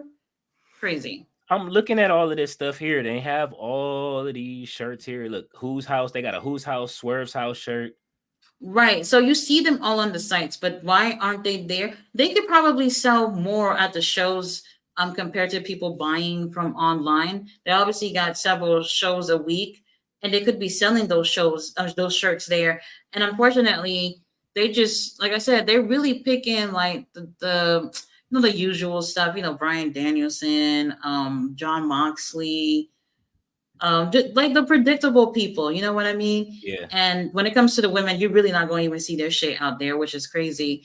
But they're just very limited. There was a whole bunch of MJF stuff, which makes sense. He was a champion during that time. But like I said, you really want to make sure you have a variety over there, because people they love anybody that's on the roster. People don't care for the most part who's a babyface, who's a heel. They'll buy it, if Hmm. it's there. But if you don't got it there, there's nothing for them to buy.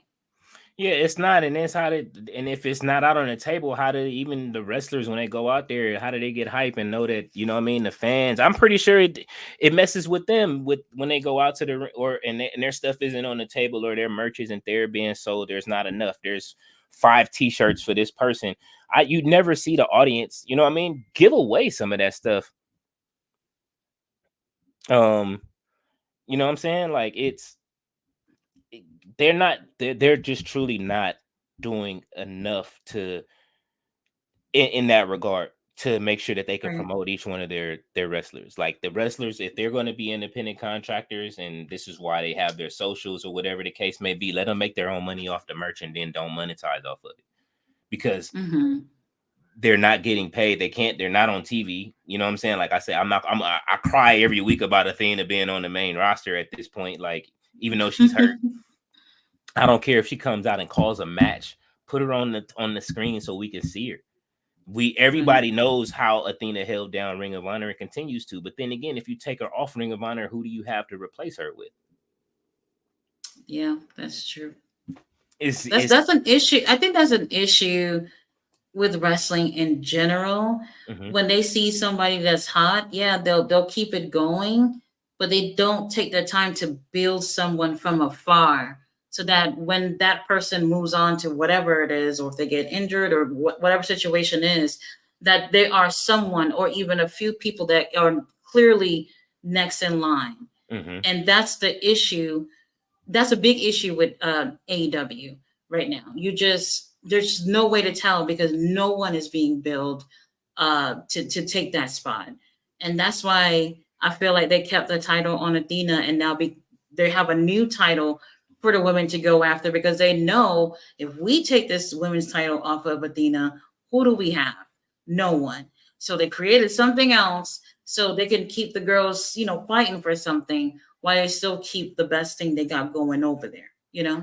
And unfortunately, it's a win-lose situation, because yeah, she's still the women's champion and she's still keeping things going for Ring of Honor, but this could have been a really great opportunity for her to have dropped the title to someone who would have been next in line, who would have held the show down while she moved up onto AEW.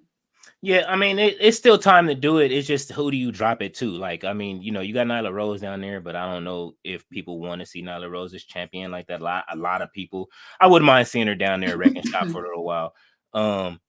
Then, Right, but but I she's mean, only had like 3 matches over there so far, so yeah, they haven't built her to really do anything. nah, you would need. This is where you send a Anna J down to, you know what I'm saying? You send the girls that you're not using down there right now. You know what I'm saying? Like Mm-hmm. you can send you can send Sky Blue down there if you got her and Julia Hart doing the same exact shit on TV.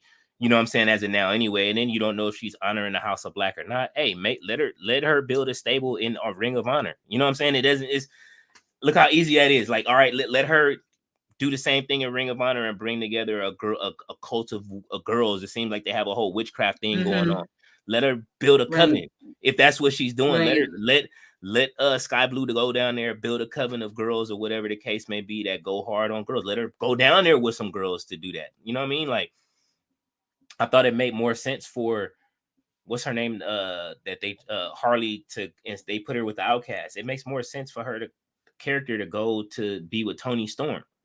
You know what I'm saying? Like, because she sings and she does all this other stuff, they could do a whole bunch of silly stuff with that. Mm-hmm. It's just so much, man. And they just the It's a outcast, lot going on. the outcast was wasted, and they weren't even a whole team for that long. Right. But at least Tony Storm was able to get out of that and get to this crazy character that we see right now, and it really works. People really do enjoy it. And you Yeah. would think that, oh, Tony Khan sees how over Tony Storm is, and do something about these damn merch. And no, that's just There's it's Continental crazy. Classic t-shirts here, like that I'm looking at. Like, you know what I'm saying? Like, it's Eddie Kingston t-shirts. There's plenty of AEW look like stuff merch for the people that work in the offices.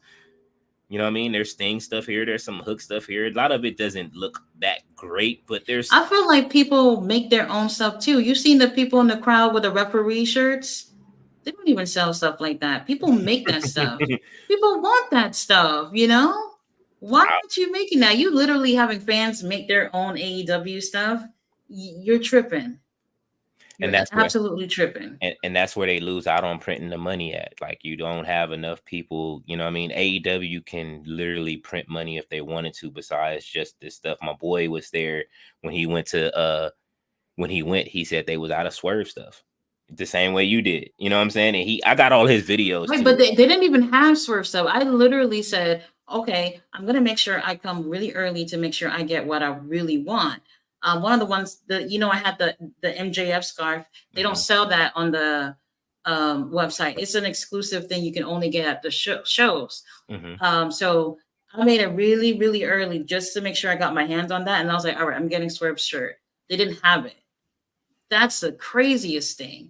And I'm like, after what Swerve been doing, you don't have that. You guys are definitely not paying attention to who is going to get all these shirts sold out. Swerve would definitely be one of those people where before the first match, you probably could have ran out. And they're showing right now the top selling stuff, because Tony is just a numbers dude, so he can watch it on his website. The top selling stuff on his site is I guess a mystery grab bag shirt. The Okay. Mark what is it? Eddie Kingston's doll. Mark Briscoe's redneck kung fu t-shirt, Adam Cole's devil t-shirt, Undisputed Kingdom t-shirt, a couple of Revolution DVDs, and the Double or Nothing DVD and Sting t-shirt. So, and then Swerve here. Okay. Swerve is one of the top selling t-shirts right now from the website. So that Who's House, Swerve's House. I mean, some of this stuff is selling. The John Moxley Def Jitsu. Some of this stuff is selling, like, but it's like it's not at the shows. It's not, you know what I mean, where people have. I haven't seen anybody outside of any of the streamers wearing the AEW stuff. You know what I'm saying? Like, you can always catch somebody on the street with it. I wear a NWO hoodie almost every day. So people wear their favorite wrestling stuff at all times. So hey, like I said, we here so we can try to, you know what I mean? We're trying to do ICU for AEW, you know what I'm saying? We're not tearing. We just want it to go good. We want stuff like we all are hungry. This is why we're here watching it every, Wednesday, Saturday when we all tapping in. We want it to succeed. Nobody wants it to fail. Tony, if you watch this, we don't want it to fail. We want it to succeed. We done threw out a whole bunch of money making ideas for you, bro. Take the advice. But I mean, it's like this: when you're a billionaire, you've already won. So when people, that's the one thing I always said, because I worked with the millionaire, you know what I'm saying, and he did real estate and owned buildings, and he, you know what I mean, and also he owns a record label. And everybody used to come through. We all posed the question: doesn't he want to win with this music thing? Doesn't he want to win with this? And then the magic thing hit me. It's like he's a millionaire. He's already won. It's not about him winning. It's about us winning. So maybe as billionaire brain with Tony having a billionaire brain, you guys make this work. I'm already a billionaire. Y'all make it work. The promotion is here. The money's here. You guys go out there and make it work. Even though he's booking the matches, like, you can't book it that way and expect us to make it work. But when it comes to everything else, the t-shirts and all that other stuff, he gives them a lot of freedom to do a lot of what they want to do. Danhausen has his own store. So, bro, Danhausen, I'm not gonna lie, this dude don't do a damn thing in the ring, but I love looking at him. I got a fucking poster of him on my wall. I have his t-shirts. He has a very marketable look. He really does. But they do nothing with him at all. There's so much. Danhausen is a throwback to the Munsters. You know what I'm saying? Danhausen is a throwback to the Munsters. Grandpa Munster, really, to be, you know what I'm saying, exact on how I feel like in growing up. And it's like you don't get to see it utilized like you did. He doesn't really realize who the money makers are. Now, I have seen Danhausen matches. He's not bad. It's not bad, but I'll tell you this. Obviously, there's two sides of him, very nice and there's very evil. When he tap into that very evil, it's a different vibe, a vibe you can really take seriously. And I think you get the best out of him when he's under that, persona. And AEW did that one fucking time. Okay. And then after that, they've never done that again. And I was just like, wait a minute. So Tony Khan, you didn't just see what this guy just did? You're going to just go back to him just doing this stupid shit that he always do, which I don't mind. But at some point, you're going to be like, well, I signed this person here for a reason. Let's see what he can do for this company. You don't think that? That's just crazy. Danhausen is your Captain Lou Albano right now. Like, you know what I'm saying? He's your, yeah, Hookhausen. Like, ballet, like Hookhausen. Like Hookhausen was working. You know what I'm saying? You just sold me. It was over with the fans. It really was. Maybe it wasn't the best idea, but the fans sometimes like things that you don't expect to go over. And sometimes you just have to go with it. You know what I mean? Even that they pulled the plug on. So I don't know if they really understand. I don't know. I don't know. There's just something that's definitely missing there.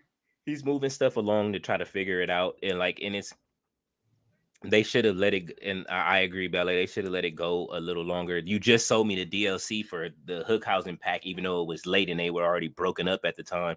But I was happy to use Danhausen in the game. You know what I'm saying? Finally, like look, I'm not gonna.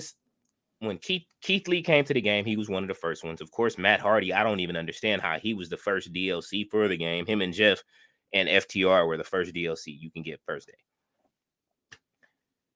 Fine. Then they gave you broken Matt Hardy for the bonus DLC. You know what I'm saying? Which we didn't really get to see there that long. Then you give us you give us the Hookhausen DLC with, and then it was the what is it, the Limitless Bunny pack. Then Bunny gets fired as soon as you drop that. Now she's gone. So it's like, why is she even in the game? Jade is gone, and they still got her on the front of the box.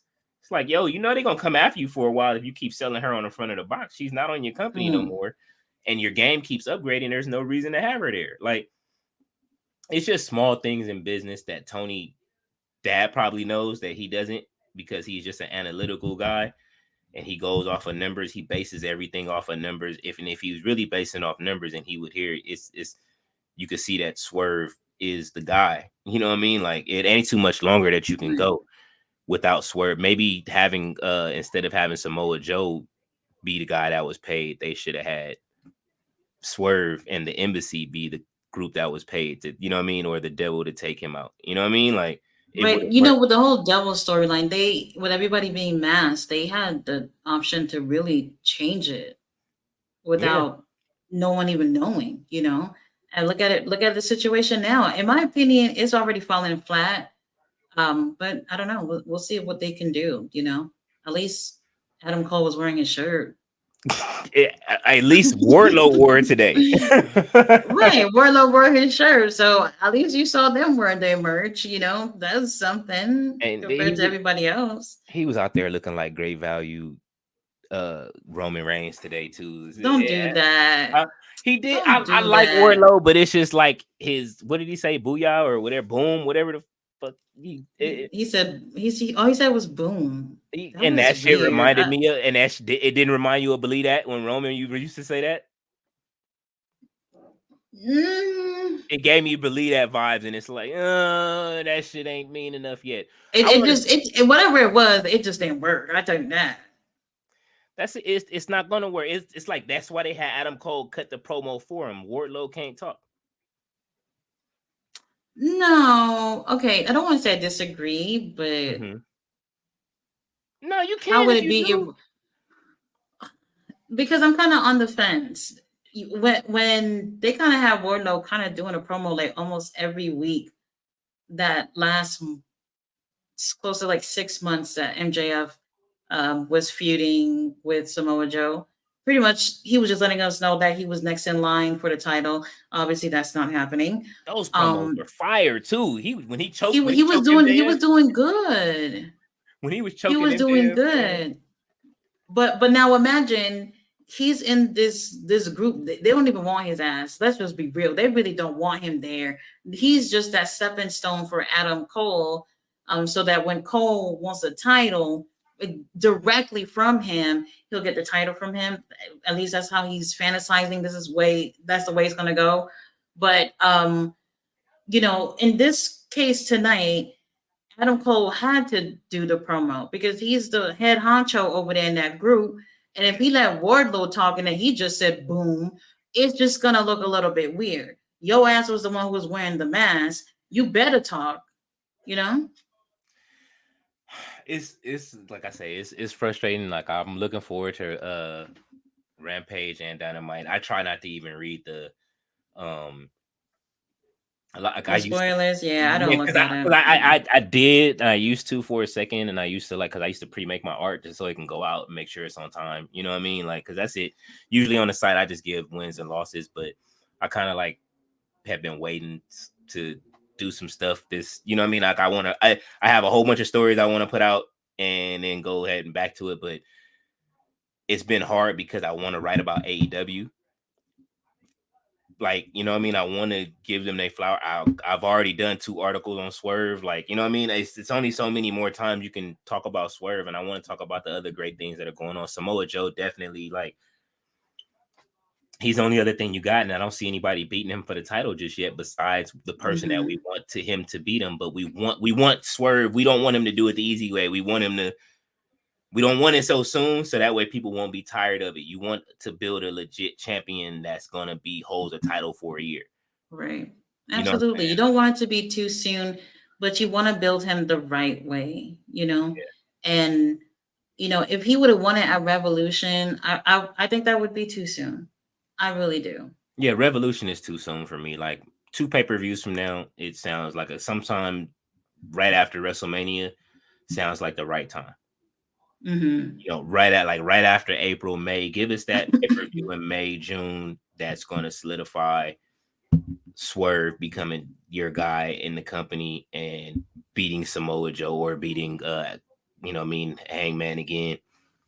If Hangman's willing to do business, which he should be if he's going to have a title reign. But we know Hangman's probably going to. He hasn't. When was the last time he hasn't held the title since the company started? Right?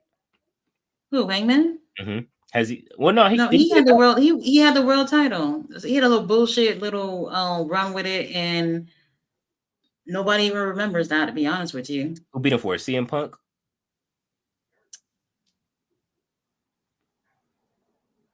was it CM Punk or was it Moxley? I think it was CM Punk, right?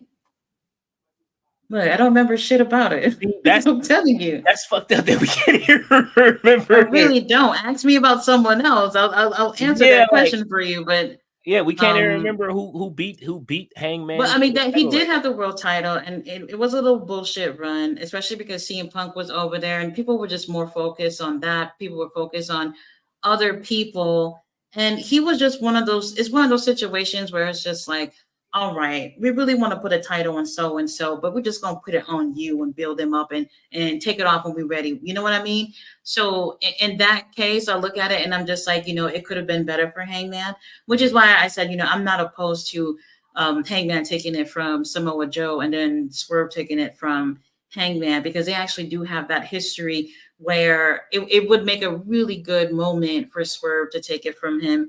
And plus, he could do that as a heel too. But Hangman is just one of those guys. It's just absolutely insane. Ballet Dancer says, I enjoyed the live stream. My battery's on its last leg. I will see y'all on Friday. Yes, Ballet Dancer, thank you for rocking with us. We do appreciate it. Have a good night.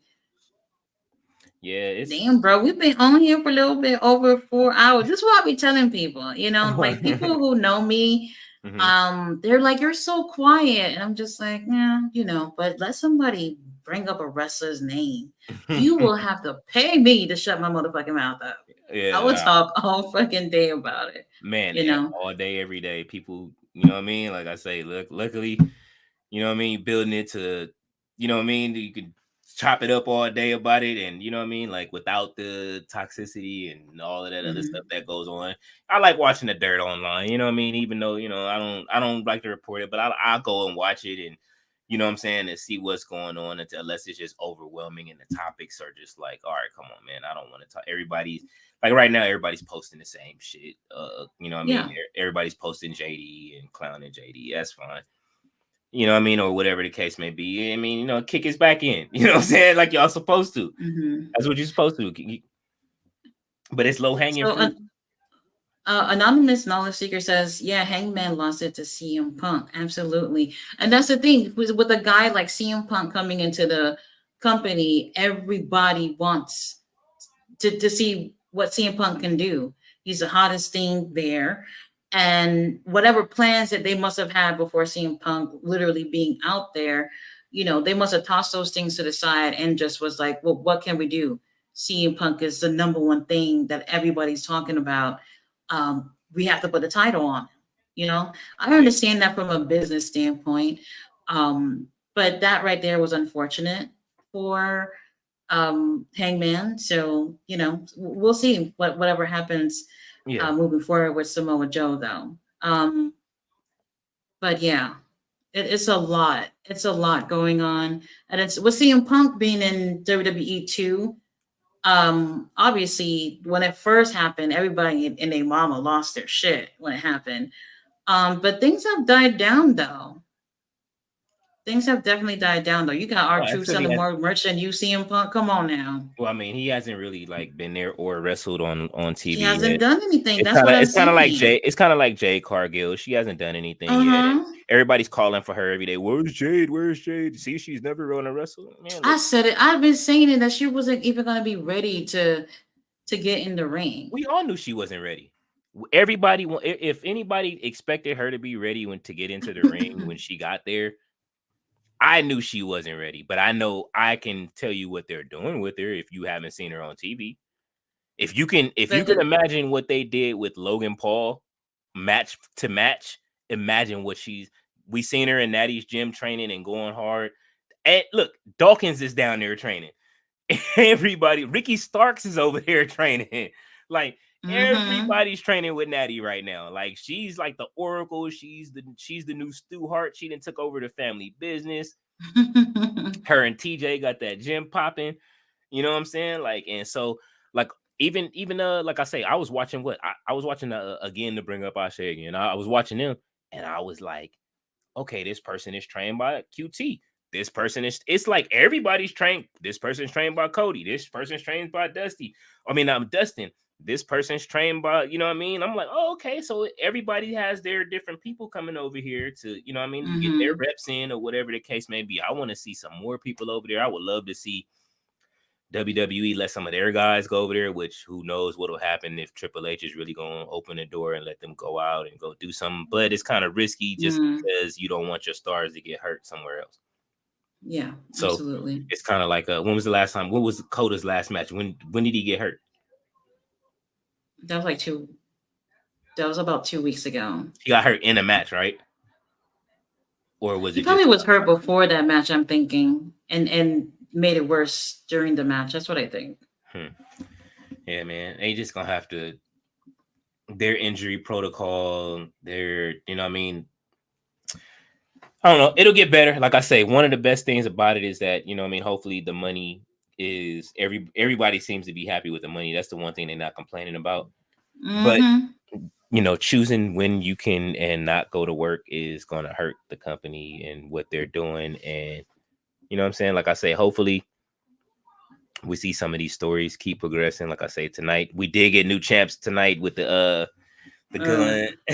I told you I knew they was gonna win, and we see where it's going. Don't remind me. So it's the bang. What did they say? The bang bang scissor gang? Is that what it was? Yeah, that's what I kept trying to remember. I was like, it's some weird shit. I couldn't remember, but yeah, that's it. So what did that set up? Like a double 6-man match, or do they have? That's what it looks like, man. If they unify those titles, and you were right, and I'm not against it, but I don't. If they was going to unify them, why did they, have them change hands? They could have just kept them on the mobile embassy, unify the titles. I actually would have unified them, but have the mobile embassy win it because they actually fucking wrestle. Unlike the Acclaimed and Daddy Ass, they just sit there with pretty looking titles, and that's it. And then they could just have whoever win those titles just bounce between Ring of Honor and AEW because there's not really much trios around. Yeah, but they all got taken out by the Adam Cole and them, right? So that's probably. Yeah, that's the one thing that they have in common, obviously, and well, Billy being the Ass Boy's daddy and whatever. But other than that, I don't know what that whole thing is about. But yeah, we'll see how this whole thing plays out. Where's Bart Gunn? Bring Bart in, bro. I mean, they didn't bring it. If Ric Flair is back, you can bring Bart in and like have like a Smoking Guns reunion. Like, oh my god, you gotta do something with Rick, right? Hey, look, why not? Bring it's at this point you can bring everybody in. You're already bringing everybody back, so. I don't know what's next for AEW. I look forward to Friday. I'm already getting ready to delete this phone app. I'm gonna probably play it for another like 10 minutes or so if I do play it, but it's looking like it's gonna be a wrap on that because it's all it is. I'll give it a chance. I don't normally play games, so I'll give it a chance and see what it's like and whatever. But yeah, just try not to spend any money on it because I see. Oh no, not me. Like every one of these games open up at chapter 3, theirs does too. And I'm looking at it, and that's when you'll be able to go to the shop, and then they'll have you spend a little money. And if I don't see Swerve in the game, of course Kenny's on the cover, so that's why I say he's in charge of these games getting made. So now we see like if they didn't make 2 phone games and a console game, and you put money into the phone game because it's kind of, it'll be easier for the kids to spend $1 from their parents than it is for them to spend 12 on the console game to get their downloads. So, We'll We'll see how it goes. Yeah. All right, you guys. So we are hitting about 4 hours and 30 minutes. Where did the time go? And actually, I do feel like Dynamite went by quick, or is it just me? Nah, Dynamite went by very fast, I and felt like it went by quick. it wasn't a bad show. It was a you know, after you sit with it and look at it for a minute, it wasn't a bad show. I definitely, some of the stuff we were like, what's going on, but you know what I'm saying? Like we knew Joe was going to win that last match. Oh, for So sure. you know what I mean? It would I don't know. I would give it a 3 out of 5 if I was grading it. You know what I'm saying? It was a pretty good show. So I want Yeah, to it watch was it pretty again. decent. Like I said, I enjoyed the title change because I felt it was coming, but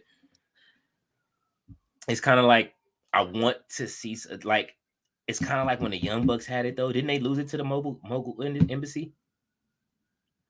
They The they elite. took it from them. They Wait, took it from them, and then they took it back, and they had it for like 2 weeks.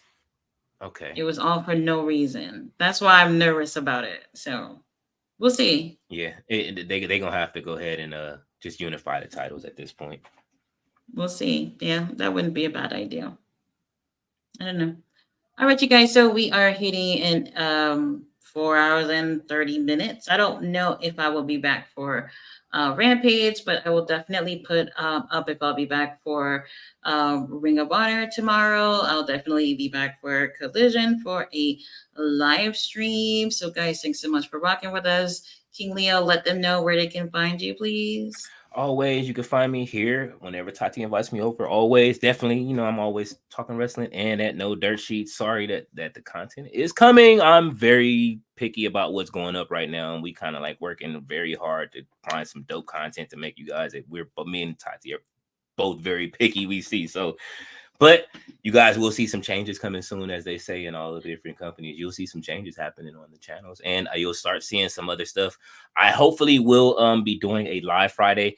I'm pushing myself to do it to go live for SmackDown. So if you guys want to come over and watch SmackDown, if Tati comes over, definitely I want to do the inaugural, show with her launching it, and then definitely I'll do some other stuff. I'll cover Raw, and I definitely plan on covering NXT that like starting next week. That's going to be the thing that you guys will probably see me watching. I don't know about Tati if she's down to do NXT or not, but I definitely want to cover NXT just because there's a lot of good talent down there right now, and I love watching stuff. I love watching indie promotions after I went and just seen it live. It's fun to watch people develop. Like, like I said, I was Spider-Man game that I was playing. I was mentioning, I made it 4 years ago, and I was mentioning Bianca Belair. So that shows you how much NXT I was watching at the time. So definitely NXT is one of those things that I want to watch. I'm definitely interested because a lot of people. Lexus King just did his new interview. I want to see what he's talking about. But again, follow me at No Dirt Sheets, Instagram, on YouTube, Blue Sky, Twitter, everything across the board. And you guys know you can find me here on my channel at Wrestle Tati. You find me on Instagram, X, Facebook, and whatever else. They're all on my YouTube channel. You guys want to hit me up there, my DMs, or if you want to invite me to your channel to do something, or even on my channel, let me know. Don't be shy to ask me. I have people ask me about these things and don't follow through. This is why you see King Leo over here every week, because where you guys at? You want to be on the channel? Please, let's make it happen. If that's something you really want, or else King Leo is definitely gonna keep coming over here and taking your spot. But I do enjoy King Leo over here. He's real cool. So guys, please, I will post his channel on my review later on. You guys can go back to that so you guys can follow his YouTube channel. And when he goes live, you guys can check him out too. But guys, thanks so much for rocking with us. I do appreciate it. I will see you guys on the next live. Good night. Good night, you guys.